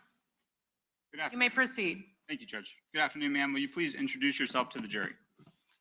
Yes, my name is Noelle Dunn, and I'm a retired crime scene detective with the Jacksonville Sheriff's Office. Okay. How long were you a crime scene detective with the Jacksonville Sheriff's Office? I was a crime scene detective for a little over 19 years, and I was with JSO for almost 26 years. At the time that you retired and back in 2020, were you what is called major case certified? Yes, I was. Can you explain to the jury what that means?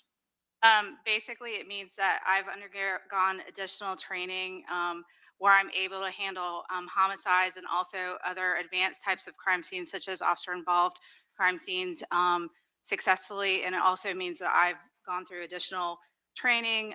For example, I've had multiple classes in advanced crime scene investigation techniques, including a certificate of proficiency from the Institute of Police Technology and Management, which involved over 180 hours of crime scene processing techniques.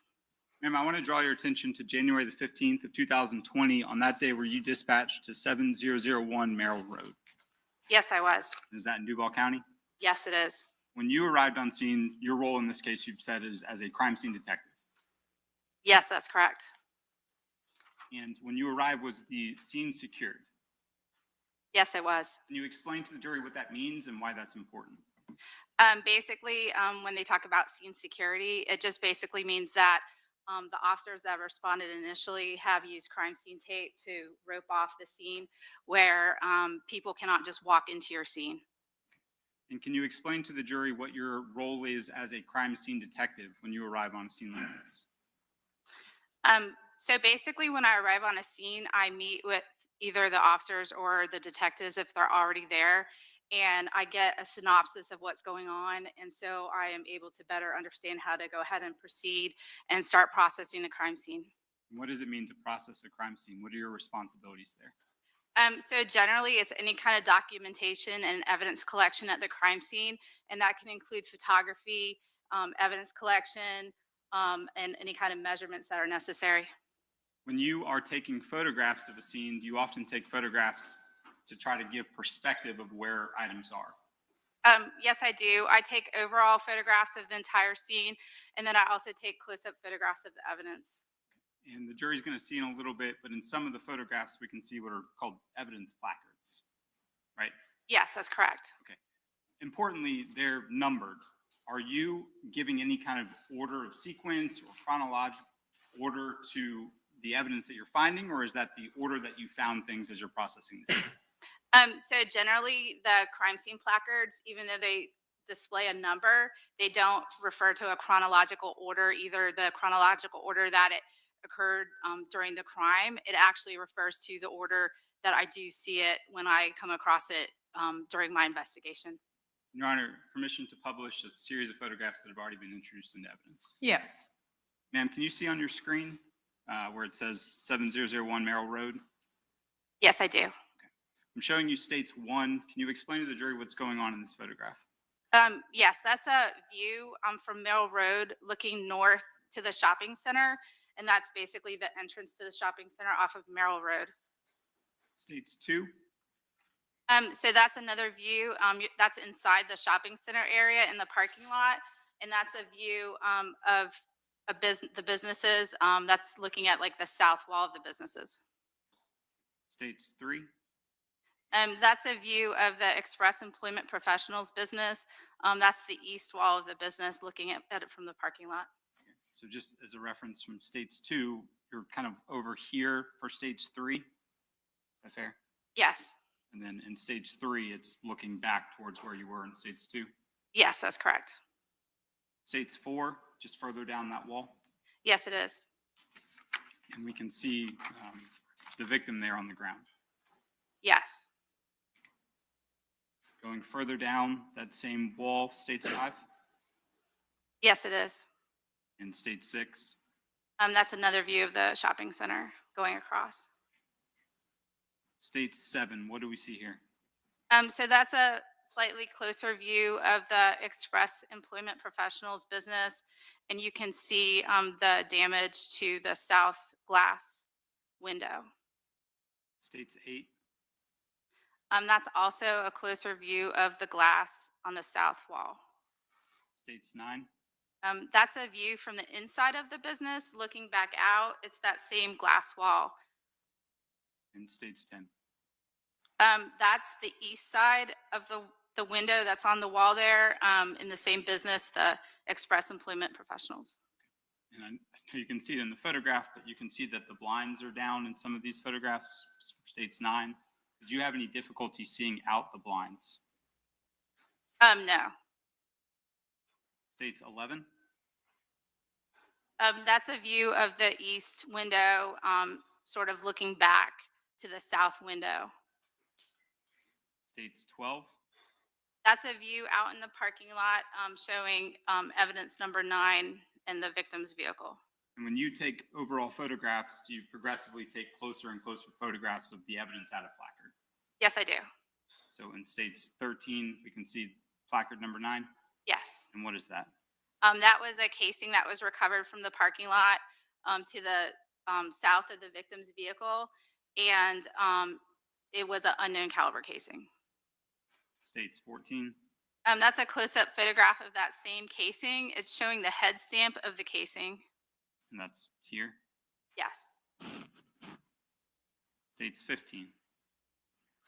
So that's an overview of the east side of the shopping plaza. It's showing some of the evidence placards that were labeling individual pieces of evidence, and also you can see the greater scene, including the victim. State 16.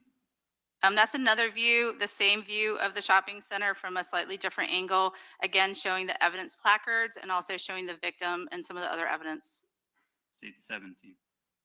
That's a view looking towards the south. It's the same general area showing the evidence placards and also the victim. States 18. That's a closer view, also looking to the south. It's showing the victim on the sidewalk in front of the shopping plaza and also the location of placarded items of evidence. Okay. And in this photograph, we can see, I'm circling it, but for the record, it's kind of a white box with orange on it and then some other material here. Can you explain to the jury what that is? Yes, there was a medical business that was close by, the Baptist Health. And when this incident happened, the people used their medical supplies to attempt to treat the victim for his injuries. And they left those behind. States 19. That's evidence placard number 1 showing casing. States 20. That's a close-up of the same casing, and it's showing the head stamp of the casing. States 21. That's evidence number 2 with another casing. States 22. That's evidence number 3 with another casing. States 23. That's evidence 4 with another casing. States 24. That's evidence 5 with another casing. States 25. That's evidence 6 with another casing. States 26. That's evidence 7 with another casing. And I know that in this series of photographs, we're not seeing the head stamps with the firing pin impression, but these are all fired rounds. That is correct. States 27. That's evidence number 8 with another unknown caliber casing. States 28. What do we see here? That's an overview of the victim, basically showing the immediate area and the medical supplies and the condition of the victim when we found him during our investigation. Okay, and coming down kind of slightly from the victim's waist, this item on the ground, did you ultimately find bullet strikes into the concrete? Yes, we did. States 29. That's a close-up photo of the victim. It's showing the belt at his waist, and it's showing that the belt was severed. States 30. That's the victim's cell phone that was in his pocket. It's showing that it was shattered. States 31. That's the front of the cell phone when we removed it from his pocket. States 32. This is an overview of the lower part of the victim's body. It's also showing some of the condition of the victim's body when we found it during our investigation. States 33. That's a close-up of the victim's right leg. It's showing the damage that we observed during our investigation. States 34. Those are items that were recovered from the victim's pocket during our investigation. States 35. That's showing the victim's identification that was located in his wallet at the time of our investigation. States 36. That's the contents of the victim's wallet when we were doing our investigation. States 37.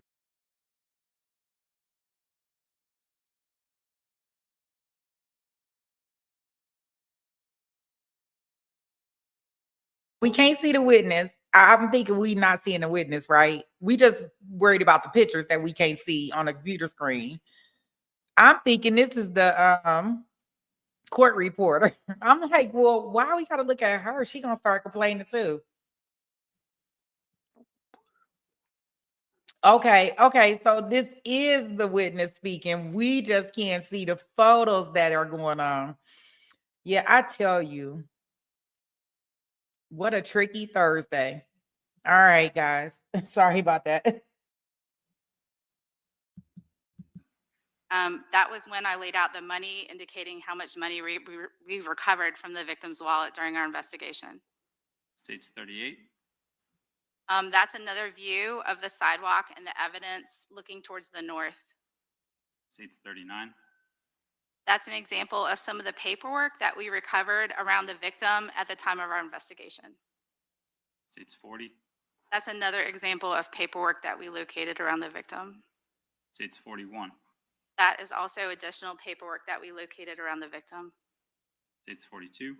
That is another paper that we located by the victim. States 43.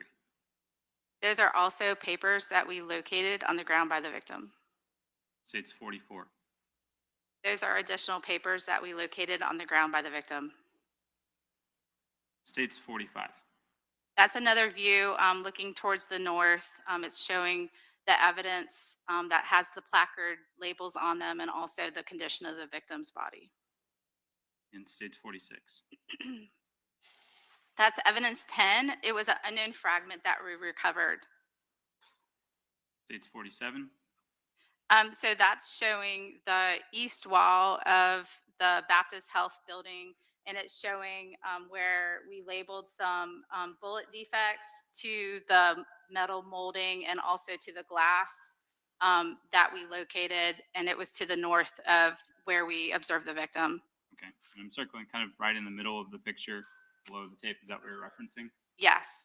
And you said that anytime that you find suspected bullet strikes to buildings, you will label those. Yes, that's correct. Same kind of question as the placards. Are you giving an order of sequencing or just the order that you found them in? No, we're not sequencing it. We're just basically documenting it in the order that we actually do find it. States 48. That's a closer view. It's showing that metal molding, and it's showing some of the labels that we put on it, showing the bullet defect to the actual metal molding and then also to the glass nearby. States 49. That's a close-up of the bullet defect to the metal molding that we labeled as B1. States 42, or sorry, States 50. That's the other corresponding side of the metal molding and that we labeled as B2. States 51. And then that's the final area where it shows a bullet defect to the glass that we labeled as B3. States 52. That's an overview of the east wall of that shopping plaza, and it's showing the evidence placards, and it's showing the location of the victim's body in perspective with the Baptist primary care area. States 53. So that's showing, if you look at the planner on the right-hand side, at the base of the planner, we located another bullet defect, and that's also labeled there. Okay. Is that what I've circled on the screen there? Yes. For the record, it's at the base of the concrete planter. States 54. So you can see the planter in the left-hand side of the photo. And then also that's showing basically the south wall of the rest of the plaza as an overview. States 55. That's a close-up of the bullet defect that we labeled at the base of the planter. States 56. That's evidence 11, which was an unknown fragment that we located at the scene. States 57. So that's an overview of the east wall of the shopping plaza. Again, it's just showing the evidence placards, and it's showing the perspective and how they're related to each other. And States 58. That's an unknown casing, and it was evidence number 12. States 59. So that's a view of the shopping center looking towards the north, and it's also showing the relationship of the different items of evidence to each other at the scene. States 60. That's evidence number 14, and it's unknown caliber casing. States 61. What is the focus of this photograph? So that's another close-up of the right side of the victim's body, and you can see the fact that the belt was severed, illustrated in that photo. Okay. And I'm circling a couple of items on the screen. Can you tell the jury what those items are? Just for the record, they're like a cone-shaped item. Below is underwear and a couple of other metal pieces. Yes. So we located several fragments by and under the victim's body.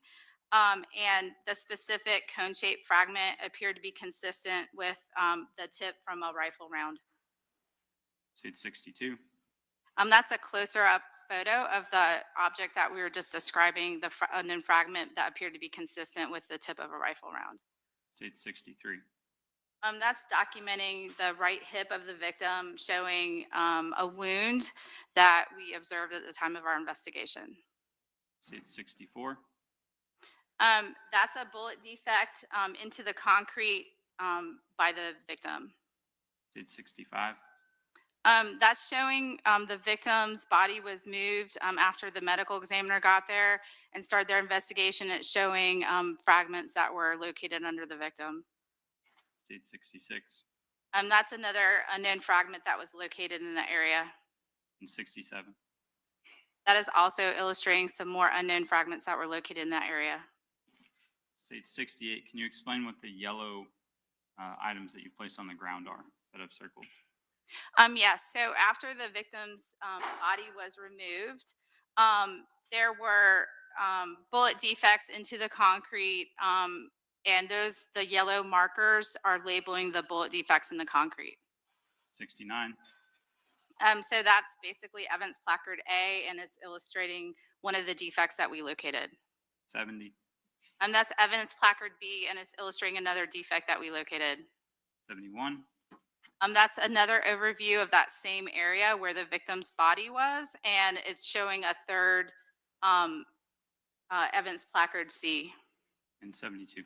That's a close-up of evidence placard C, which was a bullet defect into the concrete. And the physical evidence that you collect as you are processing the scene, do you collect those items and place them into the property room? Yes, I do. Do you yourself do any forensic testing on those items? No, I do not. Your Honor, permission to approach the witness? Yes. Now, I'm showing you what's been introduced or what's identified in state 8T for identification purposes. Do you recognize this item? Yes, I do. Can you explain to the jury what this item is? So the part on the left are 10 unknown caliber casings, which are the evidence items that I placed in the property room. And then the one on the right is another unknown caliber casing. Your Honor, it's time to say into evidence which is marked as states 8T as states 202. Okay, any objection from Defendant Whitaker? No, Your Honor. Any objection from Defendant Robinson? No, Your Honor. All right, then 8T will be marked into evidence as State's Exhibit 202. And I'm next showing you what's been marked as states 8U for identification purposes. I'll ask you to look at that item.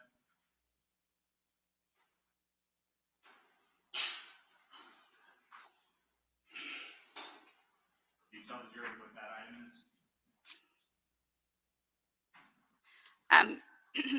These are both unknown fragments. One was evidence number 10 and one was evidence number 11 that I collected at the scene. Your Honor, it's time to say what's been marked as states 8U, the states 203 in evidence. All right, any objection from Defendant Whitaker? No, Your Honor. Any objection from Defendant Robinson? No, Your Honor. All right, 8U shall be moved into evidence as State's Exhibit 203. Finally, now I'm showing you what's been marked as 8V as in Victor. Take a look at that item.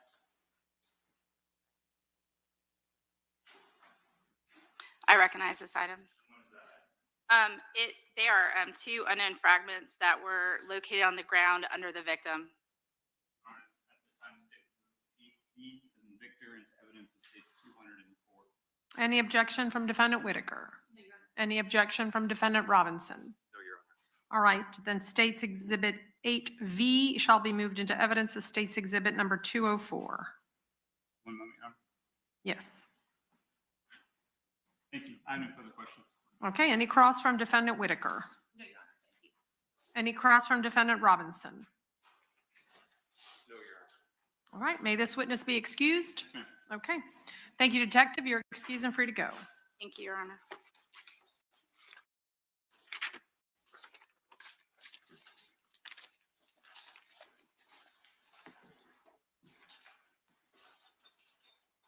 All right, State, you may call your next witness. State would call Detective Grant.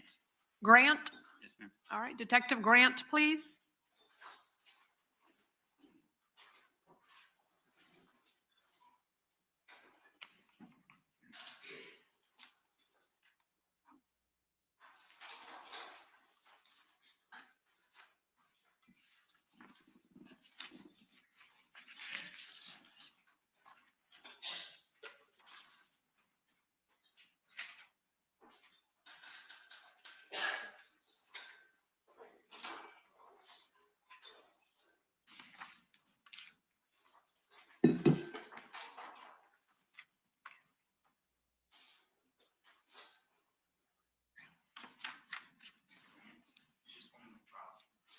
Oh, okay. I was looking for her on the list.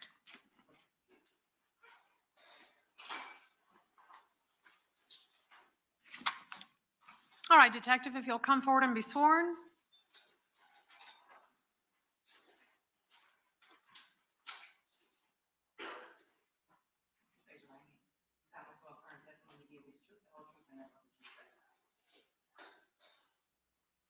Yes, you'll have a seat right there. Be sure to speak closely and loudly into that microphone.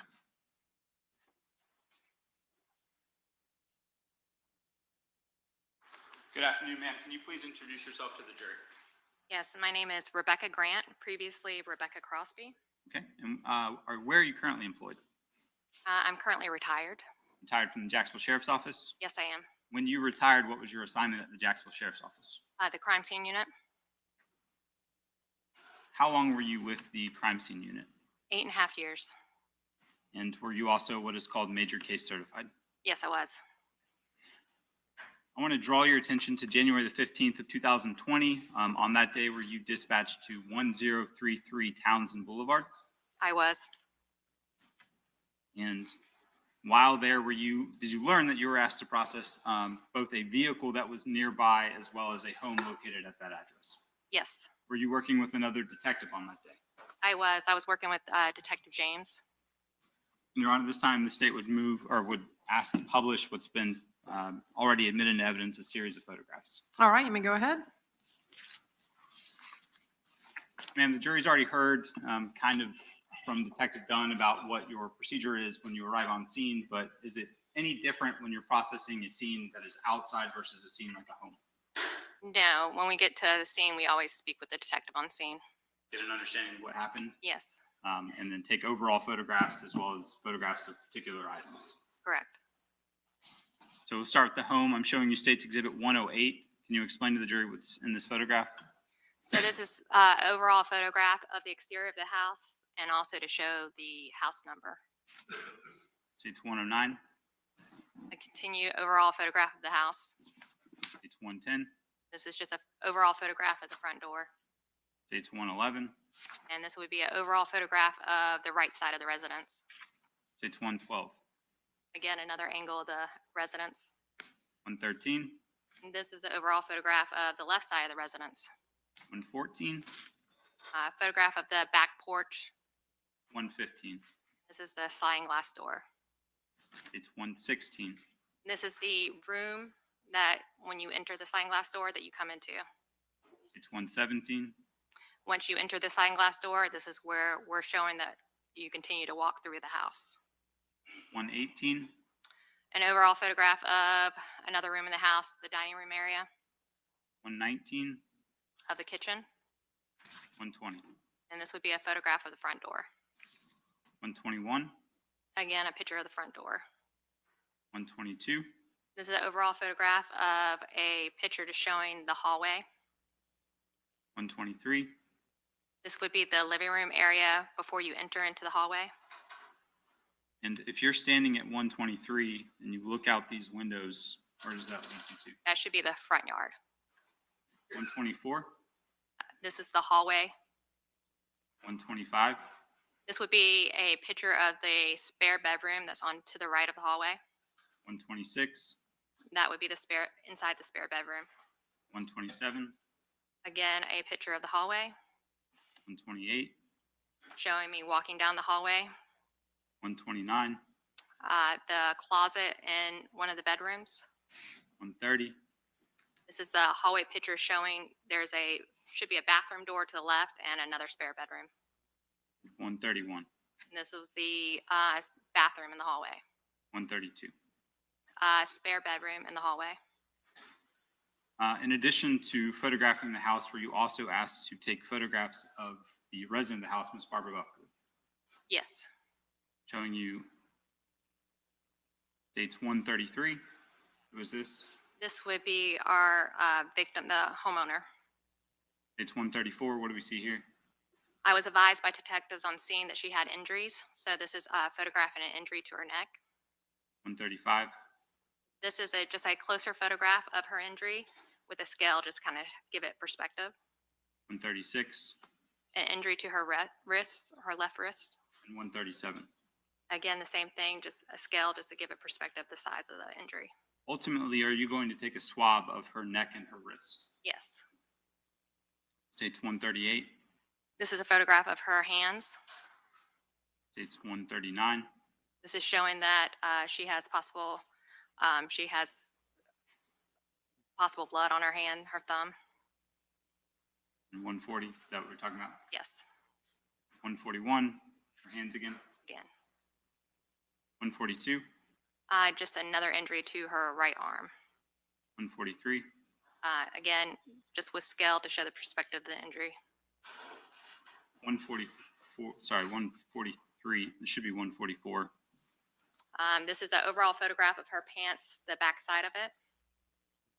States what should be 145. That's to show that there's possibly what we think is blood on her pants. And when you suspect that there's possibly blood on an item like pants, is there something that you can do to test for that? Yeah, so we take a sterile swab, we hydrate it with distilled water, and we swab the area in question, and then we conduct a hemodynamic test that once you stick it in that test kit, it will turn blue if it's a positive reaction. It should be 146 Again, just showing the area that we're focused on. and 147. Is that the hemodynamic test? Yeah, so that would be the reaction that we got. Ultimately, we talked about the fact that you did a swab of her neck and her wrist.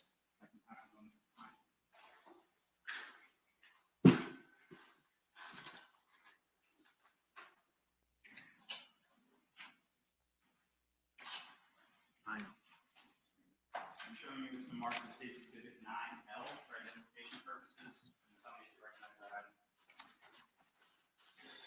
Yes. What is that item? This would be the touch DNA swab that we took of her neck and her left wrist. Your Honor, this time the state will move into evidence which is marked as 9L as 220. Any objection from Defendant Whitaker? Any objection from Defendant Robinson? All right, 9L shall be marked into evidence as State's Exhibit 220.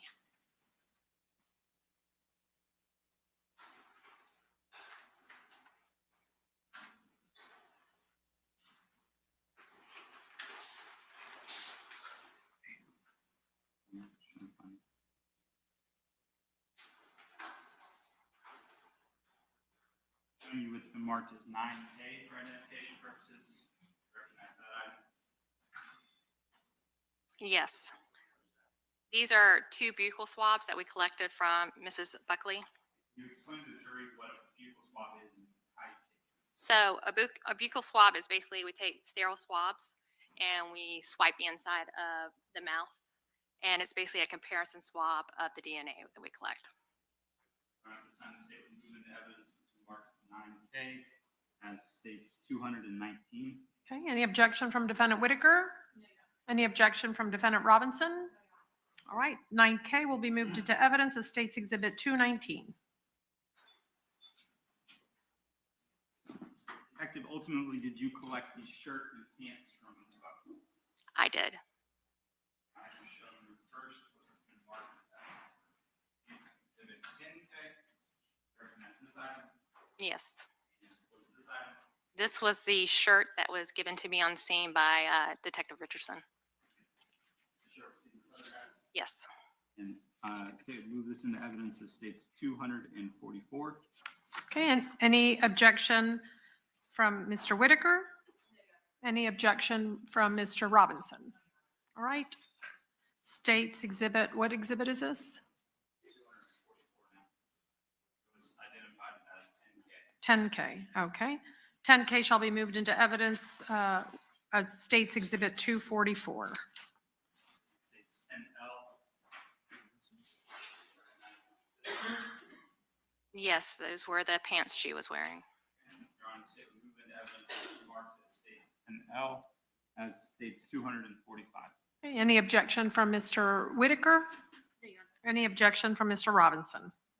All right, 10L shall be moved into evidence as State's Exhibit 245.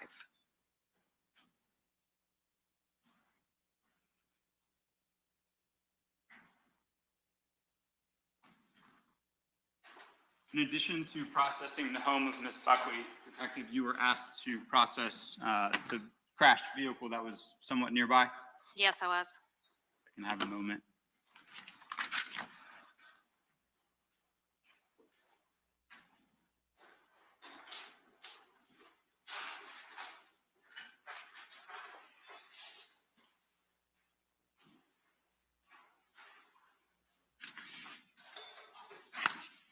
showing you State's Exhibit 73. What is State's Exhibit 73? Can you see that on your screen? Yes. What do we see in this photograph? So this is the numeric of the residence the vehicle was located. State 74, Just an overall photograph of the area where the vehicle is located. State 75, Again, an overall photograph. State 76, This would be an overall photograph of the vehicle as we found it. State 77, Overall photograph of the vehicle and the damage. State 78, Overall photograph of the vehicle and the license plate. State 79, Another overall photograph of the vehicle. State's 80, And an overall photograph of the vehicle and the damage. State's 81. What do we see in this photograph? This is a picture showing that the gear shift is still in drive. When you arrived on scene, was the vehicle still turned on? Yes, Who turned the vehicle off? I did. State's 82. What do we see here? So this is a photograph of the exterior looking inside the vehicle of what's in the driver's seat. You said that at this point you're taking photographs from the exterior of the vehicle. Correct. You're still on scene at this point. Yes. Ultimately, are you going to have the vehicle towed to the JSO warehouse? Yes, we are. And what's the point of doing that? To have a more secure location and then also to get the search warrant.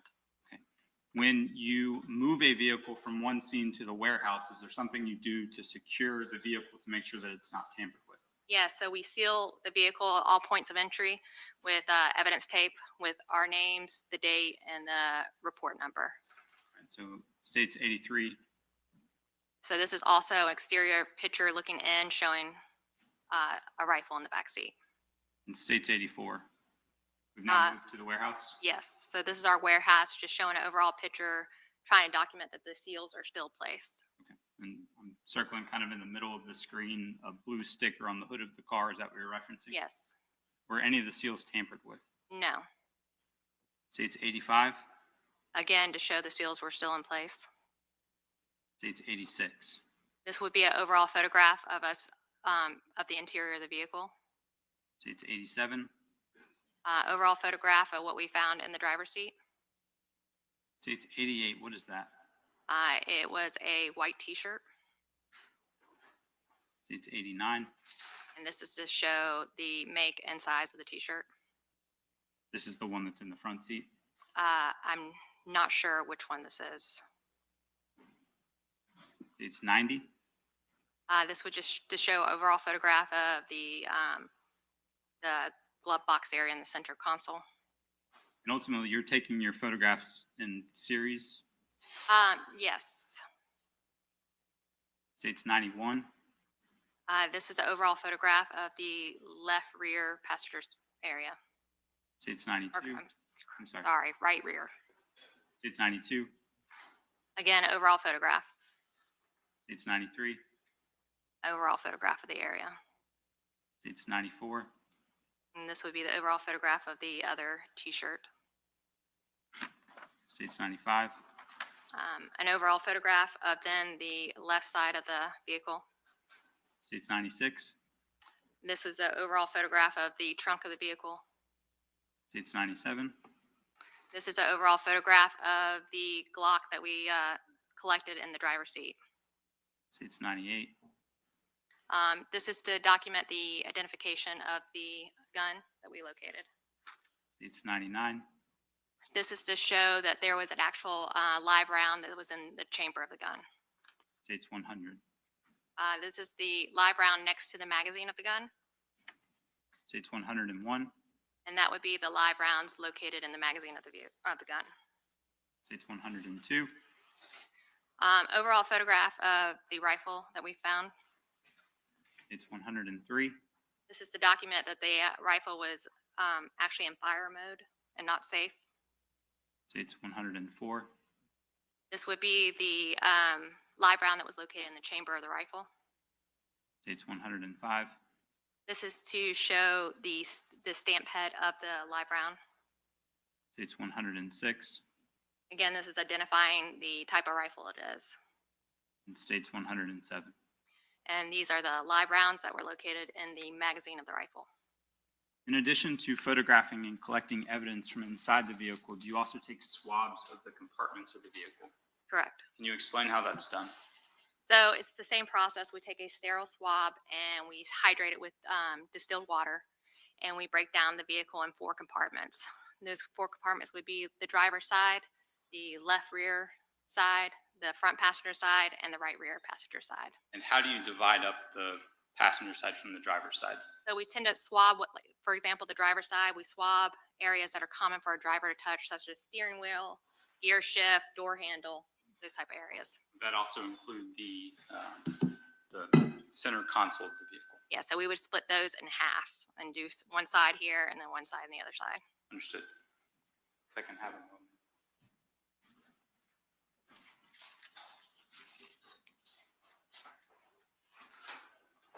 So you would been marked as states 9M for identification purposes. Can you take a look at that? Yes, What is that item? it would be a touch DNA swab of the driver's compartment. This is the one that you performed and just explained. Yes. At this time, the state will move in evidence to mark states 9M as states 221. Any objection from Defendant Whitaker? Any objection from Defendant Robinson? All right, the 9M shall be moved into evidence as State's Exhibit 221.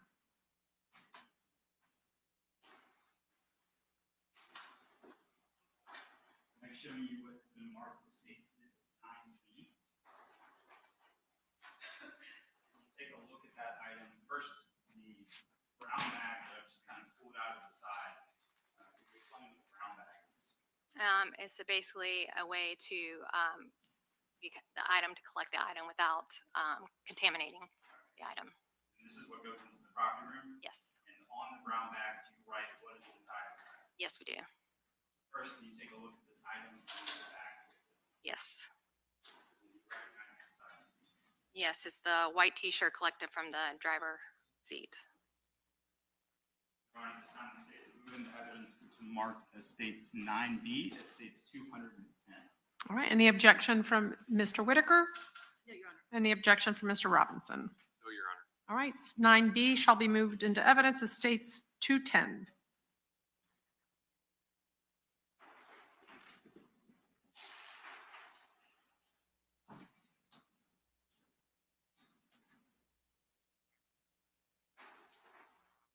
That's showing you what's been marked as states 9C, as well as the back of it. Tell the jury you recognize this item.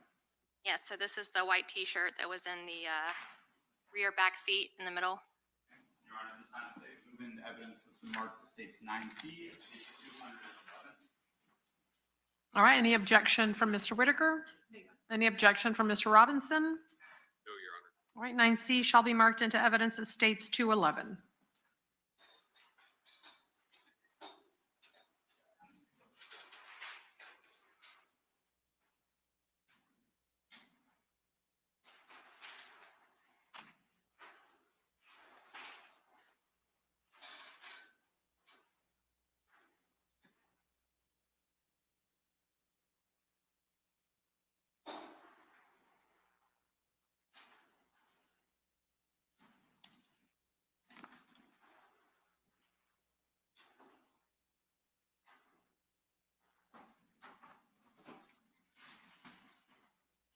Your Honor, the next exhibit states 8Z, which is a rifle. I believe it's been cleared by the bailiffs.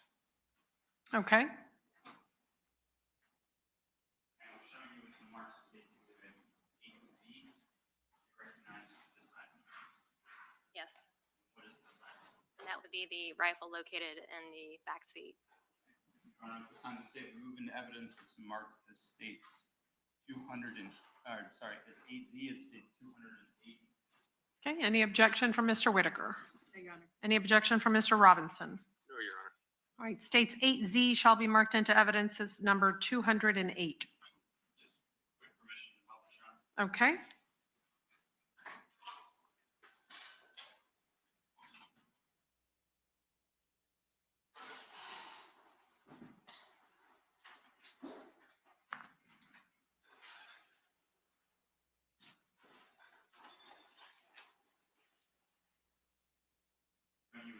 as State's Exhibit 9A.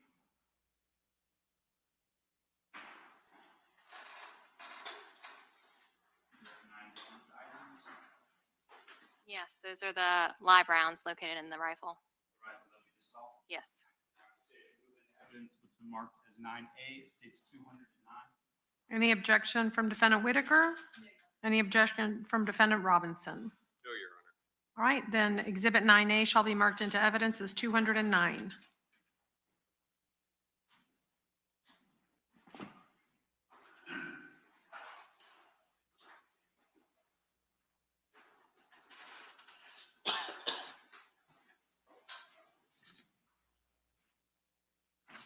When you collect an item like a rifle, you process it or you swab it for potential DNA. Yes, we do. You explain how that's done.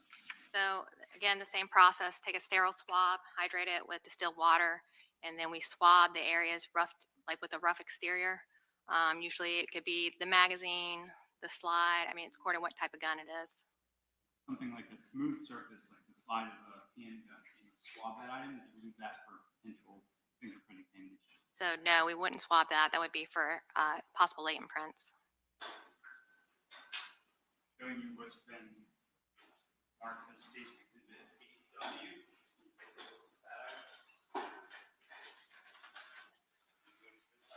That would be the Glock that was located in the driver's seat.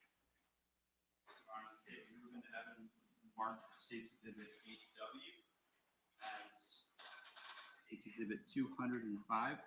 Okay, any objection from Mr. Whitaker? No, Your Honor. Any objection from Mr. Robinson? No, Your Honor. Okay, without objection, State's 8W will be marked into evidence as 205.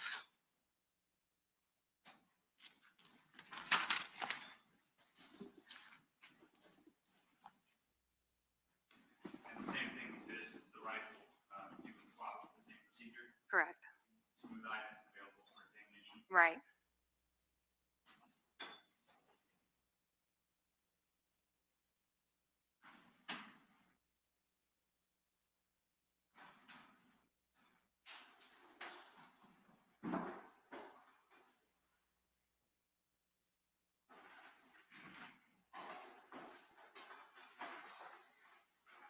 What's been marked as State's 8Y and 8Z, or 8X and 8Y. You look at these two items. Yes. What are these two items? These would be the 40 caliber live rounds that were located in the handgun. You're on the State movement evidence which is marked as 8X as State's 206 and State's 8Y as 207. Okay, any objection from Defendant Whitaker? Any objection from Defendant Robinson? No, Your Honor. Okay, so State's Exhibit 8X shall be marked into evidence as number 206, and State's Evidence XY shall be marked into evidence as State's 207.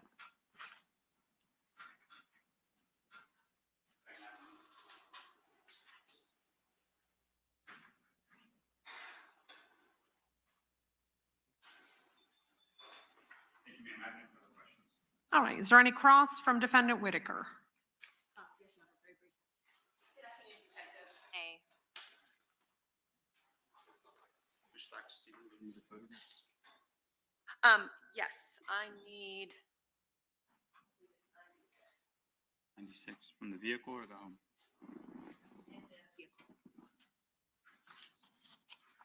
yes, 96. 96. Detective, just a few very brief questions. Did you make any effort in regards to this Altima? It would turn over, like when you got it to the police impound yard, were you able to crank up the engine again? We don't crank it up again. I've seen in past cases, was there any effort made to determine if anyone had ever connected a cell phone to the car? You know, with Apple Play, CarPlay, anything like that? Not to my knowledge.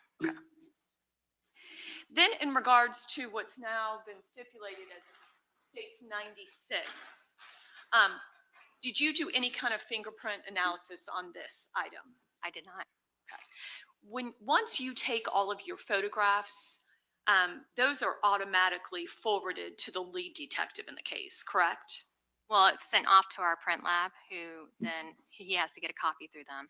Okay, because obviously that's something the lead detective is going to do. That's why you make every effort to meet with either the lead or one of the detectives so that you can kind of determine where should I be focusing on, correct? And you make sure that your reports and really the Jacksonville Sheriff's Office does it, correct? They make sure that all of your reports and all of your photos are readily accessible to those detectives because they kind of have the bigger picture, right? Correct. They have access to those, yes. And of course, that was done in this case. Yes. I don't have anything further, Your Honor. Thanks. All right, any cross for Mr. Robinson? Briefly, Your Honor, yes. Good afternoon. How are you? Okay, good. So, question with respect to the swabbing of the interior of the vehicle, okay?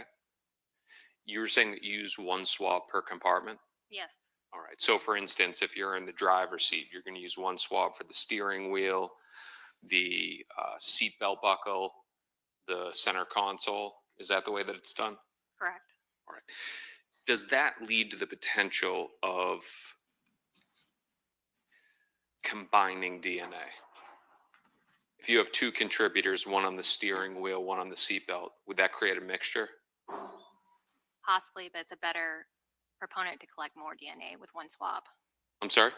It's a better to be able to collect more DNA with one swab in one compartment area, yes. One moment, Your Honor. Okay. Nothing further. Thank you, ma'am. All right, is there any redirect? No, ma'am. May this witness be excused? Yes, ma'am. All right, thank you, Detective. You're excused and free to go.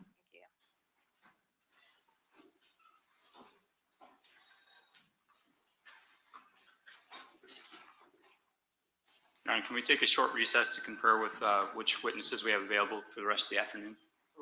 Oh, Ready? All right, call your next witness. Emily, Anna here. I'm sorry, who? Emily, Anna here from Florida Department of Law Enforcement. Okay, thank you.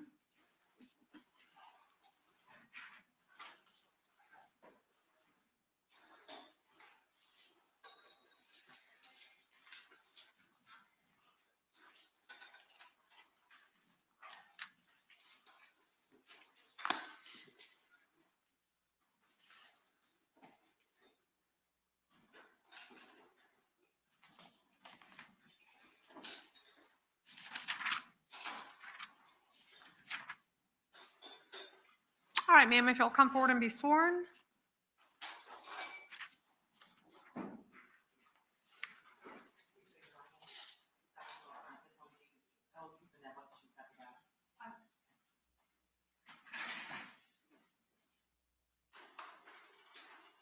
All right, if you'll be starting to speak closely and loudly into that microphone, thank you.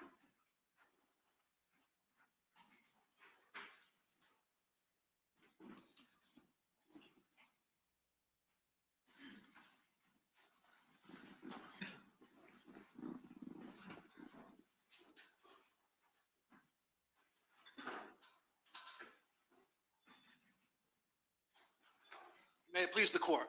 Yes. Good afternoon. Please introduce yourself to these two juries. Yes, my name is Emily Amihere. The first name is spelled E-M-I-L-E-E, and the last name A-M-I-H-E-R-E. And ma'am, I'm going to ask you to just pull that microphone a little bit closer to you to make sure everyone hears you. You got to project with two juries here. Thank you. What do you do for a living, ma'am? I'm currently employed at the Florida Department of Law Enforcement in the Jacksonville Regional Operations Center as a crime laboratory analyst in the firearms section. How long have you been so employed? I've been with the department in total a little over 12 years now. And how long have you been in the firearms unit? I've been in firearms for approximately 10 years or so, in the last 8.5 or so as a qualified analyst. So give the juries an idea of how you came to get this job, your training and experience, and then what you do at the Florida Department of Law Enforcement. So I have a bachelor's degree from the University of Florida, as well as a master's degree in crime scene investigation forensic science from the George Washington University as my educational background. And then at the Florida Department of Law Enforcement, I completed their in-house training program, which is approximately 16 to 17 months for crime laboratory analysts in the firearms section. Do you receive training once you're hired by the Florida Department of Law Enforcement that helps you perform the duties that you're here to testify about? Yes. And describe that a little bit for the jury. So the training program for crime laboratory analysts in the firearms section, again, is approximately for me was about 16 to 17 months, which includes 2 phases. And those are going to include academic study and experimental and comparative study of all the subject matter that a crime laboratory analyst will encounter in independent casework. So these would be things like history of firearms and ammunition, working mechanisms of firearms, how to disassemble and compare fired components, usually bullets and cartridge cases, but also including shot shell components that an analyst will encounter in casework. So again, the training occurs in 2 phases, and each phase will culminate in what's called an oral board examination, which is approximately 2 to 3 hours with the trainees training committee, which consists of all qualified analysts in the firearms section, and those have to be passed before you can move on to the next phase. The second phase is much like the first, but also includes a period of supervised casework, which is approximately 800 hours, which usually works out to about 5 to 6 months, where an analyst trainee will work cases under the supervision of a qualified analyst in the section. Once all of that is passed, and trainee will be given their mock case to work independently and testify to their findings in a moot court setting. And again, once all of that is passed, they'll be able to be signed off and authorized for independent casework in the firearms section. So we've mentioned firearms. What are the types of things that you would testify to in a court using your training, education, and experience? Primarily, the duty of a firearms examiner is to examine, microscopically compare fire components, usually bullets and cartridge cases, to each other if no gun is submitted in a case, or to a specific firearm if a particular gun is submitted in a case, to see if they were fired from the same source. In addition to that comparison, when you're looking at fired components, are you also generally an expert in firearms generally? Yes, I've been qualified as an expert, yes. And approximately how many times have you come into courts like this and provided your opinion with regards to what you've just testified to? Approximately over 50 times at trial, and then other depositions and hearings as well.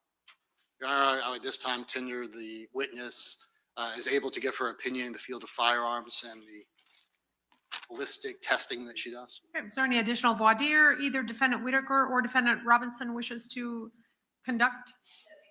Can't argue that experience, Your Honor. Okay, thank you. Go ahead, Mr. Mizrahi. So let's explain a little bit. We mentioned FDLE. The jury hasn't met anyone from FDLE yet. What is the Florida Department of Law Enforcement, and how does it interact with the Jacksonville Sheriff's Office, the State Attorney's Office, things like that? Very simply, the Florida Department of Law Enforcement encompasses a state law enforcement agency that has both a forensics and investigative side to aid local, county, and city law enforcement, in my particular case, in forensic services. So you're in the firearms unit. Does the Florida Department of Law Enforcement also have a DNA unit? Yes, they do. And are those separate? Yes, they are. Okay, so you're not going to come and testify about DNA, and they're not going to come testify about firearms. Yes, I have no training in DNA at all. All I do is firearms. And I would now turn your attention. Do you have your case file with you? Yes, sir. And have you prepared for this testimony and reviewed it? Yes. If you ever need to refer to it, please feel free to do so. That's fine, okay? Okay. And that's going to be in your FDLE number 2020-04626. Yes, sir. And did you receive a series of items purported to be either things that came out of a firearm and then 2 firearms? Yes, there were components as well as 2 firearms submitted in this case. So I want to first talk about things that just ended up being inconclusive because we don't need to spend a lot of time on it. Did you receive a number of fragments of what was purported to be fired bullets? Yes, there were numerous projectile evidence items in this case, including some fire bullets. And were those of any value for you to compare to any firearms? Specifically, several items were no value. I can name those if you'd like. I don't think we need to. I think let's go to this. Is it common that when you have a projectile crash into concrete and walls that it gets so deformed that it's of no use for comparison? Yes, that does happen. Did you also receive a series of shell casings? Yes, there were also cartridge cases submitted. explain to the jury the difference between these fragments / bullets and what a cartridge case is. So very simply, a cartridge case is just the metal receptacle that holds all the components of unfired ammunition, otherwise known as cartridges. So those components are going to be the bullet, the cartridge case itself, the primer, and the gunpowder. So once a round is discharged in a firearm, those first components, the primer and the gunpowder, will be consumed by the detonation, and the bullet will use those products of that detonation from the primer and the gunpowder to be propelled down the barrel of a firearm. So that will leave the barrel of a firearm toward whatever the target was in the shot, and the cartridge case itself will be ejected from the firearm, usually in a semi-automatic fashion. And so like in a revolver, those cartridge cases would remain in the firearm until they're somehow manually expelled. Yes. But in a semi-automatic or an automatic, they would automatically be expelled from the firearm. Yes, sir. In your training and experience, is it common to be able to match one shell casing to another shell casing to determine whether or not those two shell casings or cartridge casings were fired from the same firearm? Yes, the comparison of cartridge cases to each other is an examination that I will perform quite often. Are you able to link cartridge cases to bullets that go down the barrel? So cartridge cases and bullets that are expelled down the barrel of a firearm will be two separate components. So comparing the cartridge case to the bullet that has been fired is not an examination that we can practically do, because the marks from the inside of the cartridge case will be obliterated. That will be on the bullet would be obliterated by its travel down the barrel. So the only thing that we can do is compare cartridge cases to cartridge cases and bullets to bullets. Are you also able to do bullets and cartridge cases to firearms that you have? Yes. Okay, and you did that in this case. Yes, that was the request. Are you also able to test the functionality of any firearms that you received? Yes. All right, so let's quickly go through the various items that you did, and we're going to begin with the cartridge cases. May I approach the witness, John? Yes. And these have already been introduced into evidence. Showing you adherence to evidence states they're 202. You see that? Yes, sir. And how do you recognize it? If I may.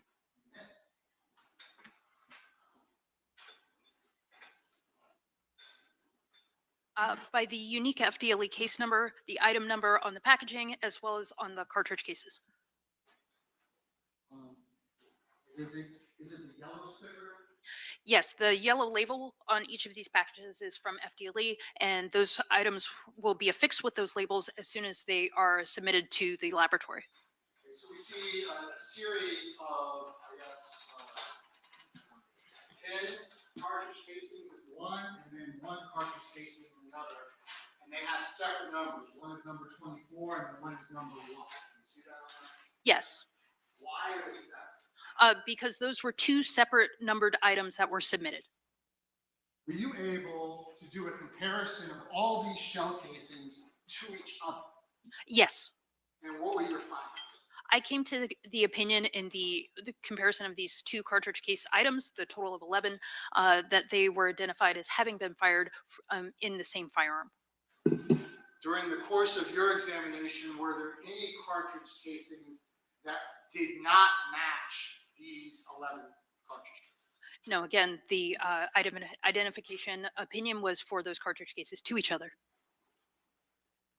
I'm showing you what's been entered into evidence. It states 205. Let's see if we can find your sticker. You see that? Yes, sir. And did you examine this rifle? Yes. Are the cartridge cases that we just talked about, could they possibly have been fired from this rifle? Since the rifle and the cartridge cases that were submitted in items 1 and 24 were of the same caliber, they could have been fired in that firearm, which is why I had to compare tests from that rifle to the cartridge cases that were submitted. For example, if the only firearm that you received was the .40 caliber, you wouldn't have even done the comparison because there's no way those cartridge casings could have been fired from a .40 caliber handgun. Yes, that's true. That's what we would call an elimination on class characteristics, the class characteristic being the caliber. So when you did the comparison, were the cartridge cases fired from the rifle? I came to the opinion that they were not. So that was an elimination opinion of the item 1 and 24 cartridge cases as with respect to that rifle. Was the rifle operational? Yes, it was functional at the time of my examination. And you actually did a test fire? Yes, I did. Likewise, did you have any cartridge casings to examine and compare to State's Exhibit 205, the 40 caliber? I guess we need to look at that as well. May I just approach freely? Yes.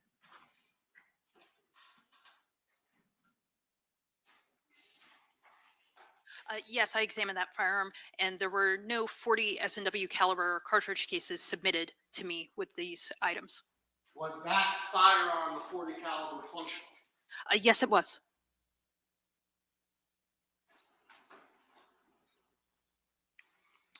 Did the laser sight on the gun work? At the time of my examination, I found it to be non-functional. I also want to show what's been pre-marked as State's Exhibit 9D. Did you examine one bullet that was potentially able to be made a comparison to the Yes, I examined this bullet. And why did you begin the examination? Is it because there was characteristics on it that you could potentially match? Yes, the first part of any examination is judging the suitability of the item, whether there are any marks that could be compared to anything at all. And I found this item to be somewhat suitable for comparison, which is why I ended up comparing it in this case. And did you note that that had come from the medical examiner's office? The envelope and the packaging that was submitted to me did state that. And what did you notice about this fired bullet? As far as the conclusion? Well, yeah, what were the characteristics of it? What was the conclusion? So the characteristics as far as the caliber class, I found from the measurement and size of the bullets that I took, that the bullet was 22/5 millimeter caliber class. And were you able to link that bullet to any of the firearms that you examined? No, my opinion was inconclusive based upon the examination of the bullet to the rifle in this case. And you already previously testified how you don't compare bullets to cartridge casings, but is it consistent with the cartridge casings, this bullet?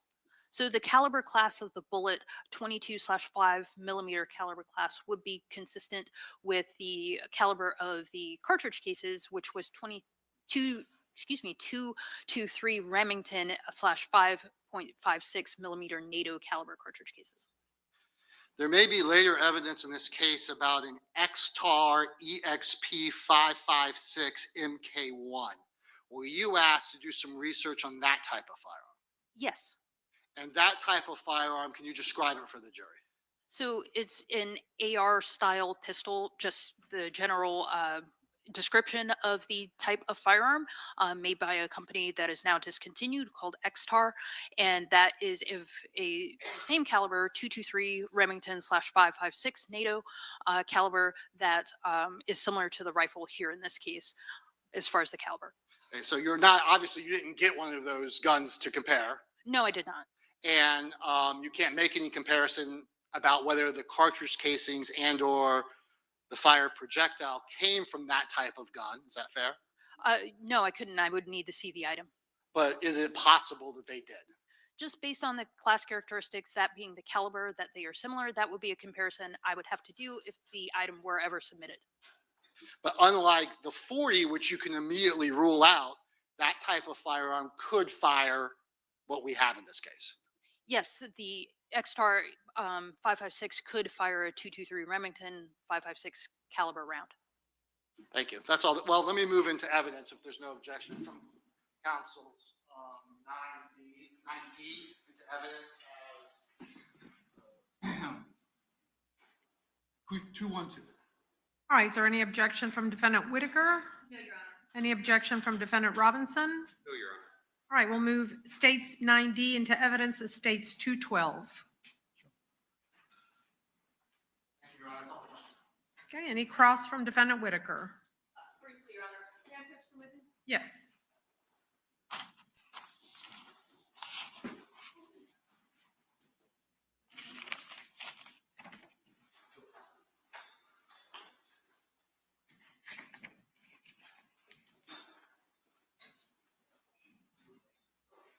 I'm going to show you, ma'am, how you. I'm doing well.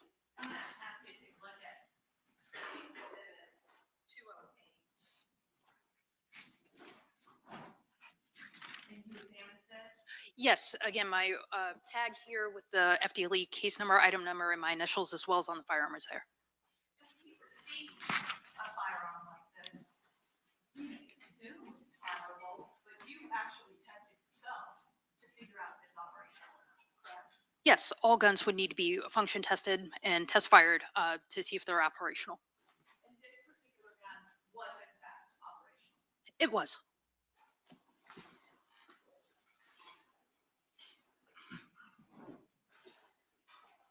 Now I'm going to show you Exhibit 205. Which is the same with this firearm. Yes, the examination for any firearm would generally be the same to test for functionality at the bench and then also attempt to test fire. So if someone wanted to intend to shoot either one of these firearms, they absolutely could. Yes, I found them to be functional at the time of my examination. I don't have any further. Okay, thank you. Cross for defendant Robinson. Please, Your Honor.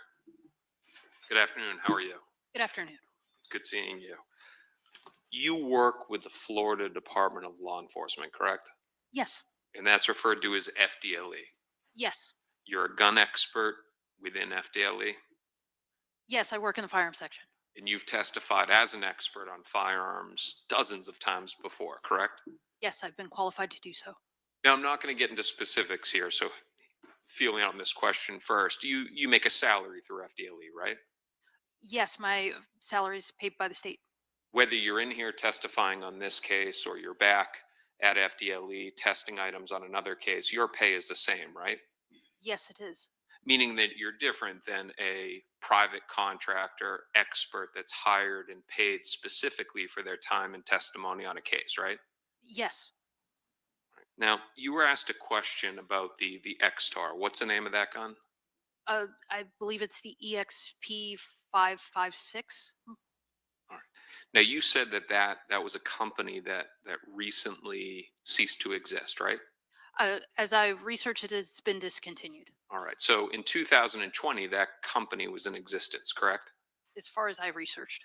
And it was sometime in between then and now that they stopped producing the firearms, specifically the one that you just mentioned, right? As I research, yes. All right. If a company were to go bankrupt, cease to operate, and stop manufacturing the guns, would that then make the gun rare? I don't know exactly how many they sold or how rare the firearm might be. All right.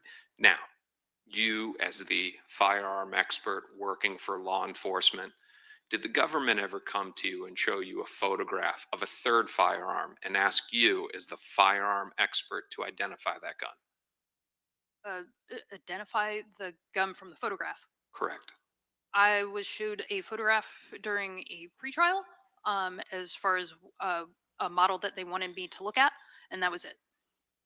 And they never, the pretrial was before charges were filed back in 2020? It was just recently this year before testimony in this case. One moment, Your Honor. Okay.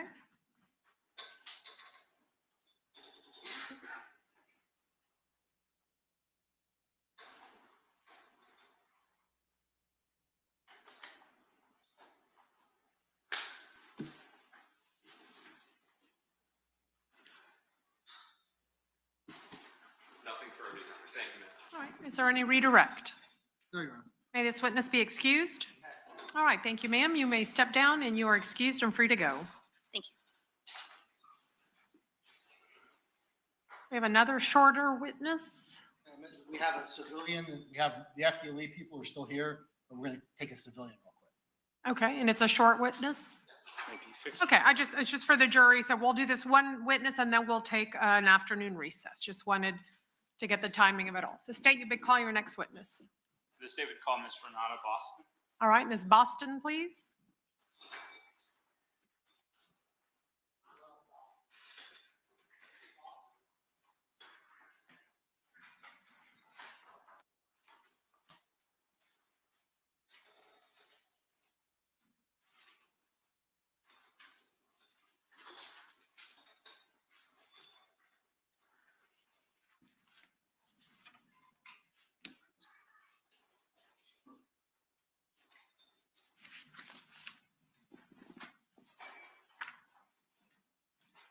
All right, ma'am, if you'll come forward and be sworn.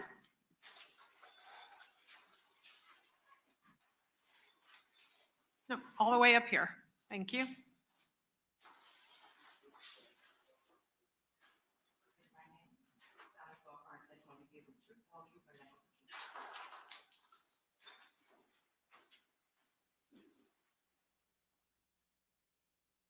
All right, and be sure to sit up close to that microphone and speak loudly and clearly into it. Thank you. You may proceed. Thank you, Your Honor. Ma'am, will you please introduce yourself to the jury? My name is Renata Boston. All right, can you sit up a little closer to the microphone? Thank you. Or you can pull the microphone closer to you. Ms. Boston, do you live in Jacksonville? Yes, How long have you lived in Jacksonville? my whole life. I want to draw your attention to January of 2020. Back in 2020, where were you living? In Lake Chateau. Okay. And that's an apartment complex? Yes, And is that at 7201 Arlington Road? yes,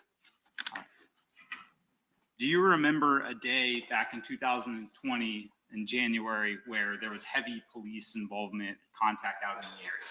yes, And you were getting notification alerts on your phone? yes,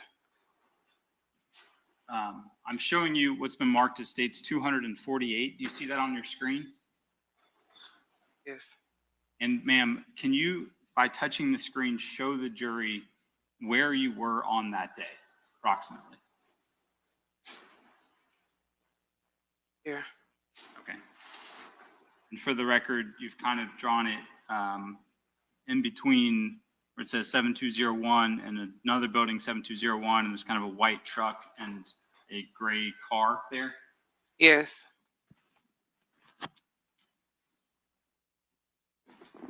And at some point during the day, were you outside talking with your neighbors on what you call the wall?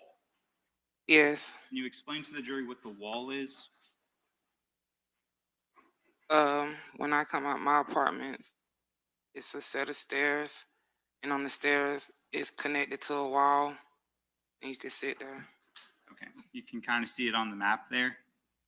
Yes, And I'm showing you States Exhibit 180. Sorry, is that a fair representation of the wall? yes, Okay, and you said you have to come up a set of stairs to get out from the apartments? yes. Do you remember what time of day it was that all of this was going on? It was like late in the morning, early afternoon. Now, where the wall sits, is it, when it butts up to grass, is it just where the sidewalk ends and the grass starts, or is there an elevation difference? It's elevation difference. Okay, so it's not sitting straight up, but there's some difference. And what is higher, the grass or the wall? The wall is higher. Okay. How much is the wall higher than the grass? A few inches. A few inches? Like a few feet. A few feet. Okay, so if I start with my hands where they're equal, I'm going to kind of demonstrate, and you tell me when to stop, approximately when you think that it is, okay? Like that's. About there? Yes. Okay, and how much would you estimate that is, just kind of looking at it? Probably like a feet or two. A foot or two? At some point while you're standing there, do you hear something from behind you in the woods? Yes. And going back to the map, you said that you're about here. Is this the woods here where I'm drawing on the map? Yes. What is it that you hear? We were talking and I heard like scrubbling, like a sound like a trash bag kind of rattling sound, like leaves. Okay, like a rustling of leaves. Yes. Right. At some time around the time that you hear that noise, do you see something else that draws your attention? Yes. What is that? A car Okay. approaching us, like coming the way we were sitting. And what was significant about the car? It was a lady driving, holding a cell phone. She looked lost, like she was looking for something. Okay. Do you remember what she looked like? Yes. Remember what race she was? Yes. What was she? She was white. Okay. Had you ever seen her before in that complex? No. And at that point back in 2020, had you lived there for some time? Yes. Kind of knew most of the people in the area? Yes. You had never seen her before? No. Do you remember what kind of car she was driving? Like a silver four-door sedan.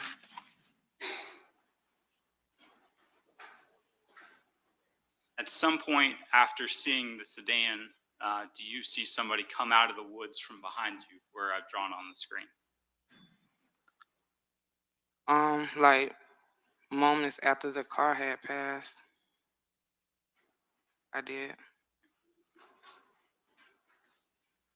And can you describe that person to the jury the best that you remember? Just the build of the person. Okay. About how tall did he appear to you? Maybe like he was 5'8", 5'9". Okay. What about his build? He was slim. You remember about how much you guessed that he weighed? Maybe like 160, 170. Did you get a view of his skin complexion? Yes. And how would you describe that? But a pecan brown. Could you see his hair at all? Yes. What did that look like? He had dreads. And how long were his dreads? It was to his chin.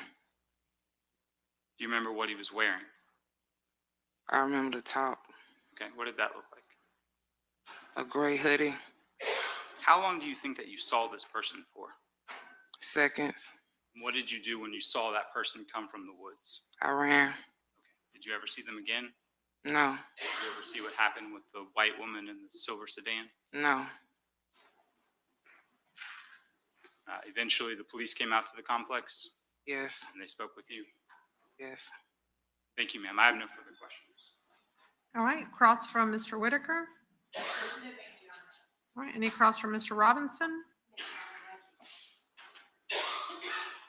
Squats, do you need these photographs?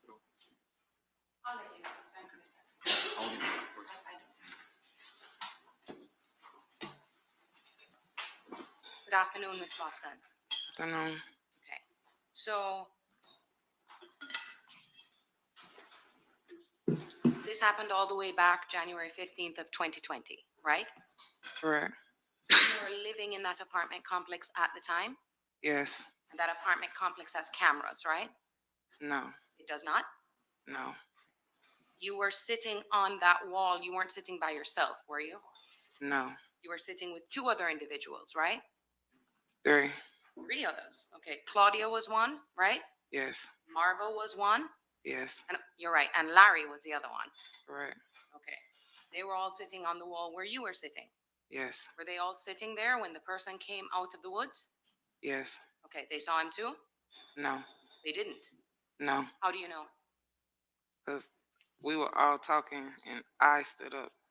Like I had heard the sound 3 times, and like my 3rd time hearing it, I stood up and turned around, and the view was in the opening where I was sitting.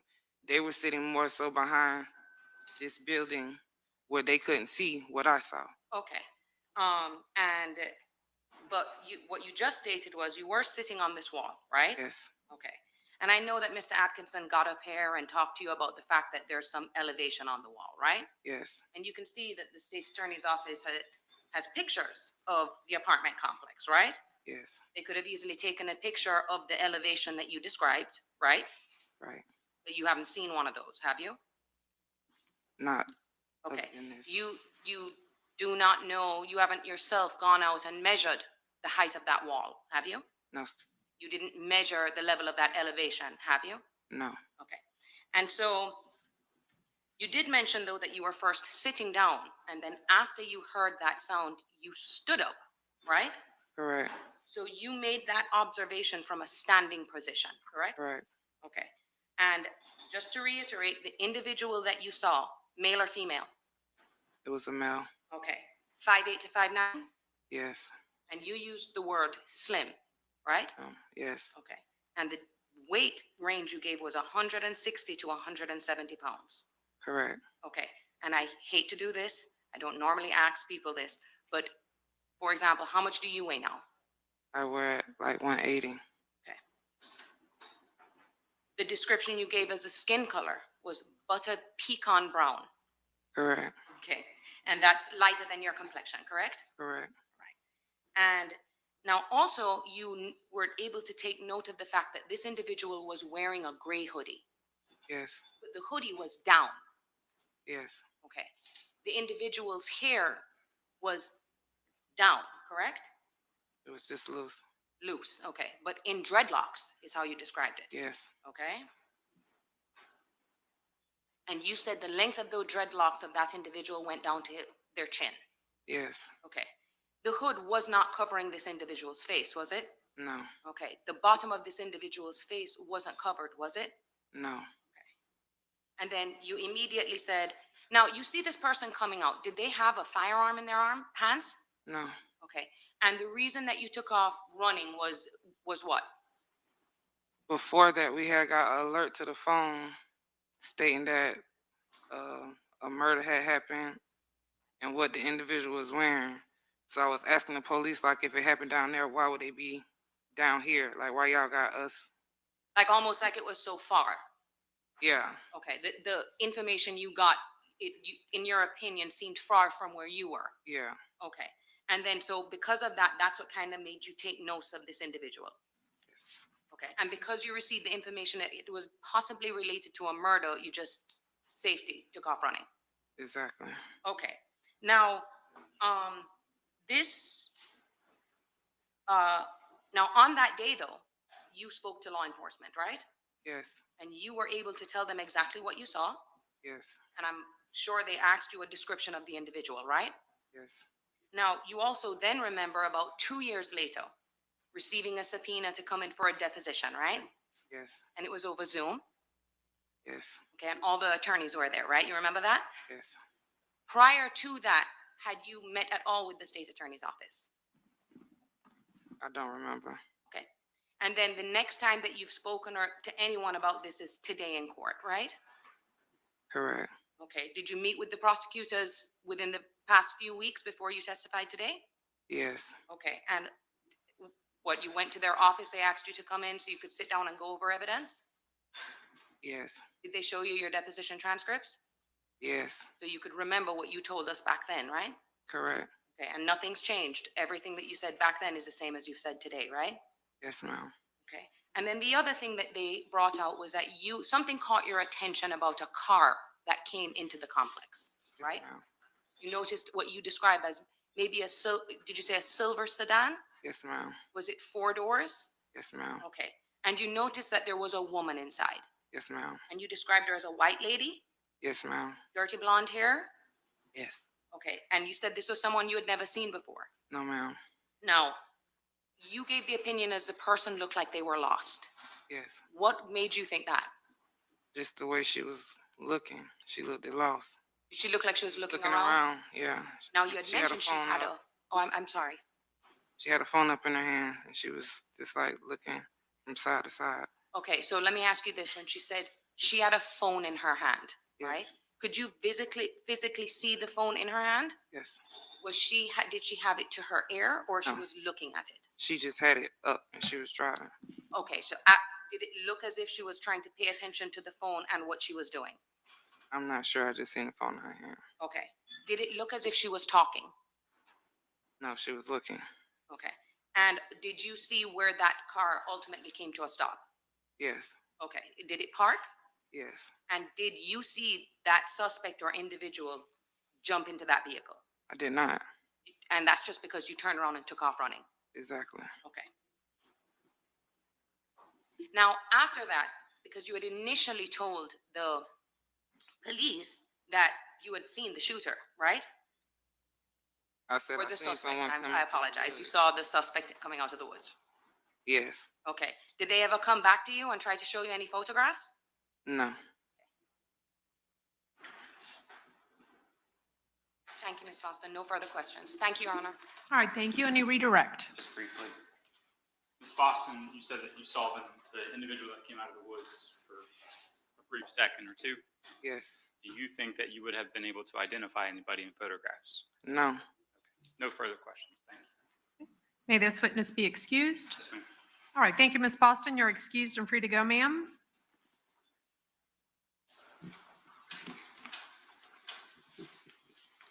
All right, ladies and gentlemen, then at this time, it's just 3:01. I'm going to ask you to leave your notepads on your seats. Again, we will secure them, return them to you when we reconvene after our afternoon recess. If we can take approximately 15 or so minutes to give you a bio break, and we'll return back out here to continue with the state's case in chief. Remember, you are not to talk about this case among yourselves. Thank you, ladies and gentlemen.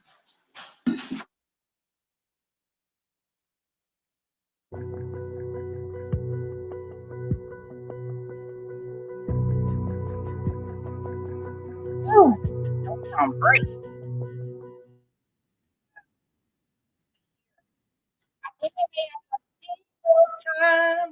Let me see.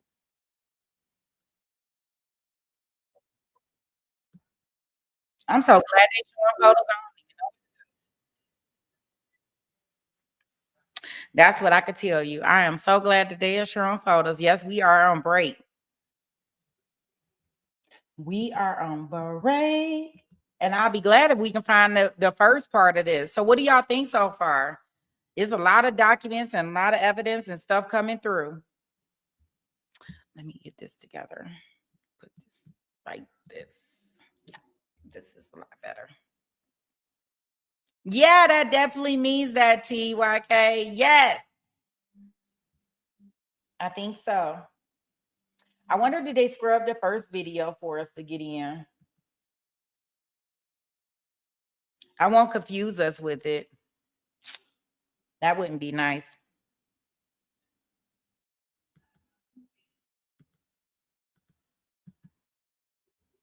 Let me see. Yeah, so we have a break. Let's see. Hopefully ain't nobody's messed up. A bio break. I feel like the judge is from the movie Life. Uh-oh. That's not good. That's not good. Oh boy. Let me see.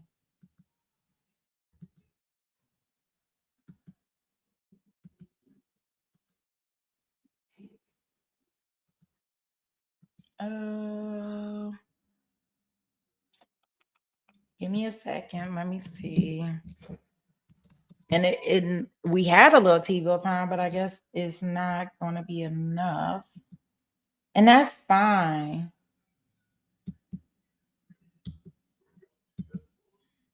Yeah, they must be on their afternoon break.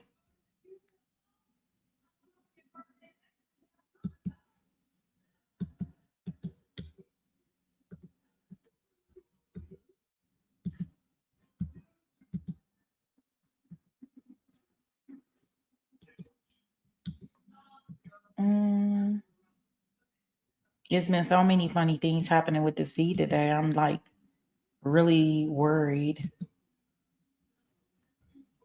on where they may be at with different things. Who knows if the stuff got cut? Okay, wait a minute. Long crime. Let me see. Yeah, Long Crime has made their video from this morning private so far. So we don't even get to peek in on that. Let me see what we got to Ali. They actually took a whole lunch break today, y'all. I don't know why they had us in as a lunch break.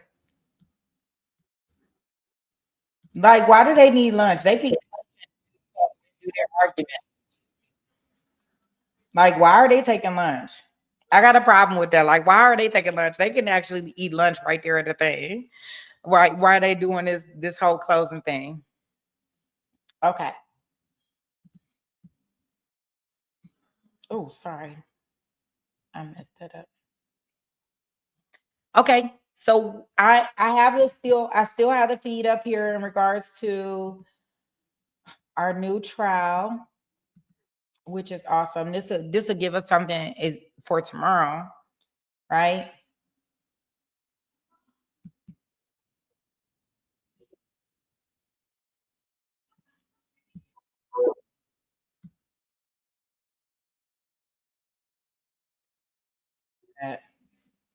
Okay. In the meantime, in between time, I know that we did state that on certain breaks that we would go ahead and look at the jury instructions.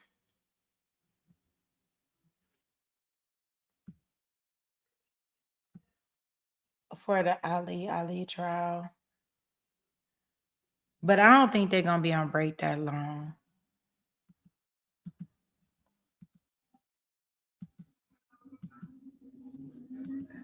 So I guess my question would be is, let's see here. Motion detected at front door. Motion detected at front door.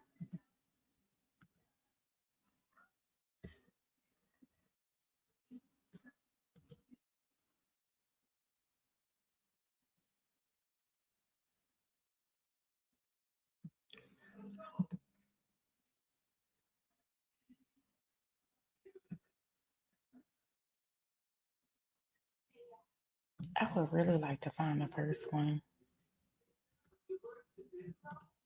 I'm gonna have to figure out how to stream it at some point in time, right? Because we need to see what was talked about earlier, because they even had a Richardson here and about it.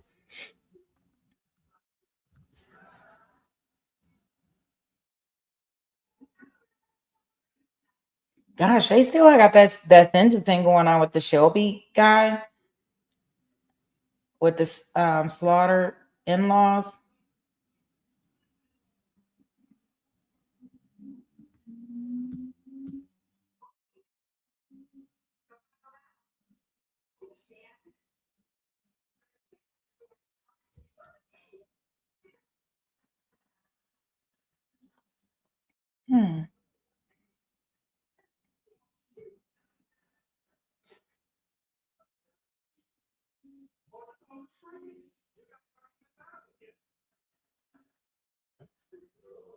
What is this right here? I'm just trying to see if I see something. Nope, this is the opening statements from yesterday. We seen that.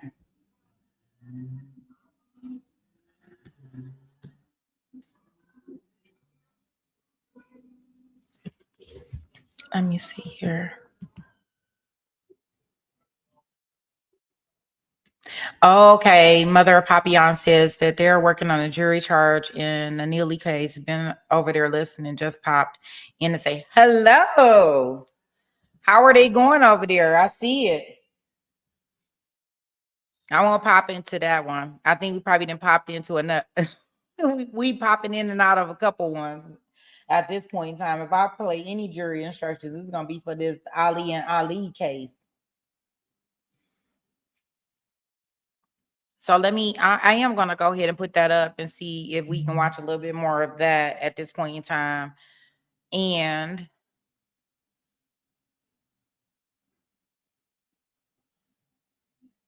you say it's rough.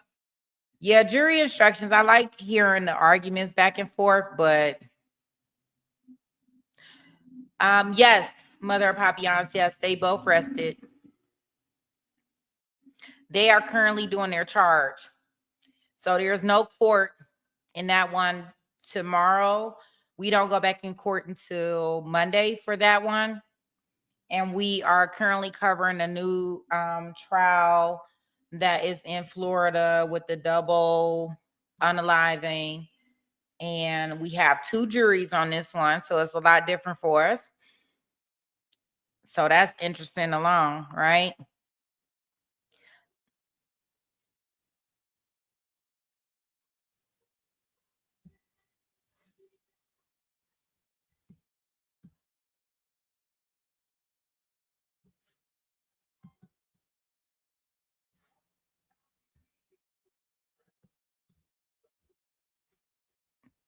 Yeah.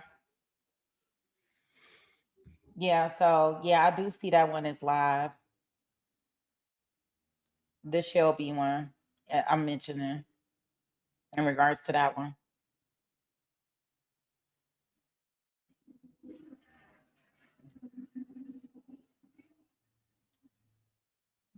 Let's see. I think what is this? Yeah. I don't think we really need to go back and do any opening statements on this one, but I don't think that is worthwhile for us to go into. I don't think we'll have a whole bunch of time to go into the Ali one to kind of finish up where we were at. I mean, it's up to y'all if y'all want me to play this one. I just kept it where we were at.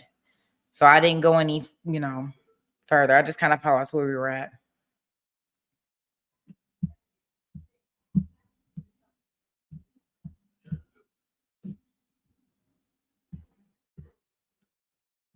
If that makes sense.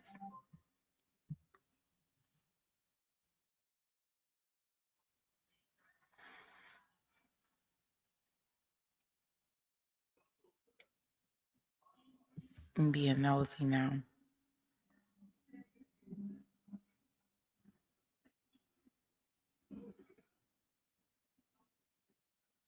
Oh, they talk about the Adelsons. Woo!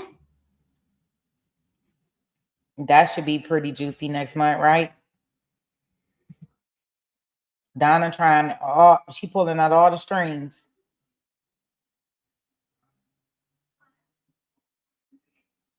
And I do mean all the strings. Anything that she could possibly do.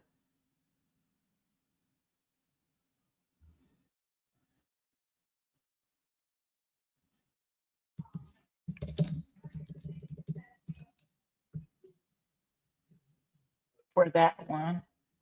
Let's see here. All right, Mother of Papillons. Thanks for coming in, checking in. Yeah, I definitely think that the court break is only gonna be a few minutes. Their afternoon break.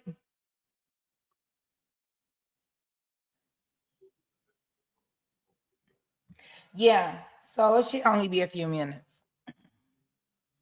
Too bad they don't have a beat for me. If they had a beat for me, I'll give it. Let me see. I may have to do my cheer dance for a little while.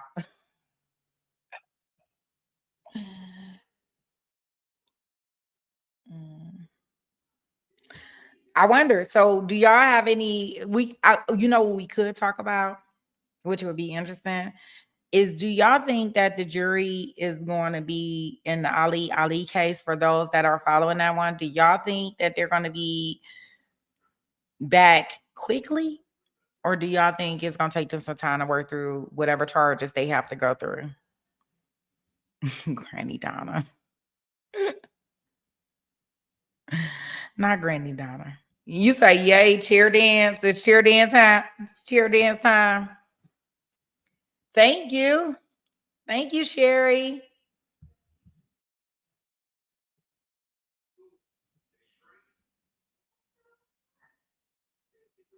Yeah, today I actually was able to go get me a little something to eat.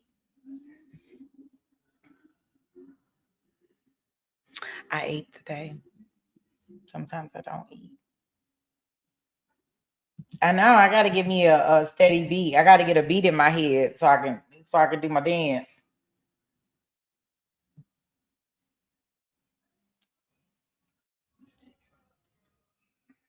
Wow.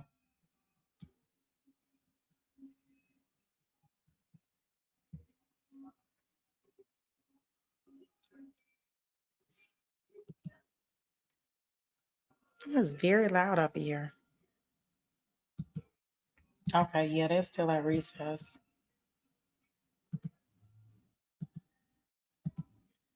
Look at this right here. Wait a minute.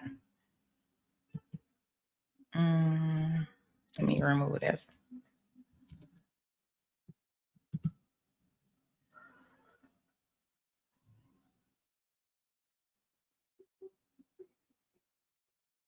You think they're going to take some time? Pretty brown girl. Film said at least one day.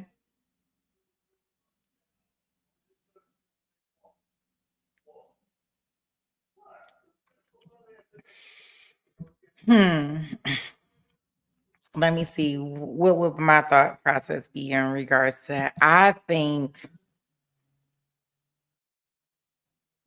so. We'll get jury instructions on Monday given to them, closing arguments.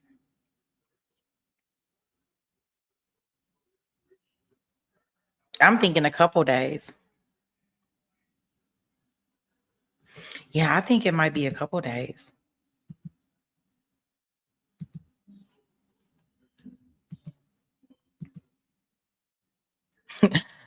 Y'all boy. Oh, Mr. DB, you know, we can't never fail with him. That's our boy.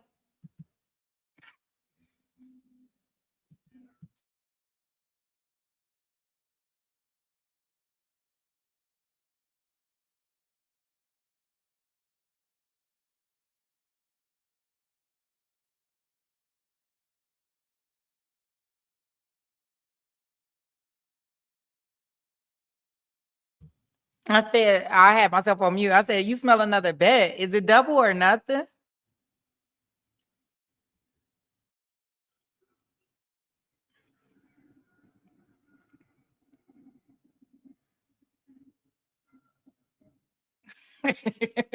Not Uncle Phil soup. Hey, he had to take what he can get. I can almost promise you, we will not get to any actual testimony if I start playing DB. All right, Jules. I got you. You have to let me. Okay, let me go back up here and see exactly what your name. Let me see.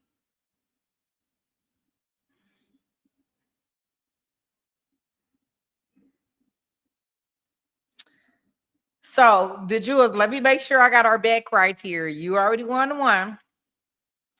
So you saying it's been a long trial. They have a lot to go through. I say a day and a verdict the following day. So are you saying that they get closing arguments, jury instructions, and they come back the next day with a verdict? I got to get this double or nothing together first, y'all. Yeah, I'll take that bet because I don't think they're going to come back until like maybe Wednesday or Thursday. You're saying basically Tuesday.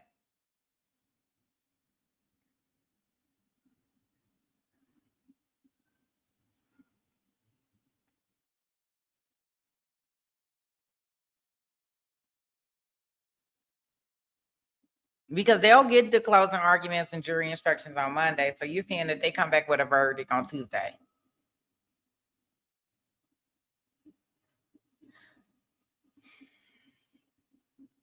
Okay, so when you say, okay. So are you saying Wednesday, the Jules? I'm trying to win my lunch money back, y'all.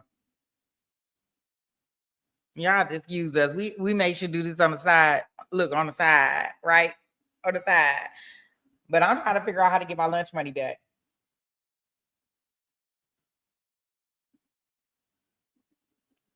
Oh, okay. So if it depends.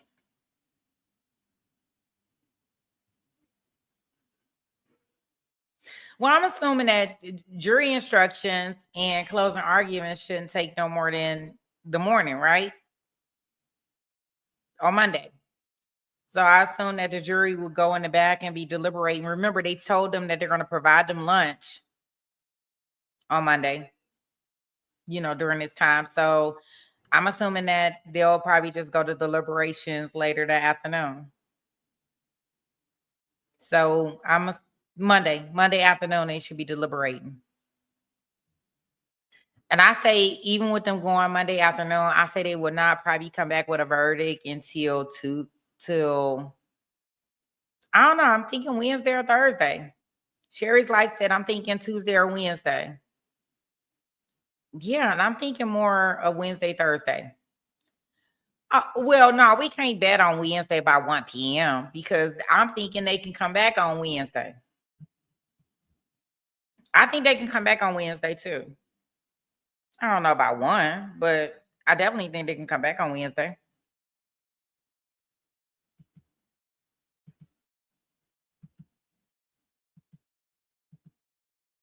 Yeah, I think they can come back on Wednesday.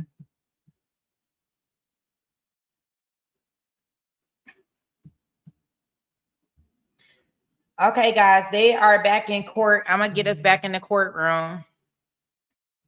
You thinking we? Yeah, that's what I'm thinking. Let's do this.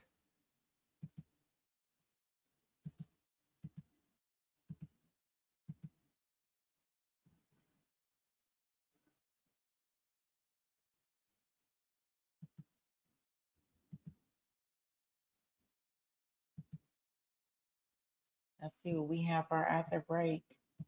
It looks like the judge is good with her timing, right?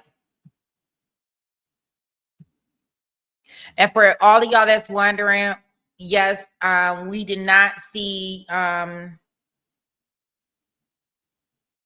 morning testimony. Something happened with the jury being shown, so the live feed had to be taken down from all the streaming websites.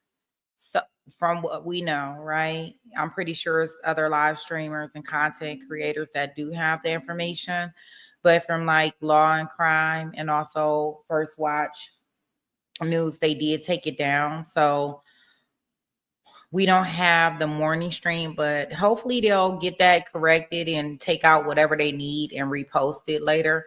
And if so, then I will send out an alert for us to be able to get together all together and actually review that.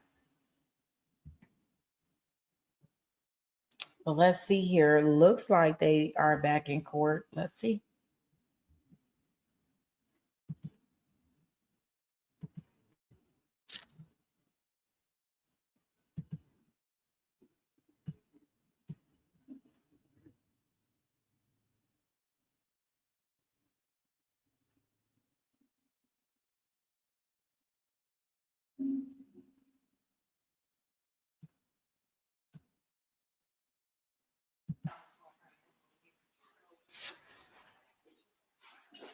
You'll have a seat right there in the center. Okay, so we got our next A witness. little bit different than the usual. Yeah. If you'll be certain to speak closely and loudly into that microphone. Thank you. Take your time, get ready.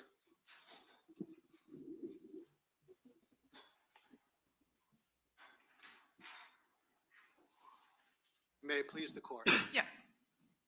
Please the stuff is falling behind you. Please introduce yourself to the two juries. Yes, hi, good afternoon. My name is Jeneline Adana. The first name is spelled Jeannelyn, and the last name is spelled Adona. What do you do for a living? I am a senior crime laboratory analyst at the Florida Department of Law Enforcement, or FDLE. You had to pause there for how long have you been working there? It'll be 21 years next month. Okay. And explain to the jury your educational background, training experience that allows you to come into courts and testify. Yes, I hold a Bachelor's of Science degree in cell biology and a Master's of Science degree in genetics. And I have successfully undergone a training program at FDLE, which I finished in January of 2010. And I've been conducted independent DNA testing since January of 2010. And during that period of time, have you undergone training through the Florida Department of Law Enforcement that allows you to come and give your opinion in courts? Yes. And approximately how many times have you testified? I lost count, but I think it's about 87 times. Okay. And what fields are you testifying in? I testify in the fields of forensic serology, forensic DNA analysis with expertise on population statistics. And what is serology? Serology is the identification of body fluids like blood, semen, and saliva. And what is DNA testing? Explain that, how it's forensically used. So DNA is stands for deoxyribonucleic acid. It is the genetic material that is passed on from parents to offspring. Half of the DNA comes from the father and half of the DNA comes from the mother. No two individuals would have the same DNA with the exception of identical twins. It is useful in forensic DNA analysis because DNA profiles can be developed from question samples, and these DNA profiles can then be compared to DNA profiles from known individuals. Is this type of DNA testing well accepted in the scientific community? Yes, it is. And have you ever not been allowed to give your opinion on your DNA testing in courts like this? Never. Your Honor, I would tender the witness as an expert in DNA testing and its statistical population components. Any additional voir dire from attorney for Mr. Whitaker? And for Mr. Robinson? No, Your Honor. Okay, you may proceed, Mr. Mizrahi. Thank you, Your Honor. So the jury heard about DNA. We think of DNA as something that like defines our biological traits like height, weight, hair color, skin color, eye color. Are those the types of areas of the DNA that you're looking at? No, the DNA areas that I'm looking at doesn't code for any trait that are visible. And I think sometimes it's commonly referred to as junk parts of the DNA. Yes. Is that because we don't really know exactly what it does? It doesn't code for anything, so they're, yes, called junk DNA. But the science is not junk. It's not. And it's in the course of your training experience, other than identical twins, do any two people have the same DNA profile? No. And the areas of the DNA molecule that we're looking at, are they different among different people? Yes. So most of our DNA are the same because it codes for like our 2 eyes, nose, ears, and all the other bodily functions. But the areas that I am looking at, they are different among individuals. And that's why we are looking at the small segment of the DNA that are different among individuals. And during the course of your training experience, do you continue with education that allows you to continue to be up to date on the latest expertise? Yes, we routinely conduct journal clubs at work, and I also attend DNA conferences once a year. Does the lab go through the FDLE lab that you work at? Does it go through proficiency and testing to make sure it's accredited, things like that? Yes. So, during the course of your testimony today, did you ensure that all the safety protocols of your lab were followed and adhered to? Yes, I did. So have you had the opportunity to review your 2020 530 file? Yes. And if you ever need to refer to it, just let us know. That's perfectly okay. All right. Did you receive a lot of information and evidence related to Barbara and David Buckley? I did. Now, obviously, you're not at the scene collecting all this evidence, so you're relying upon law enforcement to provide you the information on the packages. Correct. And then you put in your report what the law enforcement officers have done. Yes. You can't testify as to how they did it or anything like that. Correct. Is it? How are you able to testify to this jury that once FDLE gets the item, that item is forensically secure? In other words, you put it into a vault to make sure the seals are done and all that. Explain that to the jury. So FDLE has an evidence intake section where the items of evidence that are submitted by contributors, the police departments and sheriff's offices are submitted to FDLE. So every case gets assigned a unique FDLE case number, and every item associated with that case gets a unique FDLE item number. Once these pieces of evidence are entered into the system, they are placed in a secure vault that only few members of FDLE personnel are allowed to have access to. And until I request the transfer of custody of those items to myself from the crime laboratory technicians, they remain secure in the vault. And the jury is kind of, I think, from a distance, seeing things like evidence tape and signatures and things like that. Why is that important? It is important so that I would be able to know if my seal has been broken into or tampered with after I'm done with my analysis. Was there any indication in any of your work that the items had been tampered with? Not with the previous cases that I've testified to where evidence were shown to me. So I want to go and explain a little bit about what you did there. Lucky for us, the two main items I want you to look at are sitting right to your left. Do you see both a pajama bottom and a pajama shirt? I see a pajama bottom and that's the pajama shirt. The pajama shirt is 244 and the bottoms are 245. So we should refer to them as bottoms and tops. Okay. And you previously looked at those items and identified them as the items that you worked in this case. Yes. And I think you could probably see we might as well do it. You can see the bags that are in here that have your identifiable information. Yes.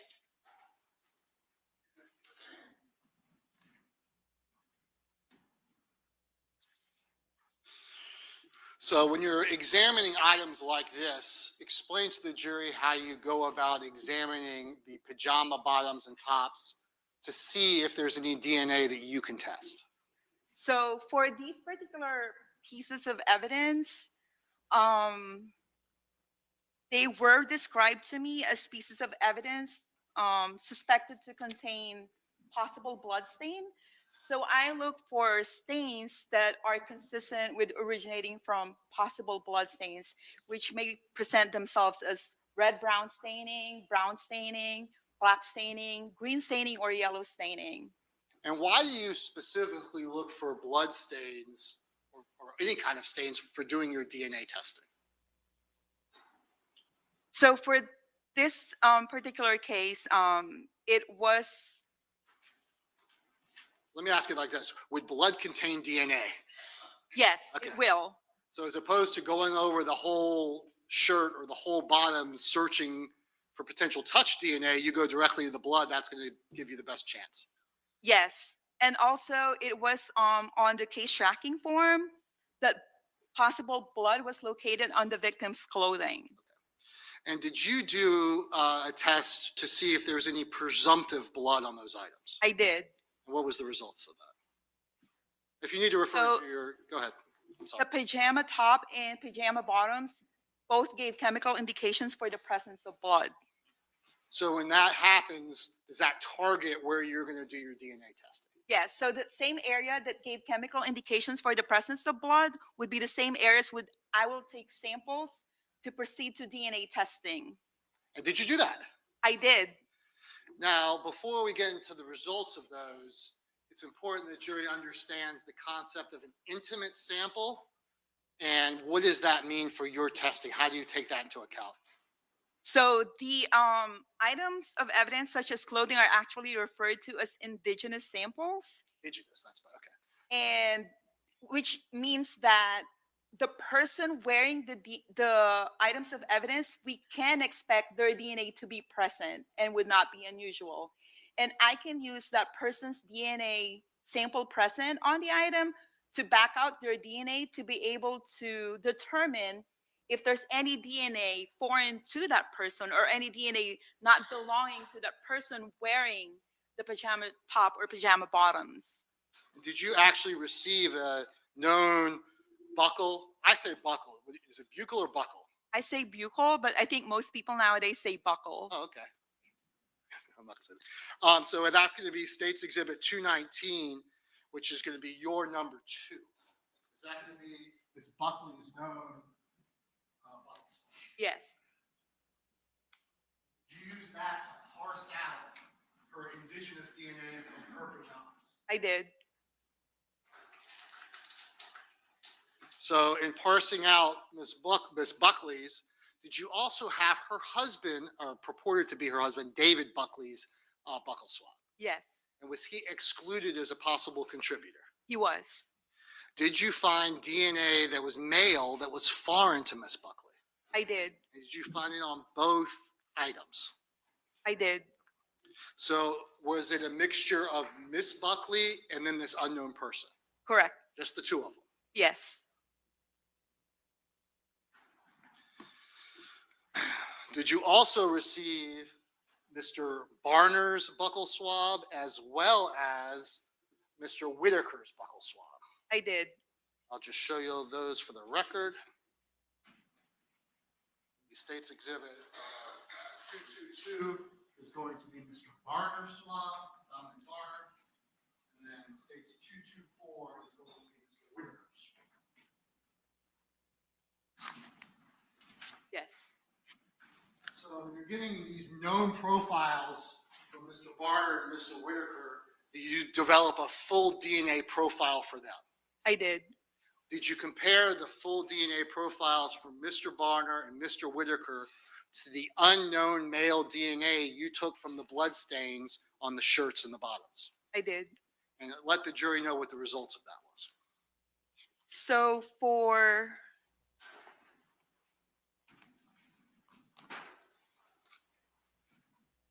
the DNA profile from Dominic Barner, his DNA profile was compared to the shirt from Barbara Buckley, and Dominic Barner is included as a possible contributor to the mixed DNA profile obtained from the shirt from Barbara Buckley. And the shirt would have been number 244 for the record. So included as a possible contributor, what does that mean? Does that mean it could be him? May not. Explain to the jury how statistically significant that is. Yes, so because I wasn't there and I didn't create the mixture, I can't say it's definitively these people who are in the mixture. So I say possible, but the DNA types are consistent with what I observed between the DNA type from Dominic Barner and the DNA types on the pajama from the top from Barbara Buckley. And then I calculated a likelihood ratio. So the observed mixed DNA profile from the top, from the pajama top, is greater than 700 billion times more likely to occur if the sample originates from Barbara Buckley and Dominic Barner than if it originates from Barbara Buckley and an unrelated individual. Okay, it says 700 billion is a huge number. It is. Is that a conservative estimate? Yes. The actual number is actually so much greater than that, but we cap our reporting segment at 700 billion because it's something that we are more familiar with. It's a number we're more familiar with. And even that number is more than any human beings have ever lived on planet Earth. That I'm not sure, but it's definitely more than the people on the planet now. Yeah, well, that's fair enough. And the people on the planet now, are we up to 9 billion yet? 10 billion? Are we that high? I think we just exceeded 8 billion or approaching 8.5 billion. So this is 700 billion times. Yes, it's greater than 700 billion. Greater than 700. So that was with Mr. Barner on the shirt. Yes, and Dominic Barner is excluded as a contributor to the mixed DNA profile from the bottoms. Okay, and then likewise, Mr. Whitaker is excluded from the top. Yes, he is. He is excluded from the top. We have Barner on the top, and then we have Whitaker on the bottom, which I guess you haven't gotten to yet. Explain to the jury what the results of the bottoms were. So a complete DNA profile was obtained from Leroy Whitaker Jr., and that DNA profile was compared to the mixed DNA profiles from the top and bottom. So Leroy Whitaker is excluded as a contributor to the mixed DNA profile from the pajama top. Leroy Whitaker Jr. is included as a possible contributor to the mixed DNA profile obtained from the pajama bottoms. And the observed mixed DNA profile is greater than 700 billion times more likely to occur if the sample originates from Barbara Buckley and Leroy Whitaker Jr. than if it originated from Barbara Buckley and an unrelated individual. And I want to just briefly explain to the jury how you just practically are taking Barbara Buckley out, and then what's the DNA profile left behind? How do you do that? So, as I mentioned earlier, half of the DNA comes from the father and half of the DNA comes from the mother. And so we have the DNA profile is actually just a pair of numbers at the 21 areas of the DNA that I'm looking at. So individuals will have different DNA types. Only identical twins would have the same DNA. So anything that does not belong to Barbara Buckley is said to be foreign to her. And in your analysis, were you confident that there was only one other source of DNA, meaning only 2 total contributors? Yes. And we should probably show the jury where we're talking about. You make marks on the bottoms that indicate where you got the sample from. Okay, so on my note,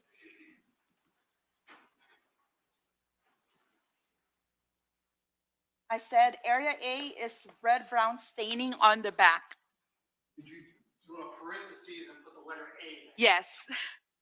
There's another on the side that's facing me where it says neg. That is short for negative. So if the jury, if they need to see it, it's just a little parentheses that says A. A.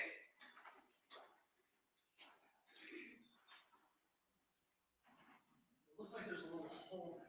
Yes, that's where I collected the sample from for DNA testing. I also want to show you one other item that you looked at, which is State's Exhibit 220220. I do. The neck and left wrist swab of Barbara Buckley.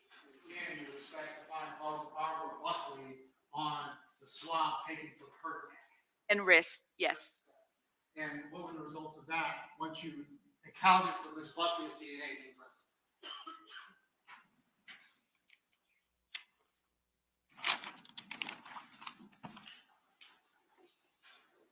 So the neck and left wrist swab also gave chemical indications for the presence of blood. And the DNA results obtained demonstrated the presence of a mixture consistent with 2 donors, including at least 1 male contributor. And Barbara Buckley is expected to be a donor to this item, and she is observed in the mixture. David Buckley is excluded as a contributor to the mixed DNA profile. And was Mr. Barner found to be the other contributor? Dominic Warner is included as a possible contributor to the swab from the neck and left wrist of Barbara Buckley. And was the statistic the same? Yes, observed mixed DNA profile is greater than 700 billion times more likely to occur if the sample originated from Barbara Buckley and Dominic Warner than if it originated from Barbara Buckley and an unrelated individual. Other than Leroy Whitaker and Dominic Barner, and obviously Mrs. Buckley, Barbara Buckley, did you reveal any other DNA profiles? I did not obtain any other standards, so I didn't make any other comparisons. I guess that was not a great question. Was there anything in those samples where you matched it to Whitaker and Barner, like a third person, I guess is the better question. No. Is it common in the Florida Department of Law Enforcement for you to develop a full profile of Leroy Whitaker and then, or any defendant or suspect, and then have another analyst use that full profile for comparison purposes on additional testing? Yes. And you're aware that that happened in this case? I'm aware that this is cross-referenced to a different case, to another case, but I don't know if this DNA profile was used for that case. And you see Ms. Heisler outside? Yes. She doesn't live here anymore? She doesn't. Was it nice to see her? Yes. Okay. And she'll testify about that. But is that common in FDLE for Yes. one analyst to do the standard and then another analyst to use that standard? Yes, I have done that in many other cases. And the standard that you did for Leroy Whitaker, that's just part of your case file and it gets documented. Yes. So someone else can come back and use it. Yes. That's all the questions I have. All right, thank you. Cross for Mr. Whitaker.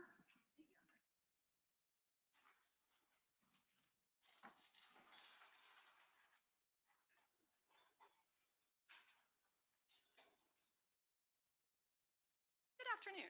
Good afternoon. How are you doing? Good, thank you. How are you? Good.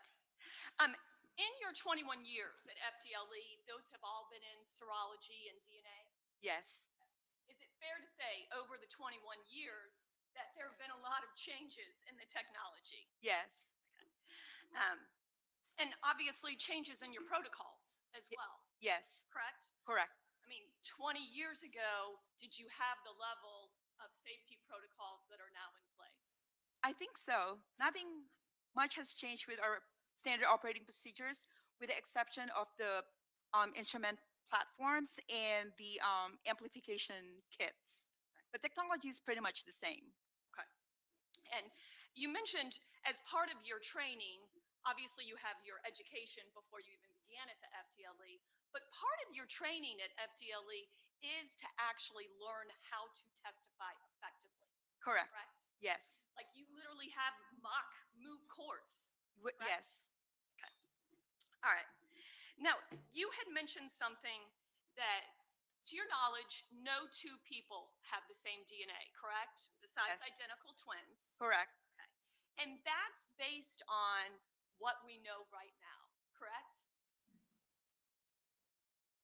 Yes. And another way to say that is, and we'll get there, and I apologize for somewhat jumping around, but when we start talking about the statistical significance of a certain result, that's based on a specific database, correct? Correct. Okay. And in that database is sample DNA profiles of then where you're able to statistically determine what level of the population might have that particular loci. This is a likelihood ratio, so I think that's different from a random match probability. I should let you explain it because I guarantee you'll do a better job than me trying to ask the question. Okay. What is the database? How was the database created? So the database is created by collecting samples from blood banks, from, I think for this particular database, it was from Memphis, Tennessee, Okay. and Fort Lauderdale. And then there were buccal swabs from Paternity Lab in Ohio. And so these samples were then extracted and DNA profiles were developed and tabulated. And then the number of times a particular DNA type is observed in the population, they are tabulated. And we are using this database, which is used nationwide and used by the FBI as well. And this is published in a peer-reviewed journal, Forensic Science International Genetics, and it can be refuted by other people, other scientists out there, but this has been validated to be valid for our purposes. For the statistical analysis. For this statistical analysis, yes. And so, if I understood you correctly, number one, how many people are in the database? I believe it's about 1,097 individuals in the database, including Asian individuals, which, you know, we're not calculating the likelihood ratio of. Okay. And a real world application, is it somewhat the concept? Is it somewhat similar to like when we hear about polling results? And then people are trying to say, because we had a poll result, we can then assume we took a small database, we can now then expand upon what we think will happen for a larger population. Yes. Okay, so very similar to like when we'll read in the paper before some type of an election, the polling numbers are suggesting, correct? Yes, but I think it's different in the fact that Caucasian population, the genetic differences between individuals are greater than between populations. Sure. Okay. And so your calculations are, and they're scientific, they've been scientifically validated. Yes. But just for kind of the education of our jurors, we're creating these numbers, or we're finding these numbers based on the, I guess, known profiles of, was it 1,197 people? 1,097. 1,097. Okay. Okay. And I think it goes without saying, but I'll go ahead and say it, that obviously those 1,097 samples that make up this database, we know for sure that there were not two DNA profiles that exactly matched, correct? Correct. And through all of your 21 years, you have not come across a situation where two different people that were not identical twins had the same DNA profile, correct? Correct. All right. So you had mentioned in regards to kind of the different protocols that are in effect at FDLE that you all actually have your own vault, correct? We have a central vault in the evidence intake section, and we have our own lockers in the biology DNA section. You obviously do not know where a particular piece of evidence or standard was prior to getting to the Florida Department of Law Enforcement. Correct. There is a difference between what we call touch DNA, and then I'm going to use the word intimate sample. Would that be correct? No, not for. Correct me. Correct Yes. me. So Tune me up. intimate samples are samples that were collected from an individual's body, like orifices and, skin swab. And indigenous samples are samples like bedding or clothing or purses or cell phones. But both intimate and indigenous samples, we expect that individual's DNA to be present there. Or we don't necessarily expect, but if we see them there, it's not unusual because they have contact with those pieces of evidence. And forgive me, because the distinction I'm actually trying to make by a very poorly worded question is the difference between touch DNA, where you might ultimately be seeking epithelial, versus blood. Okay? And is there a difference? Yes. Okay. Blood is a much richer source of DNA. Okay. In regards to touch DNA, give us some examples of what touch DNA is. So touch DNA would be if, say, for example, my hands are sweaty and then I touch this surface, there is a possibility that I can leave my DNA behind or my skin cells behind on this surface, and then if it's swabbed at a later time, then my DNA can be picked up from those skin cells, but it's not a guarantee. There's a lot of factors that come into play with touch DNA, getting left behind on an item or not. And sometimes you will know that you have DNA, but you don't have any identifiable DNA or interpretable DNA, correct? Can you repeat the question? Sure. And let me actually go to the example in this particular case.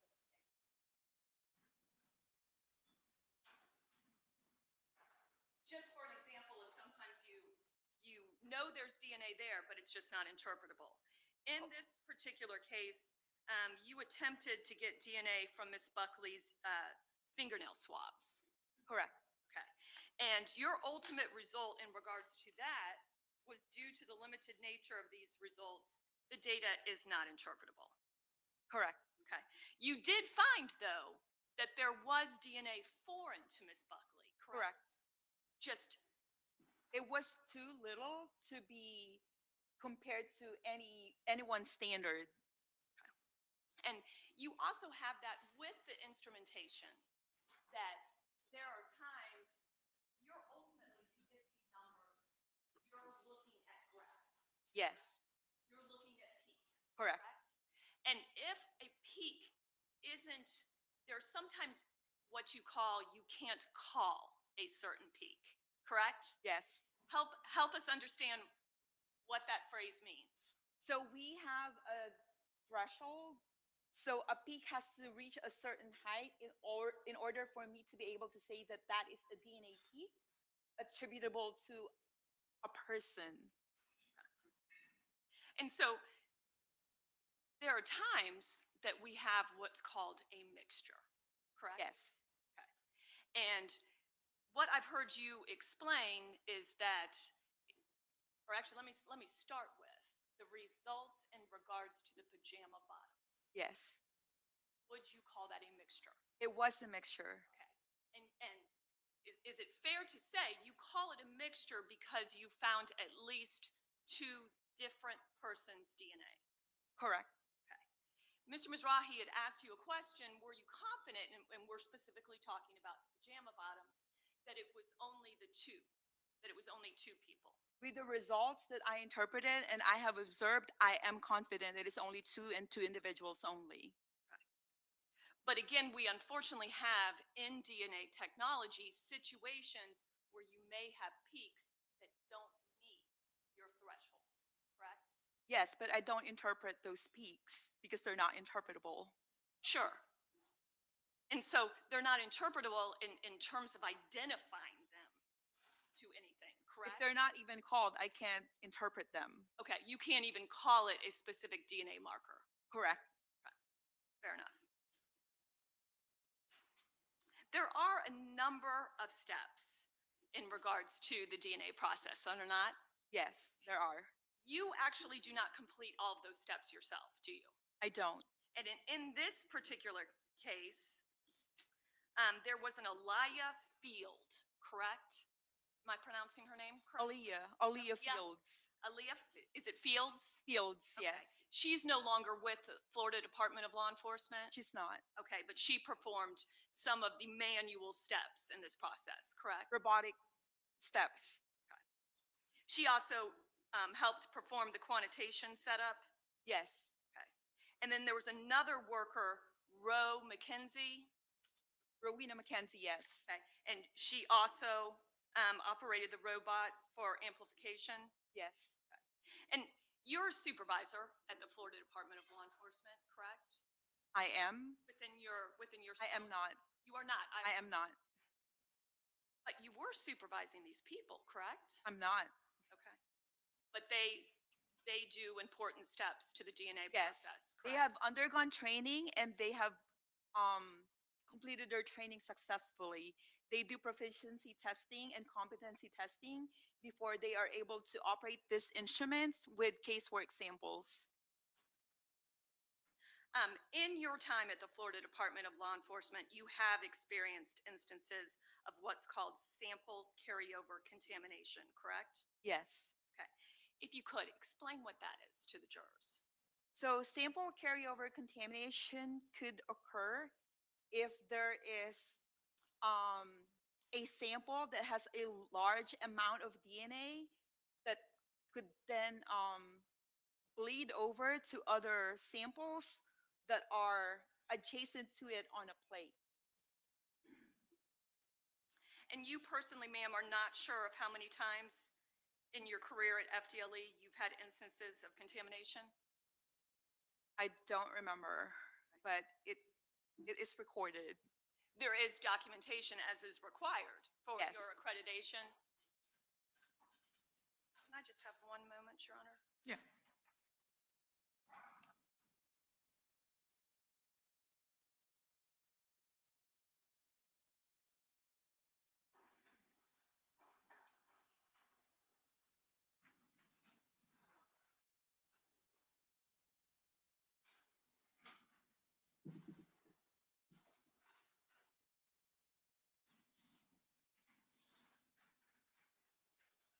When you were asked, ma'am, in regards to whether or not other analysts, and I think you mentioned that you were aware in this case that there might have been two separate analysts working on different aspects or different parts of the case.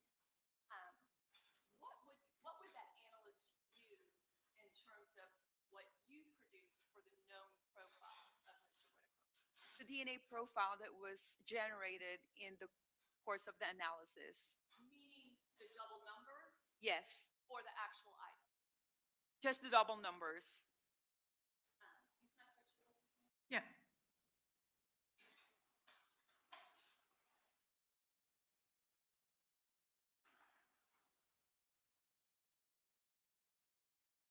Show you the JAMA bottoms, which reads 10L for identification, but I think it's used. And I just want to make sure that I understand. Where this is marked A, this is where you took the actual cutting, Correct. That whole. that hole. What is the significance of what's on the back? That is actually the front. Oh, I'm sorry, the front. So there is a stain there that I be a possible blood stain, and I tested it presumptively for blood, and it was negative. So I marked it. And that's why you stopped any further analysis? Correct. Okay, how about this other where it says maybe NEG? No, that was negative. Oh, I'm sorry, I see another mark then. Oh. That must have been negative because I only assign a alphabetical identifier on areas that gave chemical indications for the presence of blood. I must not have labeled that negative. Can you look through your bench notes? Because obviously you take very detailed Right. notes over exactly what you do.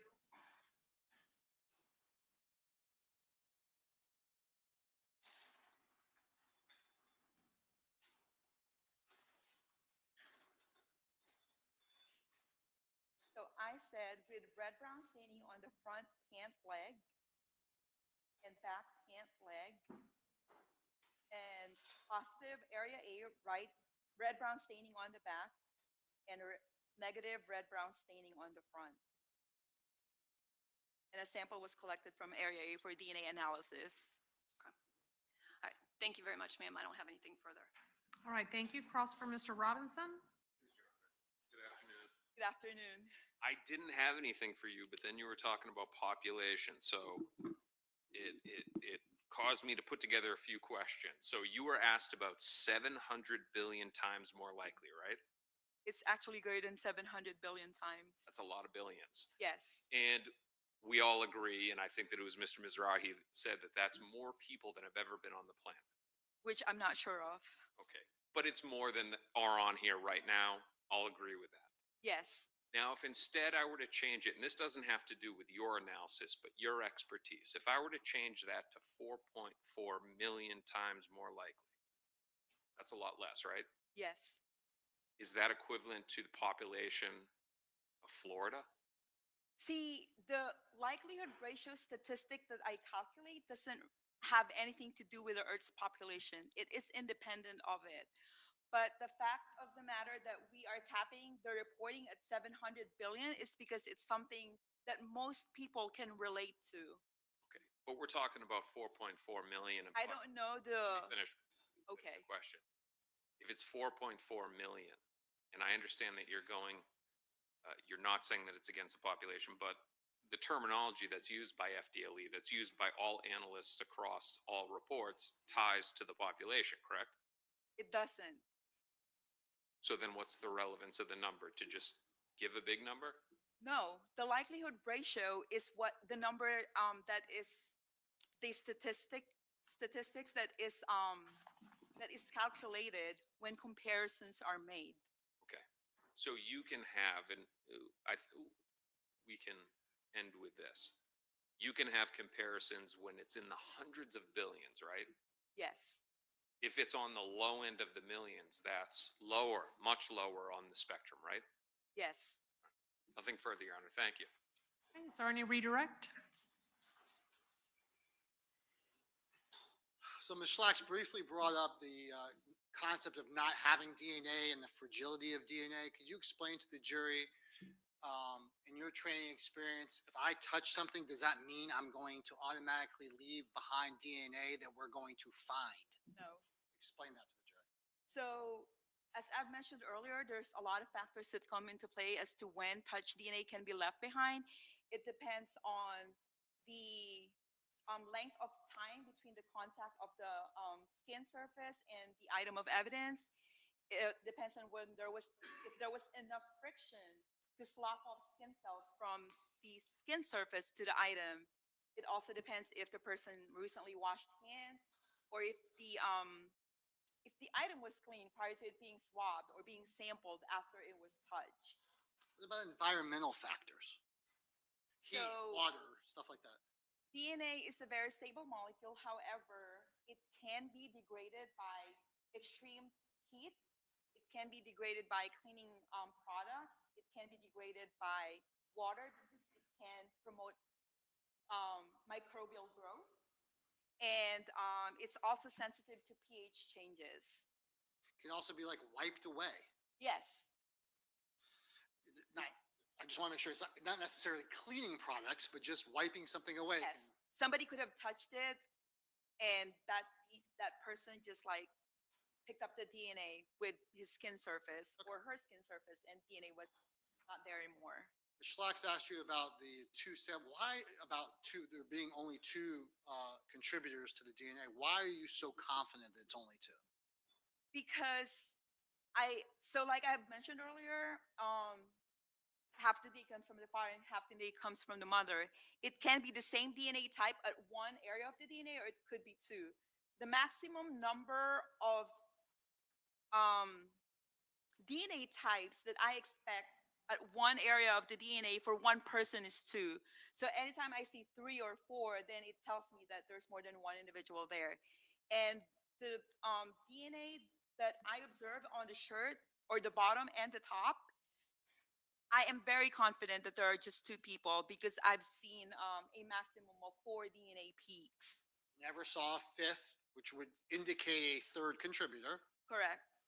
And the DNA profile that wasn't Barbara Buckley matched the DNA profile of either Barner or Whitaker. They align with their DNA profile. They're consistent. And we're looking at 21 different locations? Correct. Explain to the jury, because we excluded Mr. Buckley. If there's any location where that DNA does not match either Mr. Barner or Mr. Whitaker, are you able to definitively exclude them as being a contributor? Exclusion is absolute. If there's any discrepancy whatsoever in just one area of the DNA, that is on exclusion. And we were talking about the population of the Earth, but this statistical probability is to show how rare the likelihood of someone, an unknown individual, contributing that DNA versus either Mr. Barner or Mr. Whitaker. Is that a better way to say it? It sounds correct, but I don't know if it is correct. Well, it's not. You're not saying that there's a 700 billion people in the Earth, and you might find one person that has that. No, what I'm saying that DNA profile is 700 billion times more likely to occur if it originated from Barbara Buckley and Dominic Barner on the pajama top than if it originated from Barbara Buckley and an unrelated individual who is not Dominic Barner. So the likelihood ratio is a statistical calculation that compares two opposing explanations to the same event. So the event being a mixed DNA profile of 2 individuals was observed on the pajama top. The first explanation is that DNA profile originated from Barbara Buckley and Dominic Barner. And the second explanation is that DNA profile originated from Barbara Buckley and an unknown individual. The first explanation is greater than 700 billion times more likely than the other explanation. That is what likelihood ratio is about. And I assume you're not an expert in political polling or anything like that. Is that true? I'm not. But in your lay mind, have you ever heard of someone being 700 billion times more likely to win than somebody else? Have you ever heard that kind of polling reported? No. That's all the questions I have now. All right, thank you. May this witness be excused? All right, thank you, ma'am. You're excused and free to go. Thank you. Well, it definitely seemed like we'll probably the DNA expert, even though she testified pretty early. I wouldn't be surprised if there's additional ones for additional evidence, like on a gun or in different things like that, because this just looks like it has something to do with the home invasion portion after the incident when they went into the home.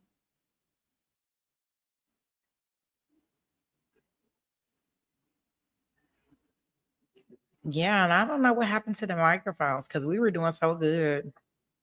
Everybody was loud and yelling in the microphone. I'm not sure if her voice was just really low.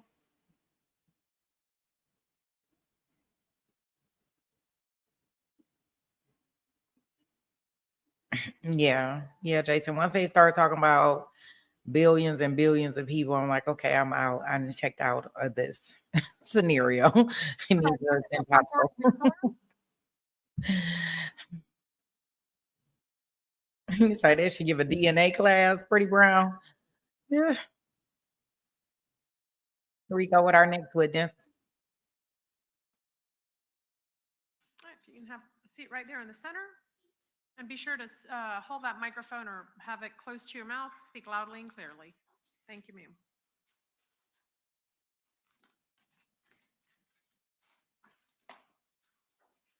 Hey, please, the court. Yes. Please introduce yourself to both juries. Hello. Hello. My name's Coral Heisler. It's Heisler. What do you currently do for a living? I work at the Charleston Police Department, and I just opened up a new forensic DNA laboratory. Is that working at the Charleston Police Department you opened up? Yes. So you, that's kind of cool. How long have you been there? About a year. And so you moved from Jacksonville, Florida? Yes. And were you previously employed with the Florida Department of Law Enforcement? Yes, I was. For how long were you employed with Florida Department of Law Enforcement? For about 14 years. And the jury's already heard about who FDLE is, and were you a DNA analyst? Yes, I was. You currently still are in Charleston. Yes. So explain for the jury a little bit. We've already heard some of it about your educational background, training experience that allows you to come into courts and testify. I have a bachelor's from Penn State in forensic science with the option in biology. I was trained at FDLE through a 2-phase training program. The first phase is mainly academic. There are readings, textbooks, exams, lab practicals. And the second phase is supervised casework, where I'll work actual cases under the supervision of a qualified analyst. There's a series of 3 oral boards or oral examinations in front of my training committee and a mock trial. And over the years, have you undergone proficiency testing to make sure that you're qualified to testify in DNA? Yes, I have. And is the lab accredited? Yes. And the jury's heard a little bit about this. When you're doing specific testing, do you make sure that the samples that you're testing both are not tampered with, and that you're doing your testing without tampering with it externally from like you or other analysts? Yes, I make sure the package is sealed, and I wear protective equipment, PPE, like a mask, gloves, hairnet when I work the items. When you actually work the items, do you use blanks to make sure that there is no contamination? Yes, I do. So have you, and how many times have you testified as an expert?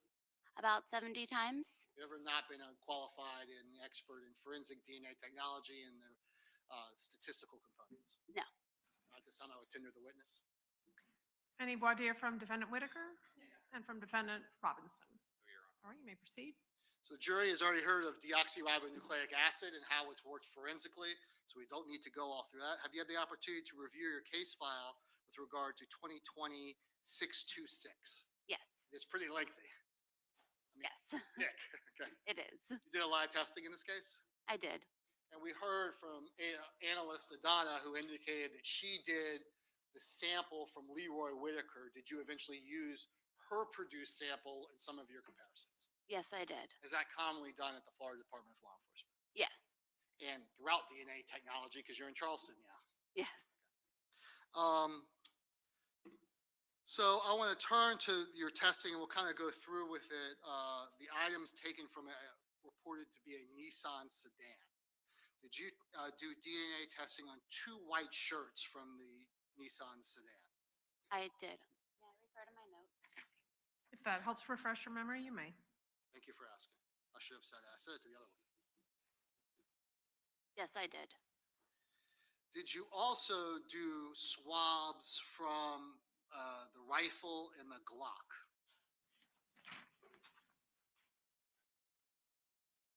Yes, I did.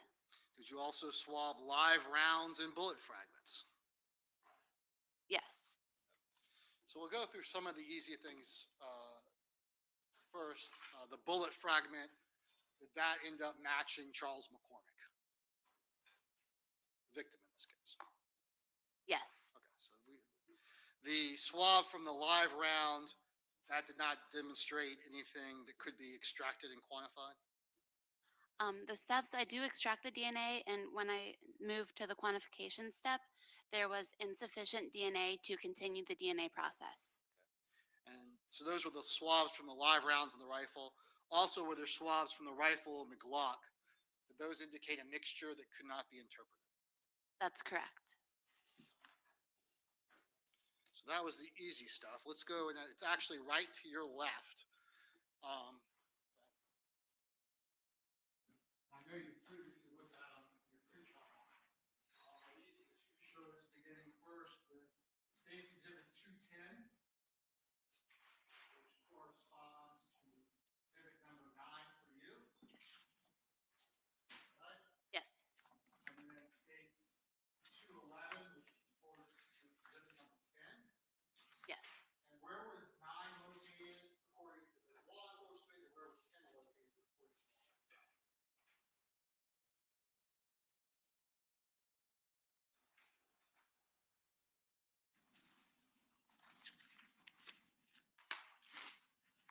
Nine was the driver's seat, and 10 was the rear seat middle. Okay, so I'm going to refer to 9 as the driver's seat, which 9 is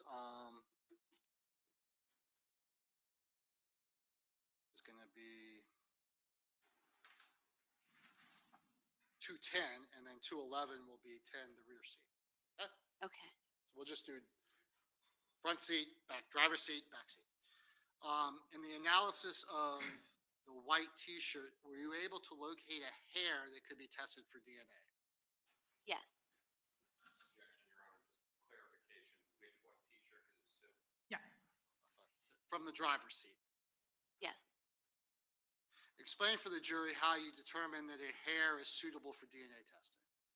I take the hair, I put it under the microscope, and if I see possible debris or epithelial cells or look at the root and determine it's suitable for DNA testing, I proceed. I take a cutting of the end of the hair and put it in a tube. And did you determine that that DNA was from a single source? Yes.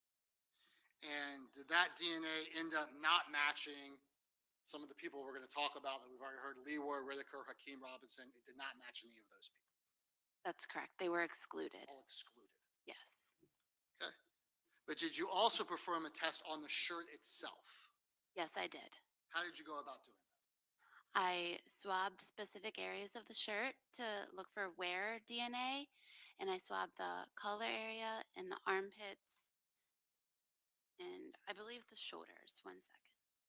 You can check to see. And you're using one swab for all of those areas?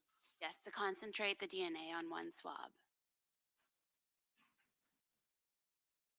I swabbed the inside of the shirt, collar, armpits, and shoulder. And in doing that test, did you determine that there was a mixture of DNA that could be compared to other people? Yes. And that mixture was consistent with how many individuals? 3 donors. Were you able to exclude in your first round Charles McCormick, Krista Odom, Cora McKnight, and Miss Barton? I don't want to say her name wrong. Eva Barton were all excluded as possible contributors?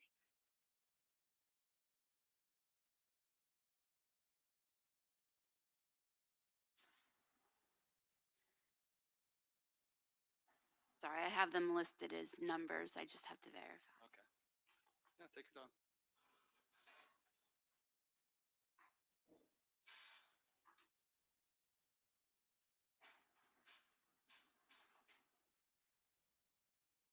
Yes, they were excluded. Were you later provided the known DNA samples from a Leroy Whitaker and Hakeem Robinson? Yes. And did you compare those known DNA samples to the mixtures in the driver's seat T-shirt as well as the rear seat T-shirt?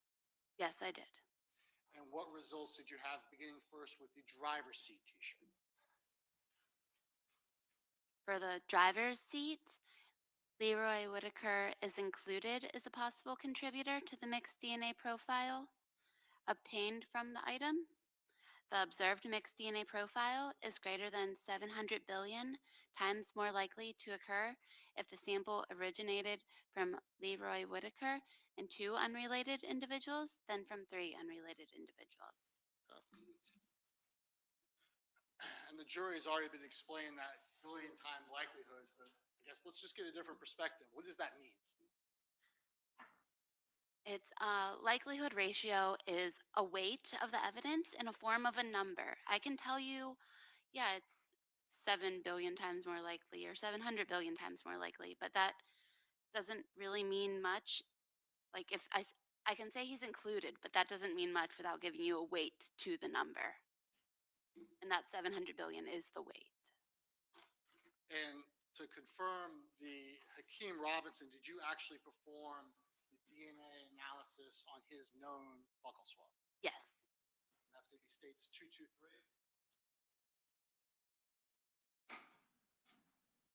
Yes. Buckle.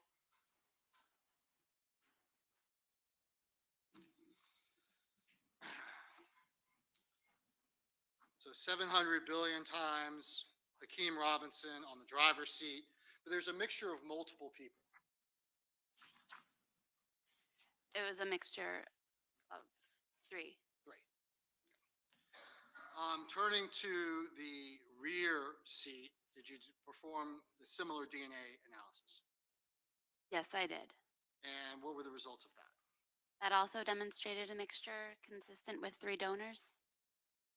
And did it match any known profiles that the Florida Department of Law Enforcement had developed? Since it's not a single source, I don't say match, I say included. And Leroy Whitaker is included as a possible contributor to the mixed DNA profile obtained from this item. The observed mixed DNA profile is greater than 700 billion times more likely to occur if the sample originated from Leroy Whitaker and 2 unrelated individuals than from 3 unrelated individuals.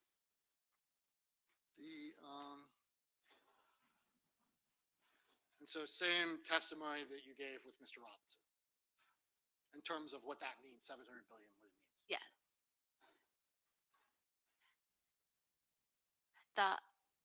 I stated the inclusion for Leroy Whitaker for item 9 and 10. We didn't go over Mr. Robinson for item 9. Who did you say for item 9? I'm sorry. I just stated the inclusion for Leroy Whitaker for item 9 and 10, not the other individual yet. Correct. I'm sorry. Let's go back to 9 so I make it clear. Who's on 9? Or who's included on 9? 9 being the driver's seat. I did state Leroy Whitaker was included as a possible contributor, and that's the likelihood ratio of 700 billion that I gave. And when I compare Hakeem Robinson, I do also include him as a possible contributor to the mixed DNA profile, and it is the same likelihood ratio. The observed mixed DNA profile is greater than 700 billion times more likely to occur if the sample originated from Hakeem Robinson and 2 unrelated individuals than from 3 unrelated individuals. Sorry, I wasn't listening carefully. So both Hakeem and Leroy Whitaker are included on the driver's. They are. Well, let's have the witness clarify. T-shirt on the driver's seat. Tell me, repeat again, if you will, please, who is included in that T-shirt? I independently looked at the reference samples from both Leroy Whitaker and Hakeem Robinson. In my first statement, I compare Mr. Whitaker, and I'm including him into the mixed DNA profile that originated from item 9, or the driver's seat white T-shirt. And then I look at Hakeem Robinson, and I also included him as a possible contributor to the mixed DNA profile. And then I reported the likelihood ratios independently for each of them. So we heard from analyst Adana that she's confident in one of her other, and it has nothing to do with what you did, that she knows it's only 2 people because there's no more than 4 loci at any particular location DNA, no more than 4 alleles in any particular loci. So here, are you confident that there's at least 3 people involved? Yes. How can 2 people both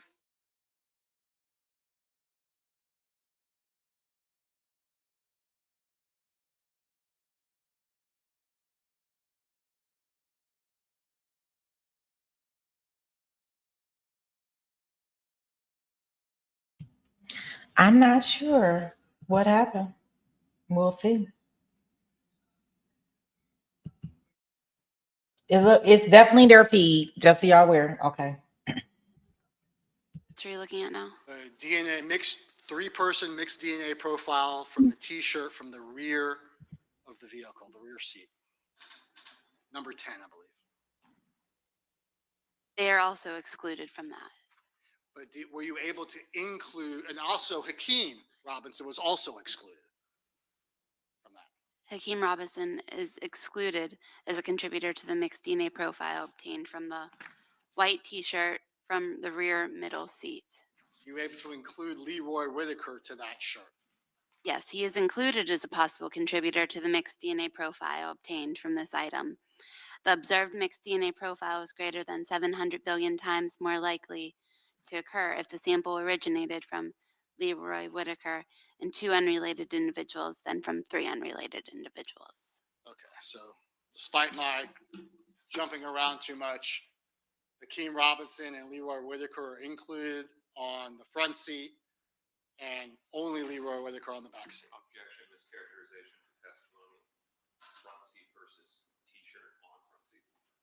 Okay, if you'll just clarify your question. T-shirt that we've talked about that's sitting right to your left side. Yes. That mixed DNA profile included both Hakeem Robinson and Leroy Whitaker.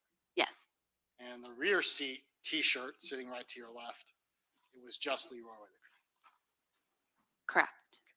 So did you also get some touch DNA swabs that were taken from the reported 4 compartments of the Nissan car, sedan? Yes.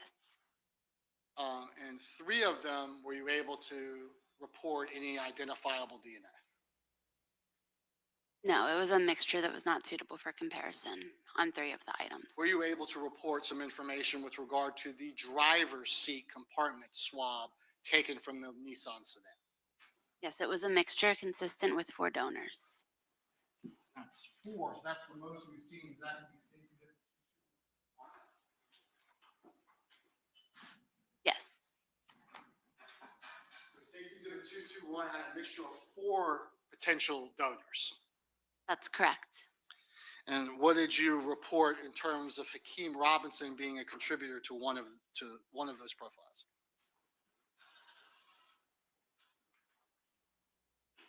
He is included as a possible contributor to the mixed DNA profile, and the observed mixed DNA profile is approximately 4.4 million times more likely to occur if the sample originated from Hakeem Robinson and 3 unrelated individuals than from 4 unrelated individuals.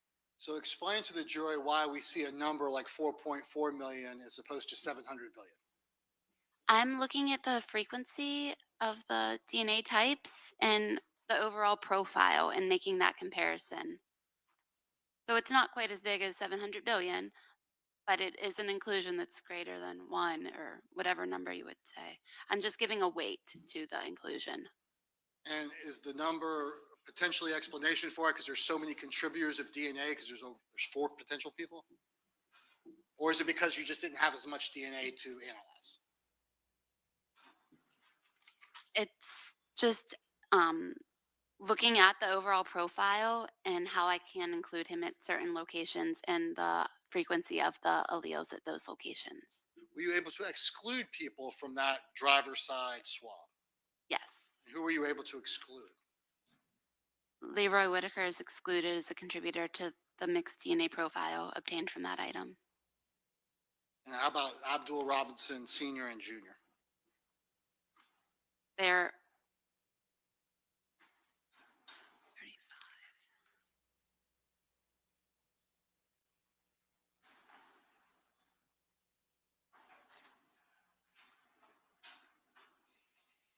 Junior is excluded and 34, or I'm sorry, senior is inconclusive. I couldn't make a determination to include or exclude. The junior was excluded. Yes. All right. May I have a member to check with counsel? Yes.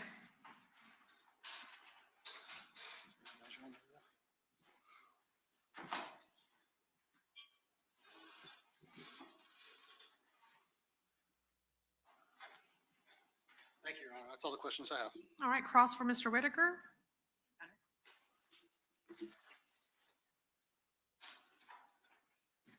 Good afternoon. Good afternoon. How are you doing? I'm good. How are you? Good, thanks. It's somewhat obvious, but just to get it out there, you can't see DNA, can you? I mean, I can see red-brown staining if there's blood, but I can't see the DNA profile, no. Sure. And like when you look at any item, and what I'm trying to have you explain for the jurors is just how tiny DNA is. Yes, it's very small. I've heard it referred to that you can fit, correct me if I'm wrong, like a million DNA on the top of a pen head. I haven't tested that.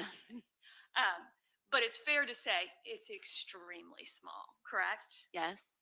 And you never know, with the exception of if you see some red-brown staining, you can anticipate you may very well have a DNA result if it is in fact blood, correct?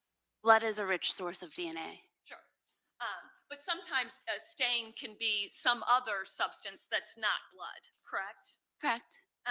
And so there's no way you as the analyst, when you look at any of these items, have any idea what DNA results, if any, you might get, correct? When I look at items, I'm trained in identifying stains.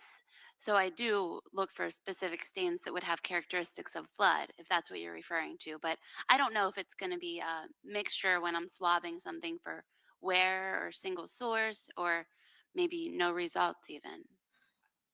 And so let's go specifically to, I guess we have some T-shirts that you ended up analyzing, correct? Yes. And my understanding, and please correct me if I'm wrong, is that you did not take cuttings. You literally made your own swab. Is that correct? Yes, I swabbed the shirts in those areas. And it sounds like one of the reasons you would have swabbed the particular areas that you did is that you're trying to capture maybe known areas where people naturally sweat. Would that be fair? Not necessarily sweat, just I know that has the most contact with their body, so it would have skin cells on it to identify who was wearing the shirts. And so you look for those particular areas because you're trying to capture whatever DNA might be there, correct? Yes. And when we're talking about trying to get DNA from an item such as the two shirts that are next to you, DNA technology can tell us a lot, but it can't tell us when that DNA got on that shirt, correct? That's correct. And can't tell us how it got there, correct? That's correct. Because there is this concept of transfer of DNA, correct? Yes, there's transfer DNA. And I'm sure as part of your very extensive training, you've become aware of studies that they have done, scientific studies, where if I grab this pen and then hand it to Mr. DeCoste, and then you test the DNA from Mr. DeCoste's possession, my DNA may very well be on that pen, correct? Yes, it's possible. That's more so like touch DNA versus wear DNA. Sure. But the concept exists, correct? Yes. And that's something you just always have to be aware of when you're doing your analysis and trying to explain the results, correct? It doesn't really affect my analysis on the DNA because I'm still just testing what DNA is on the shirt. I don't know how it got there. Nor do you know when, correct? Because DNA can be degraded over time, but I think we're all aware of situations where DNA has been recovered 10, 20, 30 years down the road. Yes, that's why we do cold cases. And so that technology exists as well. Yes, it's the same DNA technology that I'm using. In this particular case, you were never given a standard of Dominique Barner? That's correct. So you did not include or exclude him from any analysis you completed? I made no comparisons of that person. How about anyone named Chris Brown? No, Okay. How about anyone named Torrigan Williams? no,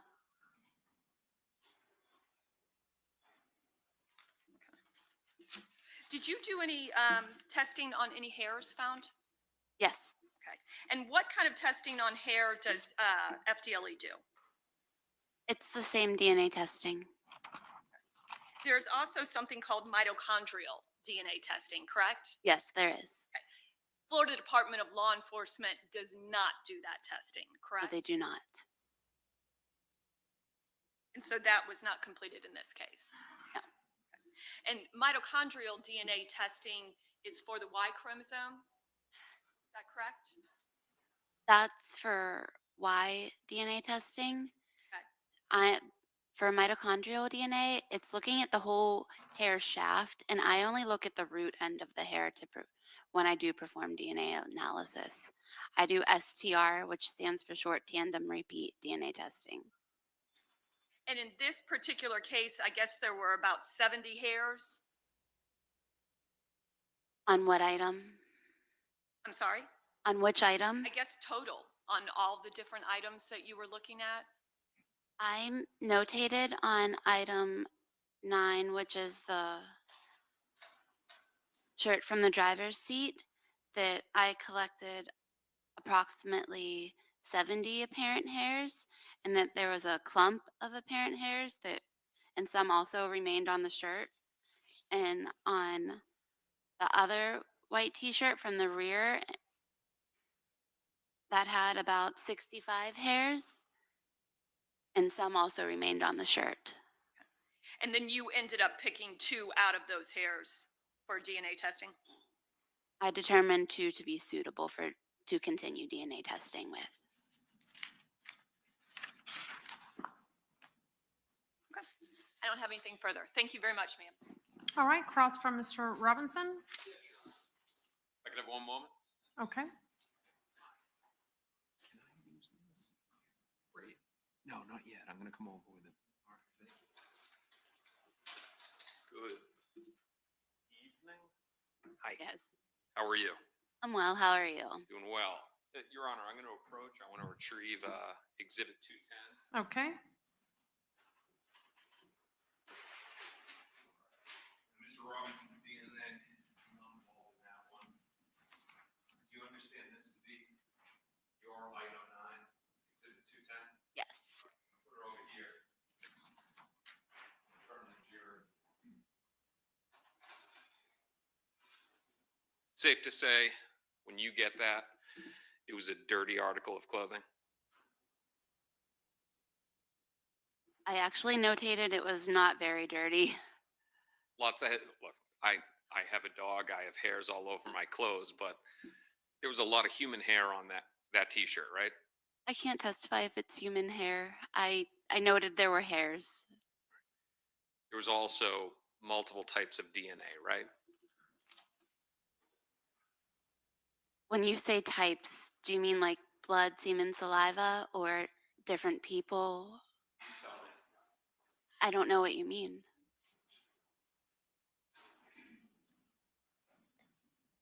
Let's leave it at this. It was not a freshly laundered shirt. I don't know when it was laundered. Freshly laundered meaning that it's clean, it's folded, like the shirt that I put on today before coming here. Do you have any indication that that was a clean, freshly laundered shirt? I don't. Okay. So you get the shirt, what I will term is the dirty shirt, and you tested it. You pulled off a bunch of hairs and you found how many were suitable? 2. So that would have left 68 hairs that were on that shirt, give or take. Those are the ones I collected. There were possibly more, yes. Now, with respect to private lab testing, mitochondrial DNA testing, the remaining 68 on that could have been tested, right? I should clarify, I wrote they're apparent hairs. I'm not saying they are definitely hairs. So I don't know if they could have been tested. Fair enough. If they're fibers, that wouldn't have DNA necessarily. Fair enough. But there were the hairs that you determine are suitable for testing. They have the root, and that's what you can test, right? Yes, I look at the root. All right. So however many other hairs there were, if it were 2 or if it were 68, those could have been tested because these private labs can test the actual hair, right? Again, I'm not saying necessarily that they're hairs or human hairs or fibers. I'm just looking at items that were not suitable for DNA. You testified a moment ago that there was a clump of hairs. I did say a clump, and I should have said apparent hairs. I didn't pull them all apart. But if we don't look, and we don't know, right? I wasn't able to pull them all apart, and I'm not able to say if they are fibers or hairs. I'm sorry, I'm not trying to be confusing, but it was a clump that was all intertwined. There could have been fibers involved in them. I'm not specifying the difference between if that went to a trace DNA or a trace section instead of DNA. You found 2 hairs that were suitable, but you would agree that there was other hairs recovered from the shirt. Understanding that some of them may have been fibers, there was other hairs that were recovered. Yes. That could have been tested. Yes.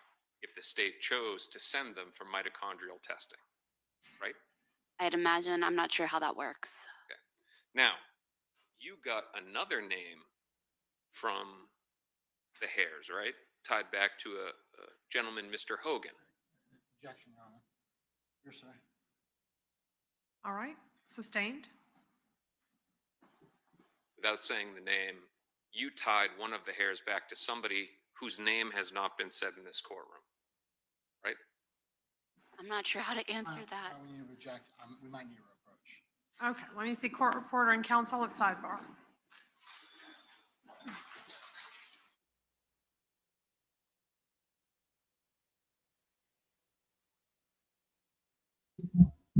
Sidebar.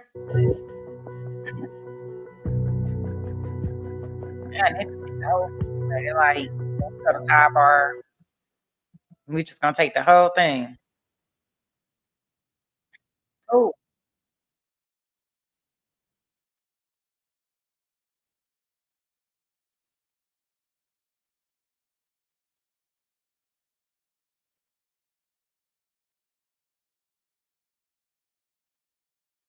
Yeah, film. That's also good. Like so far, we're gonna keep our fingers crossed.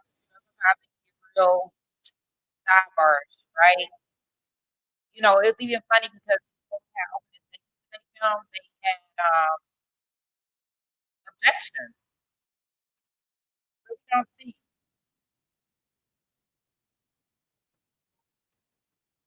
Yeah, what was the result of that one, Gina? In regards to the Brian Walsh this morning.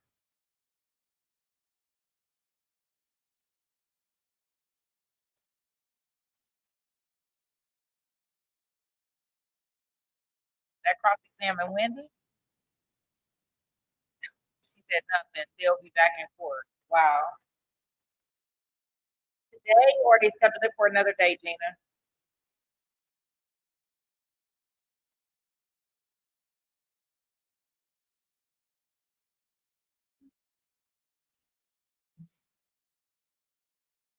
Oh, okay. They just gave their arguments.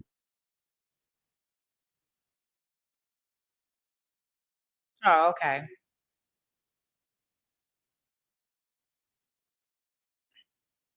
Well, we shall see what happens, right? That's all we can do at this point in time. Sidebar.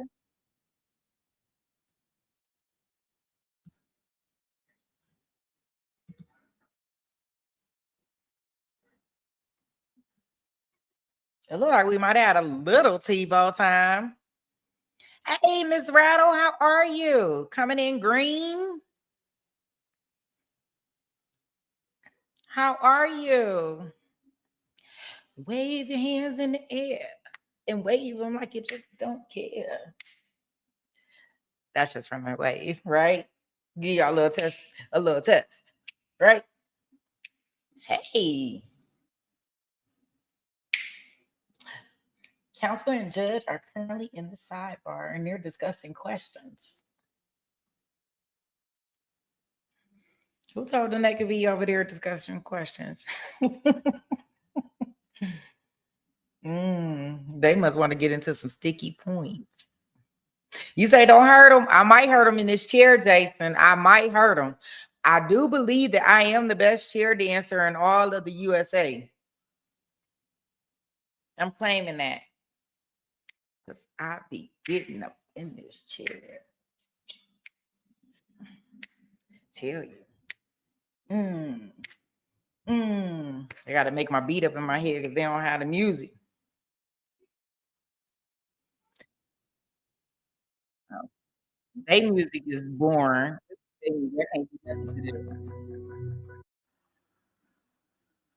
No, they cut it off. Thank you. Can't do nothing to that music, but wave them up and just don't care.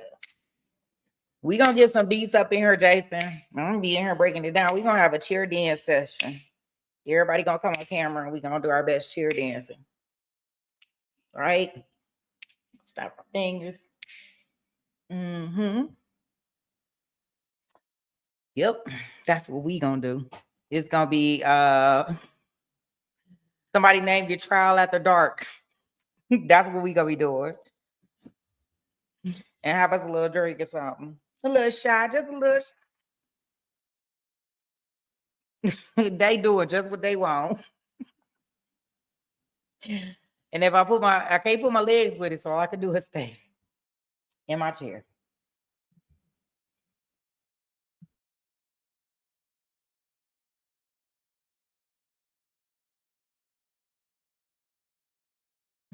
You say we can get that generic music from YouTube? That kind of sound. I'm telling you, the other day, Court TV had a good beat going on. That was my first time ever hearing that beat. It's like, shoot, all right. They say, pop it, hit it 2 times, boom, boom. Said, shoot, I can get to that beat. Oh boy. That's what I can do. I can definitely do that for you. I know. Over the weekend, I'm gonna do it.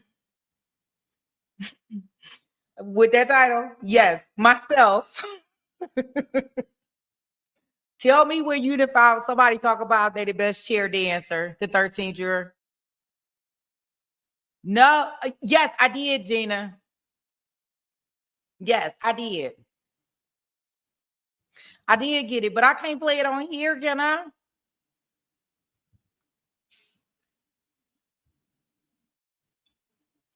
Yes, the 13th juror. I named myself that. When have you ever seen anybody so proud to be the best chair dancer? This is the original best chair dancer. I listened to the first 2. I didn't get to the other 2, but I did listen to the first 2. But I was like, I don't know if I could play these on YouTube. I don't think I can because of the, the artist and the copyright. I am film as soon as on the weekend. I didn't the first 2 I like.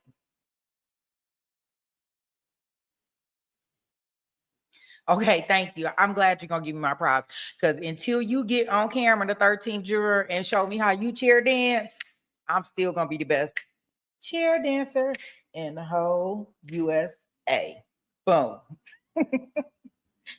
You're gonna have to take my crown. Now, whenever you're ready, I'll drop the link and you can definitely try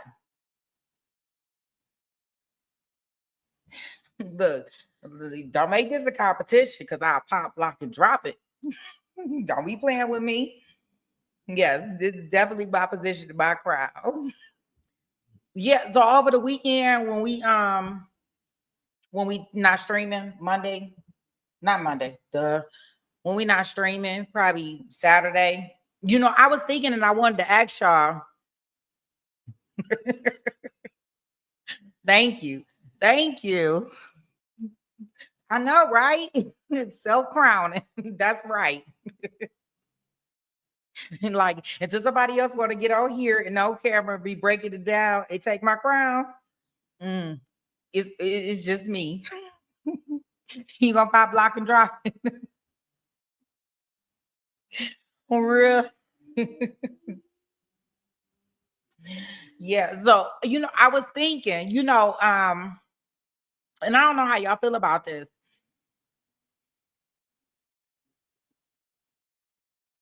Yeah, Sherry's life. We out here every day. I'm hustling, hustling, hustling. Oh, shoot. I'm about to do the Rick Ross. Yes, Sherry. Yep. We working on it. We almost there. Thank you, film. I know it don't even matter. As long as you okay with it. I do whatever on here. Now I'm about to do the Rick Ross breakdown because it's for real. Every day I'm hustling, hustling.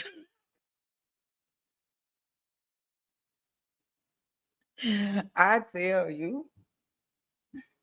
I mean, I gotta make my half of this be just me trying to make myself laugh. I'm so silly. I could be so goofy. Oh gosh.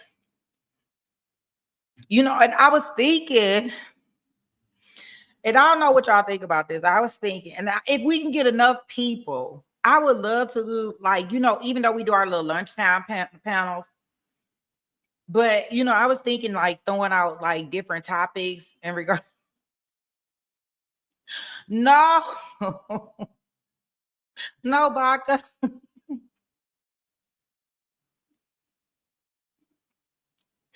I know, I'm the worst at the worst, right? Irish, you say I got you cracking up. It'd be too much when a comedian be laughing at their own jokes. I ain't even trying to, it's just funny to me. Oh gosh. And I had so much fun with just saying just what's on my mind at that time, right? It's I'm just gonna say it and whatever. However you take it. It's okay. No harm, no foul. Yeah, that's right. Just say it. Whatever. Look, no harm. Right. I think that's what the space you got to be in pretty well. You got to be just goofy, right? I'd be I'm probably so corny, but whatever.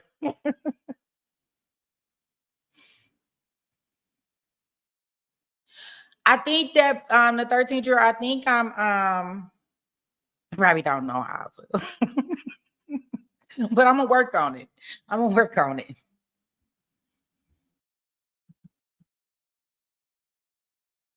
Yeah, I said, I know Baka asked me earlier, and I'm okay. Poe. I just shoot the question out. Y'all put a 1 in the chat or 2 for no. But I guess I gotta get a little bit more professional, right? So I'm gonna figure out how to do the. Yes, it is. Yes, it is, Phil, right? I could be laughing until I can have. Yes, we gonna have some routines. We are gonna have us a trial at the dark party, and yeah, But I am gonna. So, in all fairness, like, it don't nobody know. This is learn as you go with me, right? So I don't know. I don't know. I don't know what I'm doing. I'm just on here. I'm just on here for the most part. And just figuring stuff out as people tell me. The 13th juror, if you was here a week ago, you would have noticed I didn't have any mods and we had a whole troll in the chat. And I ain't know what to do with them. Because I was like, who, what, when, where, why, what is going on? So this is we are learning. I am learning as I'm going along. And thank goodness I got great mods and and that I have been able to find, and they have willingly accepted, and great people in the chat that's kind of like let me know what they have seen on other channels that may be beneficial. So yeah, I'll definitely look into it. Jason said you it's definitely gonna be a journey, but we gonna fake it till we make it. That's all I can tell you. As long as y'all hang here with me, it's gonna be times where I'm gonna be on mute. It's gonna be times when y'all hear the sound. It's gonna be all types of stuff going on. What'd you say? Your head ain't crushing it. Girl, you can't tell me nothing. I know, right? Yes, definitely learning as I grow. The third go. It's gonna be all types of stuff that we gonna be going through, right? Talk about these people going on trial. Shoot, I think I'm going on the trial and tribulation, like trying to figure this stuff out. I know. I'm like, okay, so I did all this stuff, doing all this stuff, and it, when you streaming all day, what I've noticed, like before, because I'm streaming all day, right? I still got, I got kids, right? So I'd be like, okay, last night, like I'm like, okay, they might want to eat. I might should feed them. Like the mama should probably feed. And it's so crazy because I got off line yesterday, and yesterday was my kids' first day of school. And I went to go feed them. I fell all asleep while the dinner cooking. My baby said, "Oh no, yes, they might just want to eat." And I sure tried to cook this something to eat, and I laid across the bed and I done went to sleep. My poor baby, she ate dinner for breakfast this morning. Okay, so it's the retrial is set for January 2026. Yeah, the Jews like this is something else. You say just dump the box of Cheerios on the floor. Well, the one good thing is that now they are like, they older, right? So they tease, so they just kind of like, thank goodness my daughter was up and cut the stove off because I was literally across the bed sleep. And my baby said she wanted something to eat, so I started fixing dinner. I made some chicken marsala last night. I don't know if I made the chicken marsala or the chicken marsala made itself, but all I know is I woke up about 10:30 and the stove was off and I seen some chicken missing. And I said, "Oh, okay." I tried. And it's because I get up now, like I get up probably about 4 a.m. to do nothing. Not saying I'm doing much at 4 a.m, but for some reason I get up at 4 a.m. And I think it's because my sleep schedule is all mixed up. But yeah, I be trying. Yeah, at least the house was still intact. I said, thank goodness for the 16-year-old, because I was like, I woke up like, oh shoot. I forgot I got dinner on. And then lay all the way across the bed and fell asleep. So by the time I get off, I try to get some clips and clip this stuff up appropriately. So if people want to find certain stuff, I try to do that. And it take YouTube a while to kind of like load the transcripts.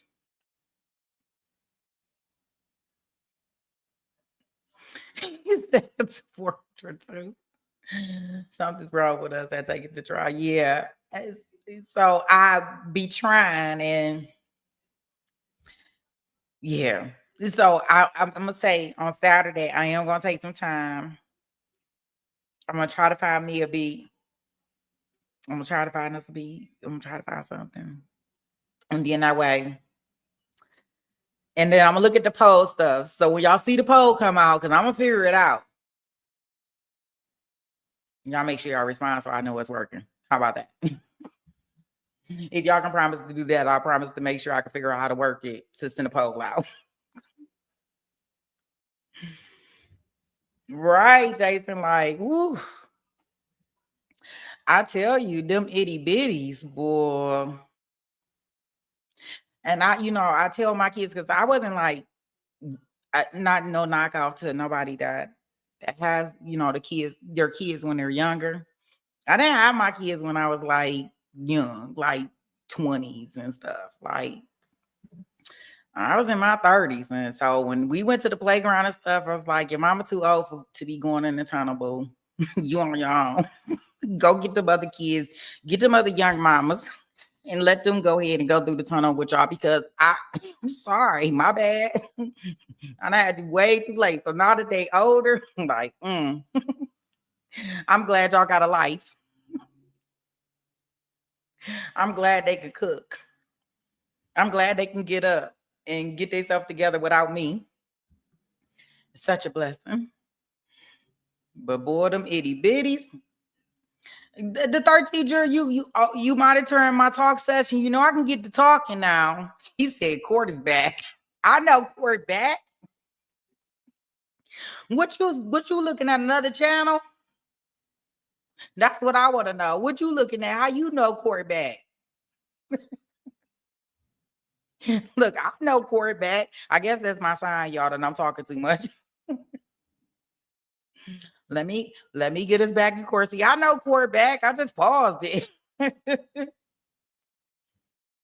I said, I was 35 when I had my girl started coloring my hair, so I didn't think. Girl, I know y'all you said traitor. Like, what channel is he looking at? Oh, we 40. Oh, we Sherry's live. Look, whoa, girl.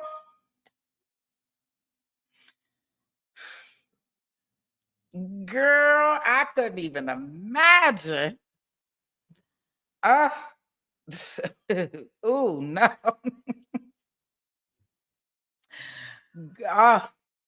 I'm telling you, I thought I was late. They say they keep you young. Yes, pretty brown. Yeah, I waited until how was 30.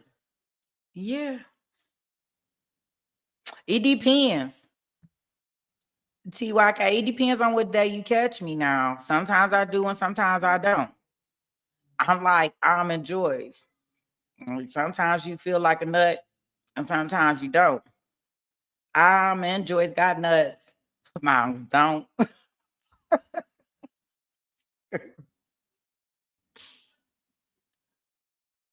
That's what that I'll leave that right there. I'll let that sit with you. Yeah, Sherry, real MVP out here. I'm talking about I can't go through tunnels. Oh boy. I was like, dude, I'm not getting on no swings. Would you say more power to you? Oh, we.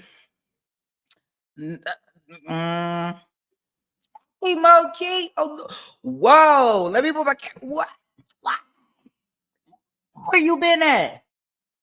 Where you been at? It's late. Where you been at, Moki? You miss roll call.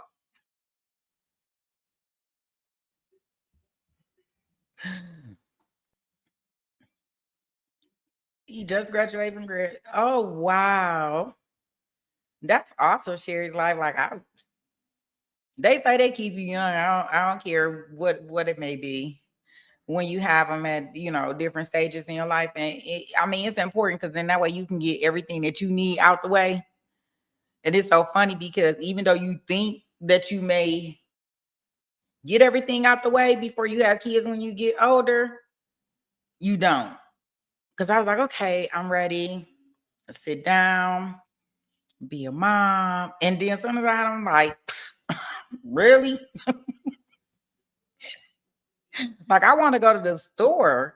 You tell me I got to do a whole car seat carrier and all this stuff and go to the store. Forget it. I just don't even want to go. Definitely. The Jewels definitely give the tardy slips out. And she probably didn't even come with a good menu tonight.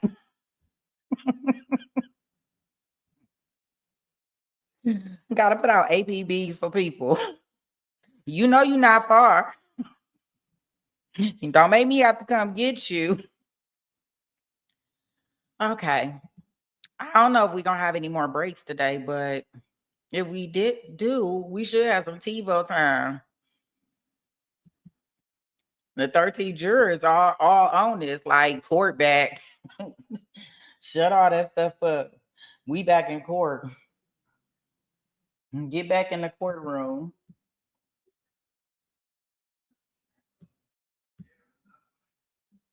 Let me make sure I started right at the beginning for us. Okay, I'm gonna go ahead and put us back in court. Cause Lord, I want the 13th juror to come on back over here. I need you to check in, the 13th juror, to make sure you back. You can come from back off the other channel. We about to start playing it.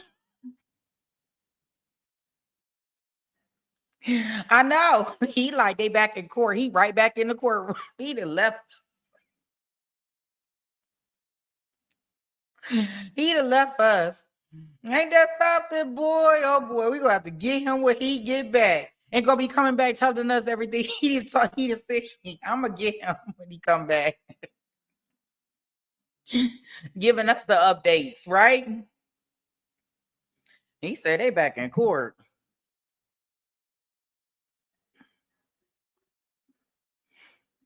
All right.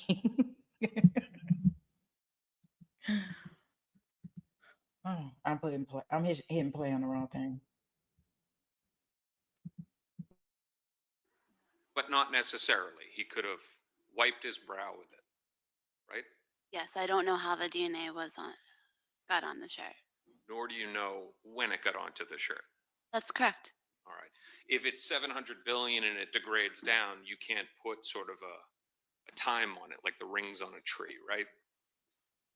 So that's not really how it works. It doesn't degrade from 700 billion. That's the likelihood ratio I'm associating with the comparing the two. Degraded DNA would be, let's say, a good DNA profile with information at all locations that then was subjected to, let's say, extreme heat, and it degraded and gave a different type of effect to the DNA that made it less likely for have DNA at every location tested. So we agree. You can't say when the DNA got onto the shirt. That's correct. And the fact that his DNA is on the shirt that's in the car, that doesn't mean he was ever inside of the car, right? No, I'm just testifying to the DNA. I don't know how it got there or when the shirt got there or who was in the car. Now let's talk about the driver compartment, okay? Okay. Now, you never go out to the car. You get the swab from the different compartments, right? Yes. I'm showing you it's been entered in as states 88.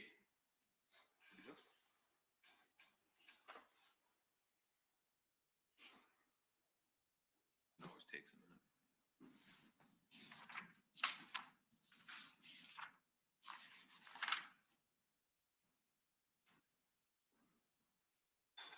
All right. Does that look, I don't know if that's upside down or not. Can you see the steering wheel off to the left and then the rear, the different gears, the gear shifter? Yes. Okay. You agree that looks like a t-shirt from the front seat? Yes. Now let's talk about an example. Ms. Schlack used me for one a moment ago.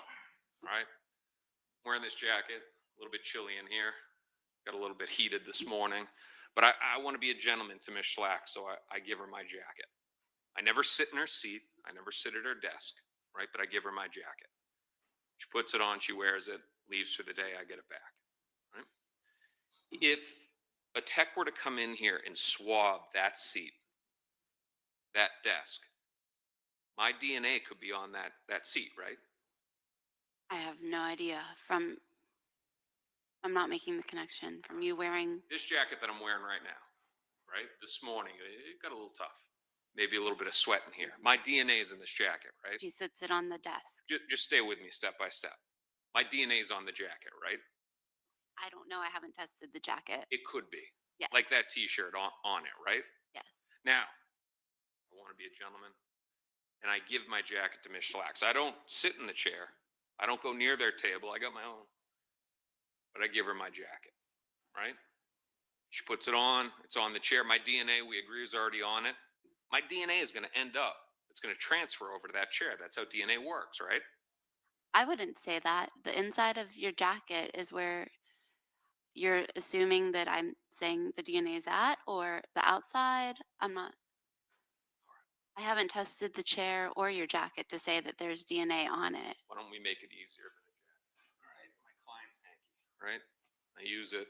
Hands are a little sweaty, nervous, right? And I want to be a gentleman again, and Miss Slacks, here you go to be able to use it, right? So my DNA, I wipe my nose, sorry. My sweat's on it. My DNA is on this. I'm telling you, my DNA is on it. And I give it to Miss Slacks. Now, she's here, she puts it on the table. And at the end of the day, she figures she leaves it on the chair. My DNA has made its way over to that table without me ever being at that table, right? Okay. It's possible. Yes. That is a thing that you have the transfer of DNA. So are you saying the DNA is now on the table? I'm saying that my DNA very well, in actuality, because I just touched it, my DNA very well could be on that table right now. It's possible. It all depends on the friction, the length of time. If I'm pressing hard on something to leave my DNA on the item versus just gently tapping on an item. If it's just sitting on a table, it's not going to necessarily jump off the handkerchief onto the table. But if you apply pressure to it, then it's more likely to transfer the DNA from one item to another. All right. Now, this T-shirt, you didn't get back 700 billion times. You got back 4.4 million, right? That's much lower. You're not phrasing it the way that I did, and Tell I'm me how you making phrase it. comparisons. So I'm not saying the shirt has 4.4 million. No. I want to make sure that we're clear because we're not talking about necessarily the shirt. Right now, we're talking about the swab of the compartment, right? So let me back up for the example. This may help out. The swab is done by one of the evidence techs here in Jacksonville and then sent. Dang, this attorney ain't playing with her, right? He ain't playing with her. He's like, no. Like, this is what we gonna do. Whoa, talk about checkmate. All right. Okay. To you, right? Yes. So they go in there, and in this example, right, I'm the tech, and I got my swab, and I go out here, and I have one swab for the front compartment. Now, this handkerchief, it's there in the front compartment. I'm swabbing. I move that out of the way. I'm swabbing here. I'm swabbing here. I'm swabbing the front, and I'm getting DNA. What I'm talking about is the fact that that T-shirt had his DNA on it. You can't rule out that the DNA transferred to the compartment, and that's why it comes back. You can't rule that out, can you? No, I don't know how the DNA was on the compartment. It very well could have been because there was a T-shirt that had his DNA all over it sitting in the front compartment. I don't know how his DNA got on the compartment. All right. So for the example that we use, that hanky, but now I've been over there, but that hanky, because I touched it, my DNA was on it. My DNA is now on the table, on the chair. It can transfer that way through an article of clothing. Just because you touch it doesn't mean your DNA is on it. But it could get on there. Yes. Okay. So, sum this up. This T-shirt has my client's DNA on it, right? Right? I included him into a mixture. All right. So you believe his DNA is on it. Yes. That T-shirt is rolled up in the front compartment, right? Yes. One swab is used for the entire front compartment. Let me see. When I say the front driver compartment. And you're saying how many swabs they used? Well, you already told us one swab. I said I used one swab to swab the T-shirt. No. The front compartment of the vehicle, you didn't swab it. It was given to you. How many swabs were used in the front compartment, if you know? I can look. I didn't already tell you. Okay, sure, please.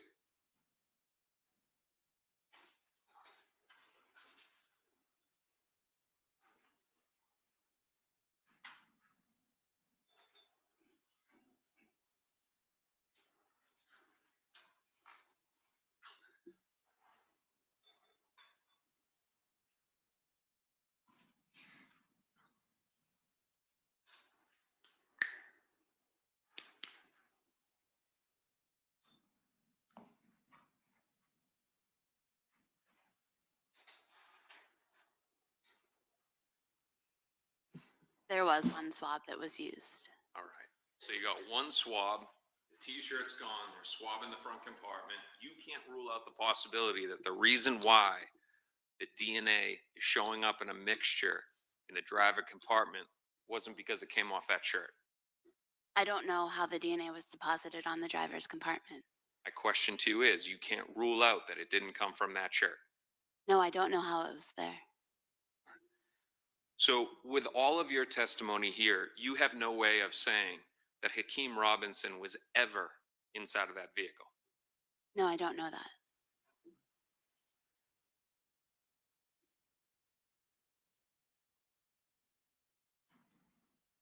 And the last question is the mixture that you, no further questions, Your Honor, I'm good. All right, thank you. Is there any redirect?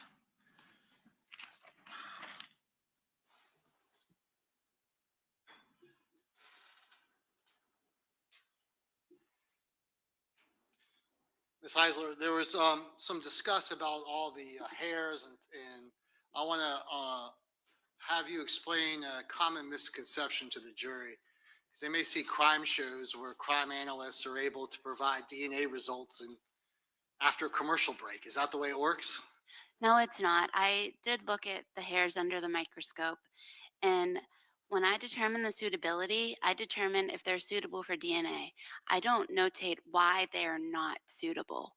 It could not be suitable because there was no root or because it's not a hair. I don't notate that. And I want to, part of it is I want to explain to the jury that this is is this time consuming to do all this DNA analysis? Yes, it is. It takes multiple days, weeks, months. And in going through your reports, I know that your first report was authored May 29th of 2020. Is that right?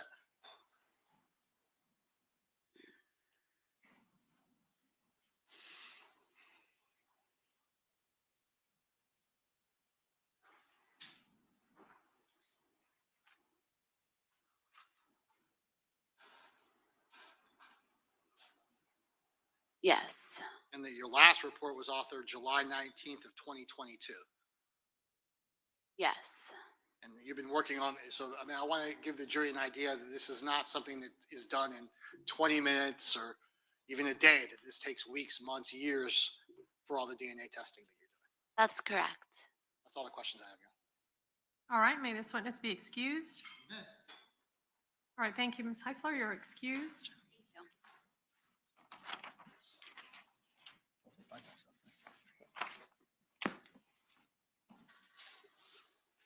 All right. Are we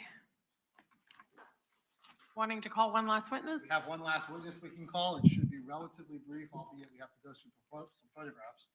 All right, ladies and gentlemen, just for scheduling purposes, this will be our last witness of the day. Is everyone okay to hang tight here? Do y'all need a bathroom break? You want to go forward? Everyone's good? Okay. I see hands going like this. All right, very good. Then State, call your next witness.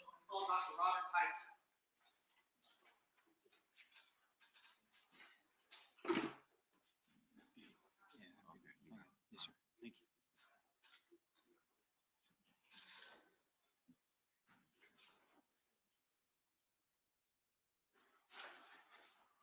I don't want to publish until he's ready to go.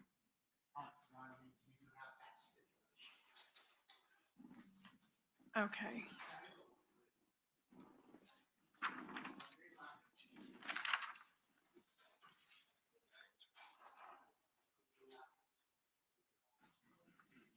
I'll do it after.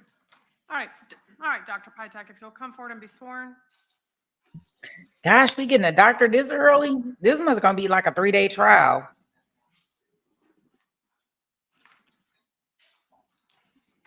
We already at the doctor. Jury gonna forget all this mess. All right, sir, if you'll just be sure to speak closely and clearly into that microphone.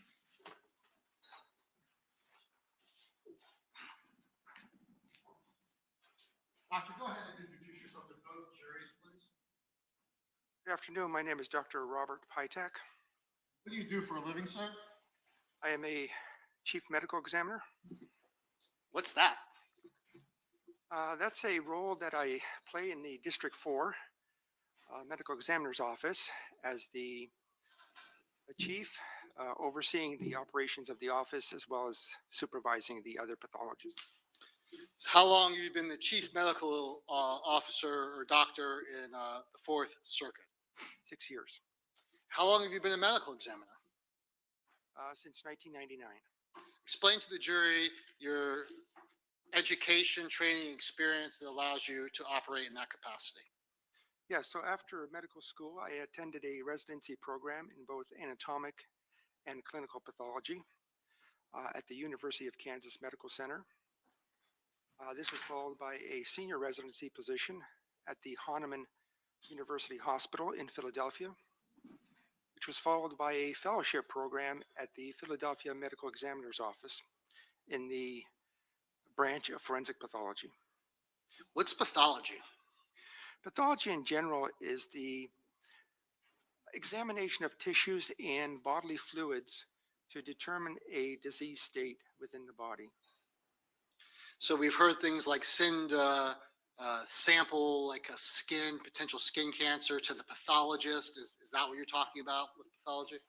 Correct. A surgeon will remove a piece of tissue that gets sent down to the pathology, and the pathologist looks under the microscope and determines the disease process.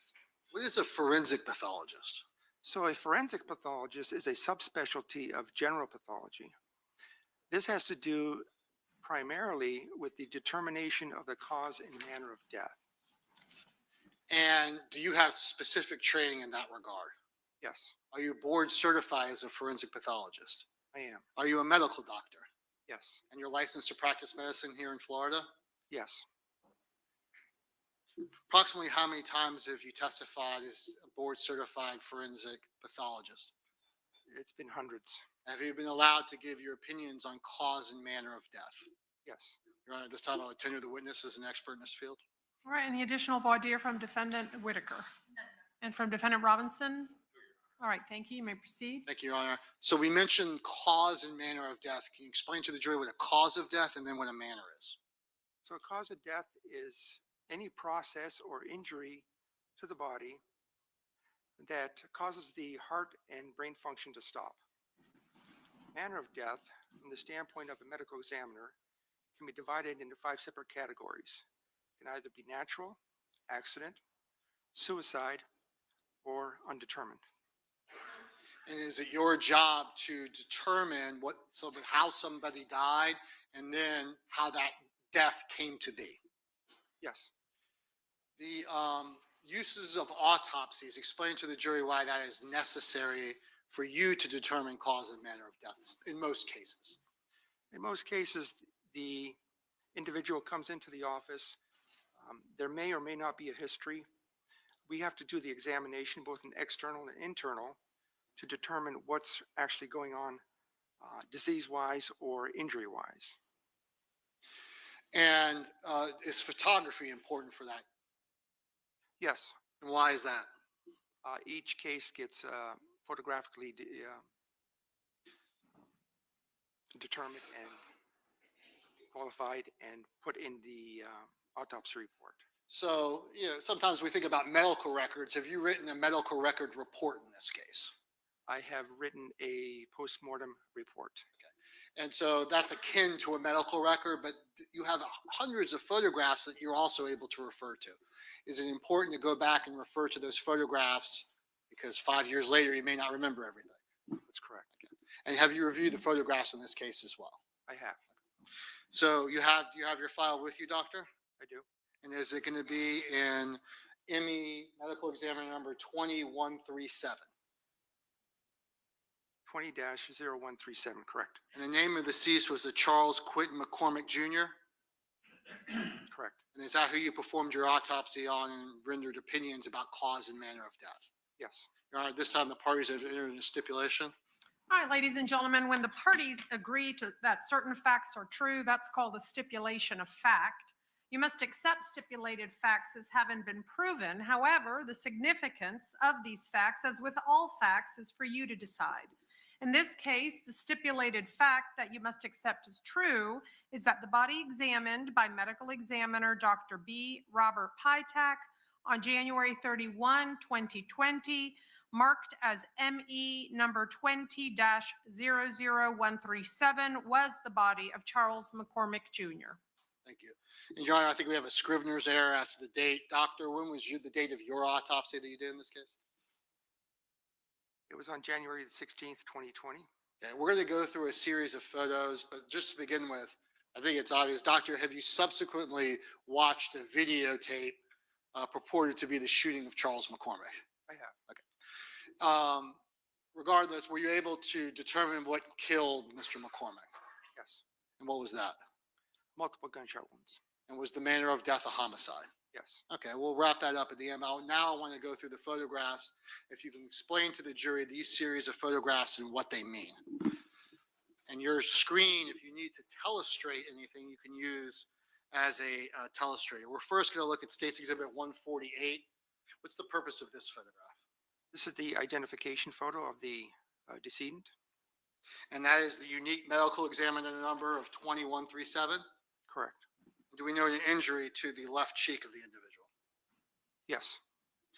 Now we're looking at State's Exhibit 149. What is this? The front view of the decedent, still with the clothing on. And is there a measuring stick there? Yes. And what is the purpose of that? To get an approximately measurement of the height of the body. And referring to your report, were you able to get a height and weight of Mr. McCormick? Yes. What was that? The height was measured at 70 inches, the weight 143 pounds. And 70 inches comports to 5 feet, 10 inches? Correct. And why is it important to show the body clothed, and then later we'll see photographs of the body unclothed? Generally, in the entire scheme of things, when the body comes into the office, we get an as-is photograph. Then the clothing is taken off, and we get further photographs. State's Exhibit 150, is this a photograph of the collection of that clothing? Yes, it is. State's Exhibit 151, is this Mr. McCormick after the clothing was taken off? Yes, it is. Do we note significant injury to his head and face? Yes. State's Exhibit 152, is that chin injury that we previously saw in the identification photo? Correct. This is an entrance gunshot wound to the left cheek. And how can you tell it's an entrance versus an exit? So an entrance usually has a small abrasion margin surrounding the edges. And so you can tell from your training experience and education that this is an entrance wound. Correct. And you can say that within a reasonable degree of medical certainty. That's correct. State's Exhibit 153, what are we looking at here? This is the corresponding exit wound to that previous entrance wound. And you can tell that based on your education, training, and experience. Correct. So the measurement things here, is that just to document the size of the wounds? That's correct. State's Exhibit 154, what are we looking at here? We're not going to dwell on this one, but what are we looking at? This is an exit wound to the top right portion of the head. So the nature of that significant wound, doctor, does that give you an opinion about the type of ammunition that was used to shoot, or the type of rifle or firearm that was used to shoot Mr. McCormick? Yes, when I take a look at the entrance wound. We're going to see that in a little bit, but go ahead. Yes, and compare it to the exit wound. Certain types of ammunition produce characteristic wounds. And what type of ammunition do you see from these photographs? A high-powered weapon. State's Exhibit 155, what are we looking at here? This is an exit wound to the left top of the shoulder. State's Exhibit 156. This is the corresponding entrance wound to the left armpit. State's Exhibit 157. A little bit further down on the left is the entrance wound to the left chest. 158.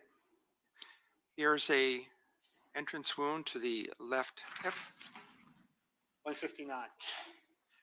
There are multiple superficial lacerations on the left lower leg. 160. There's an entrance wound to the top of the left foot. 161. Corresponding exit wound to that left foot. 162. Here's an entrance and exit wound to the medial portion or the side portion of the right leg. 163.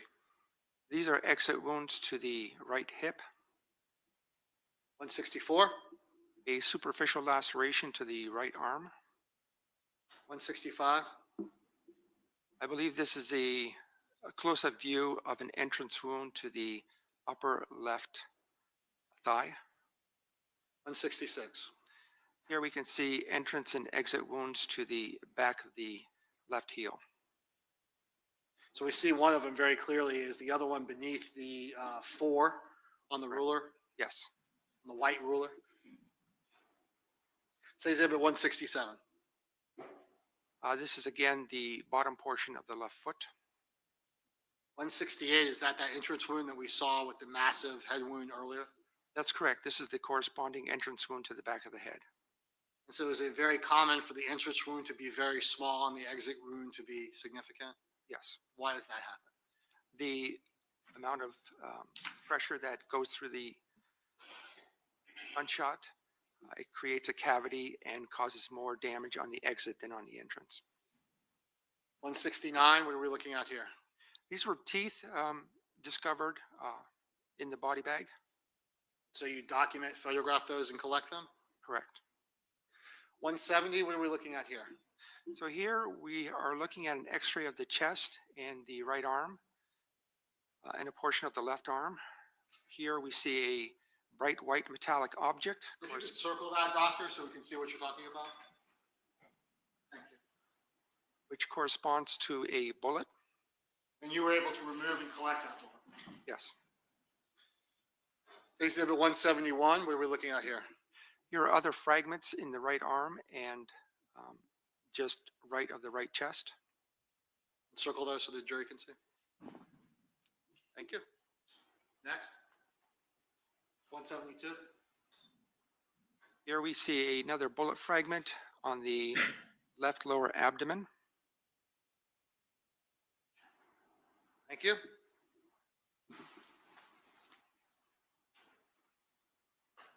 And then 173. Here we see multiple fragments or actual bullet fragments in the right leg and portions in the left leg. Thank you, doctor. 174, is that the collection of some of those items? That's correct. These are the evidence envelopes that I created, documenting where each fragment was recovered from. 175, again, some of those items that were collected? That's correct. These are going to be fragments found within the body? Yes. Exhibit 176, can you specifically talk about what I consider relatively pristine bullet here? Is that the one we saw in the chest, below the clavicle, I guess? That's correct. I'll show you that in a second. I'll show it to you now.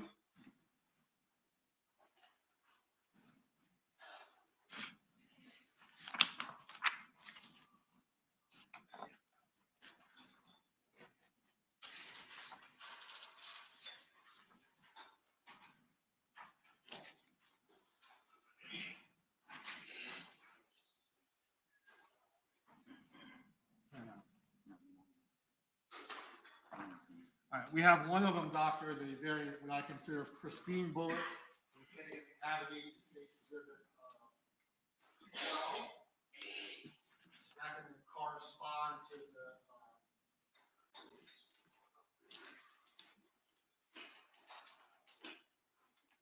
to 170. That's correct. That's the bullet recovered from the mid-chest. And there are notations and documentations on the envelope to show it came from your office, meaning you collected during the office. Yes. Your office is trained about how to preserve and collect it. Yes. And then I'm going to show you 3 other items that were collected. I don't think these are the evidence, but I'm going to show you what's been pre-marked. The State's Exhibit 9F.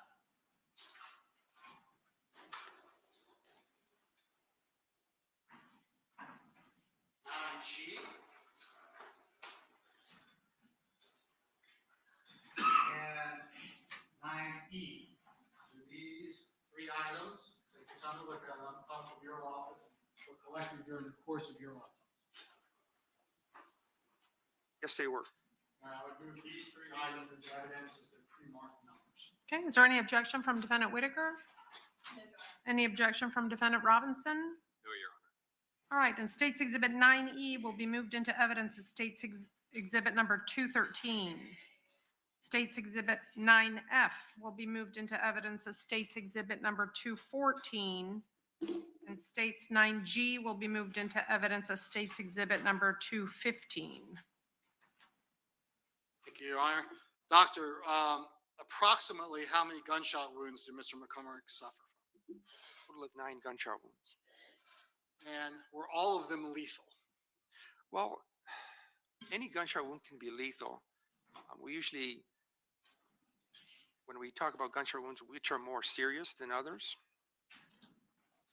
And in this particular case, the more serious ones were to the head and to the chest cavity. So like, for example, the one that goes through his foot may kill him, but it's unlikely. Correct. And the one that went through his head would have been much more serious, and the one that went through his chest would have been much more serious. Yes. The 9 gunshot wounds, was there any other explanation in your examination as to what ended Mr. McCormick's life? No. And so within a reasonable degree of medical uncertainty, what was the cause of his death? Cause of death was multiple gunshot wounds. And what was the manner of death? Manner of death was homicide. Thank you, Doctor. I appreciate it. I have no further questions. All right, cross-exam from Defendant Whitaker. Cross-exam from Defendant Robinson. Yes, Your Honor, briefly. Okay. Doctor, good afternoon. My only line of questioning is with respect to height. Now, when you measure height of somebody that comes to you, they're laying down, correct? Correct. And as a doctor, that could be different than standing height, correct? It may be, yes. By small margin. Correct. And the reason for that is things like loss of muscle tone. Correct. There may be some rigor mortis more pronounced than usual. Also, when you're measuring, now you came back at 70 inches. That's an approximation. That's why we have a round number instead of 70.3. Correct. And then finally, post-mortem, can there also be changes in the body that affect height? Like I said, there may be some advanced rigor mortis, or there may be complete loss of rigor mortis. In general, the changes, it could be somebody is a little bit smaller than they were when they were living and standing. Usually it's just an approximation, so it's not a real definite measurement.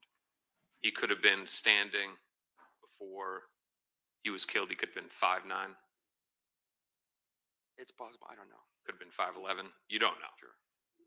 But there's a range, and yours is just an approximation, not an accurate living height assessment. Right, based on the body lying on the tray and the measuring device. Yes. Thank you so much, doctor. That's all I have.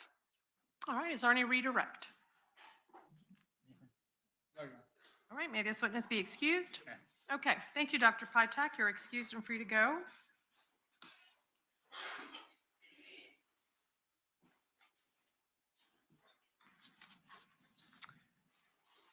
All right, ladies and gentlemen, it is 5:30 on the nose. We are going to recess for the day. I'm going to ask that you leave your notepads on your seats. We will lock them, secure them, and return them to you when we reconvene tomorrow. Again, we'll be here in courtroom 407 starting at 9 o'clock, where we will continue with the state's case in chief. I must remind you that during this overnight recess, you're not to talk about this case among yourselves or with anyone else, or allow anyone to say anything to you or in your presence about the case. And of course, again, if anyone attempts to speak to you, please notify me by giving a note to the bailiff. Additionally, please make every effort again that overnight tonight and tomorrow morning, you do not read, watch, or listen to any newspaper stories or television shows that might be aired about this case. And that's because this case has to be tried by each of you only on the evidence presented in this courtroom, in your collective presence, the presence of the defendants, the attorneys, and this court, and only based on the facts and evidence that come out at trial and on the law as I instruct you in it. So please make every effort to follow those directions. And I'll just remind you again, if you do see witnesses or attorneys outside as you leave today or tomorrow morning as you return, you are not to engage them in any conversation whatsoever.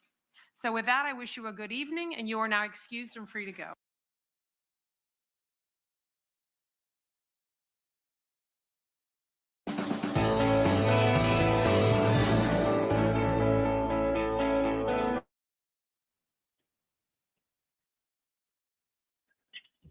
So they gonna have us watch a movie? Really? They, how they go all the way to a movie? The Wolfman. That is too funny. I can't deal with them. How they go all the way to a movie? You don't want to do it. Moki, was you glued to your screen? Wait a minute, I gotta get this cartoon out of my ear. I don't know what this is. They're playing Dan versus somebody. How does that work? So let me see, y'all. I'm about to just go check and see, just to make sure that they have not put up day one, just in case.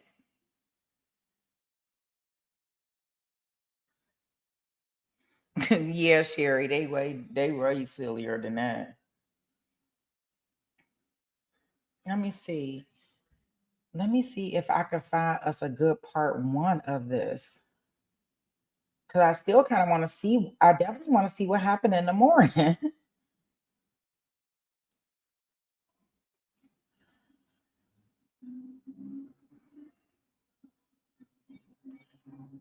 Yeah, no, that's the part that we just seen.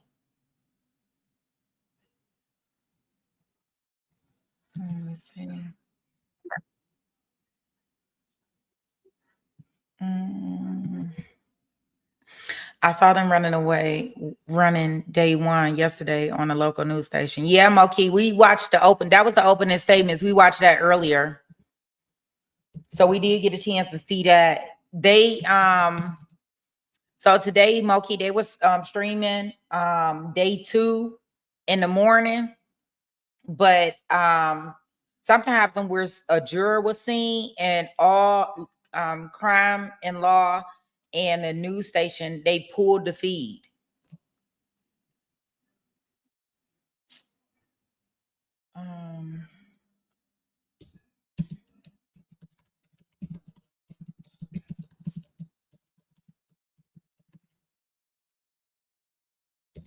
Yeah, so they pulled the feed from this morning. So if you wasn't streaming it live at the time that it was happening this morning, most people don't have it just yet.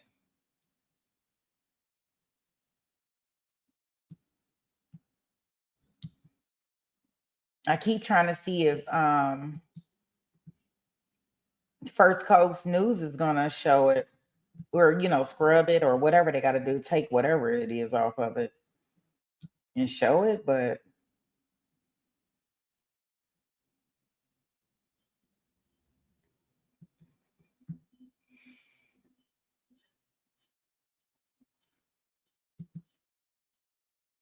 yeah, every time you try to click on a video, it doesn't show that it's there.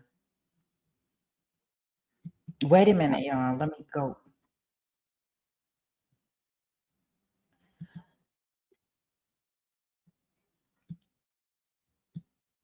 Oh, Micah, can you really believe that they still in here doing jury instructions and all this stuff?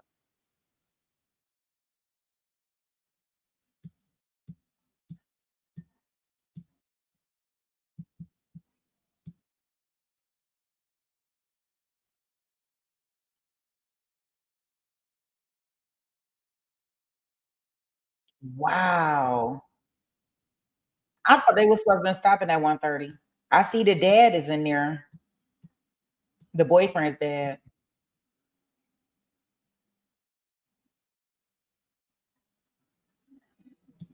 Yeah, like they're doing a full day. For the Ali case, they still in there doing jury instructions or yeah, they're still in there doing that charge. Yeah, for the Ali case.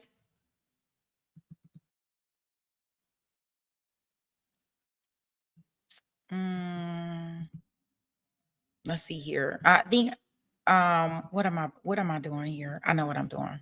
I think I know what I'm doing. Y'all know it's trial and error with me.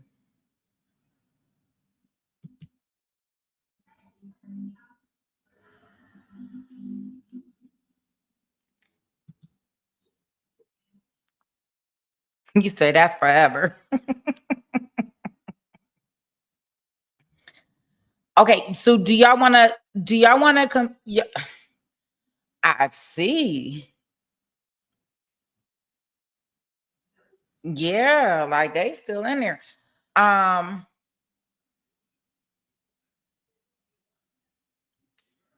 the closing arguments is in that case. Okay.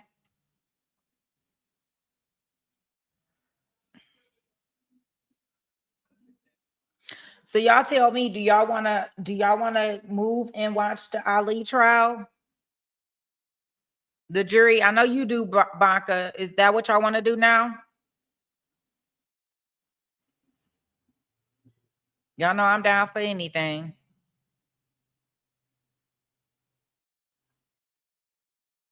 Yeah, we are going to do the Pretty Brown Girl. I don't know what they doing.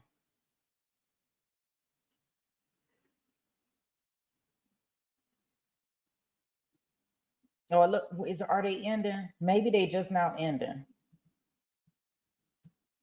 Wait a minute, let me see. I see. They not ending. I guess somebody else just leaving their chat saying good night. Okay, Baka. Okay, so what we'll do is let me open up that studio, and then that way we'll just put them in there by themselves. We know that there's no court tomorrow, so maybe that's another reason why they hashing everything out.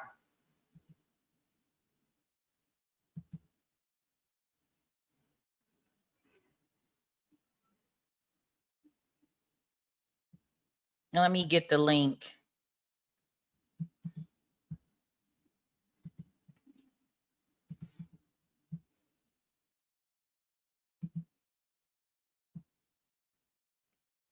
Okay, so here's the link.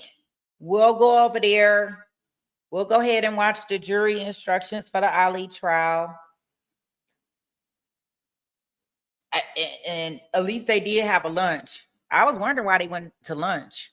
I thought they were supposed to end court at 1:30 today, but I guess not.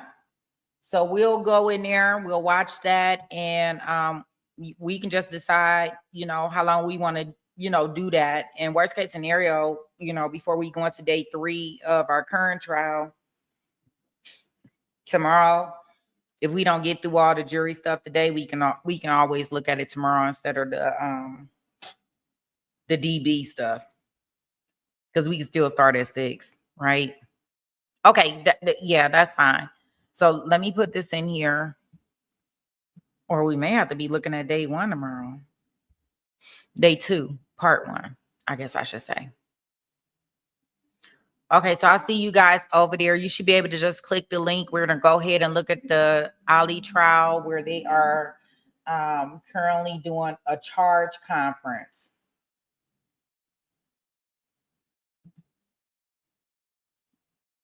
All right, guys, I'll see you guys over there. I'm going to go over there and open that up.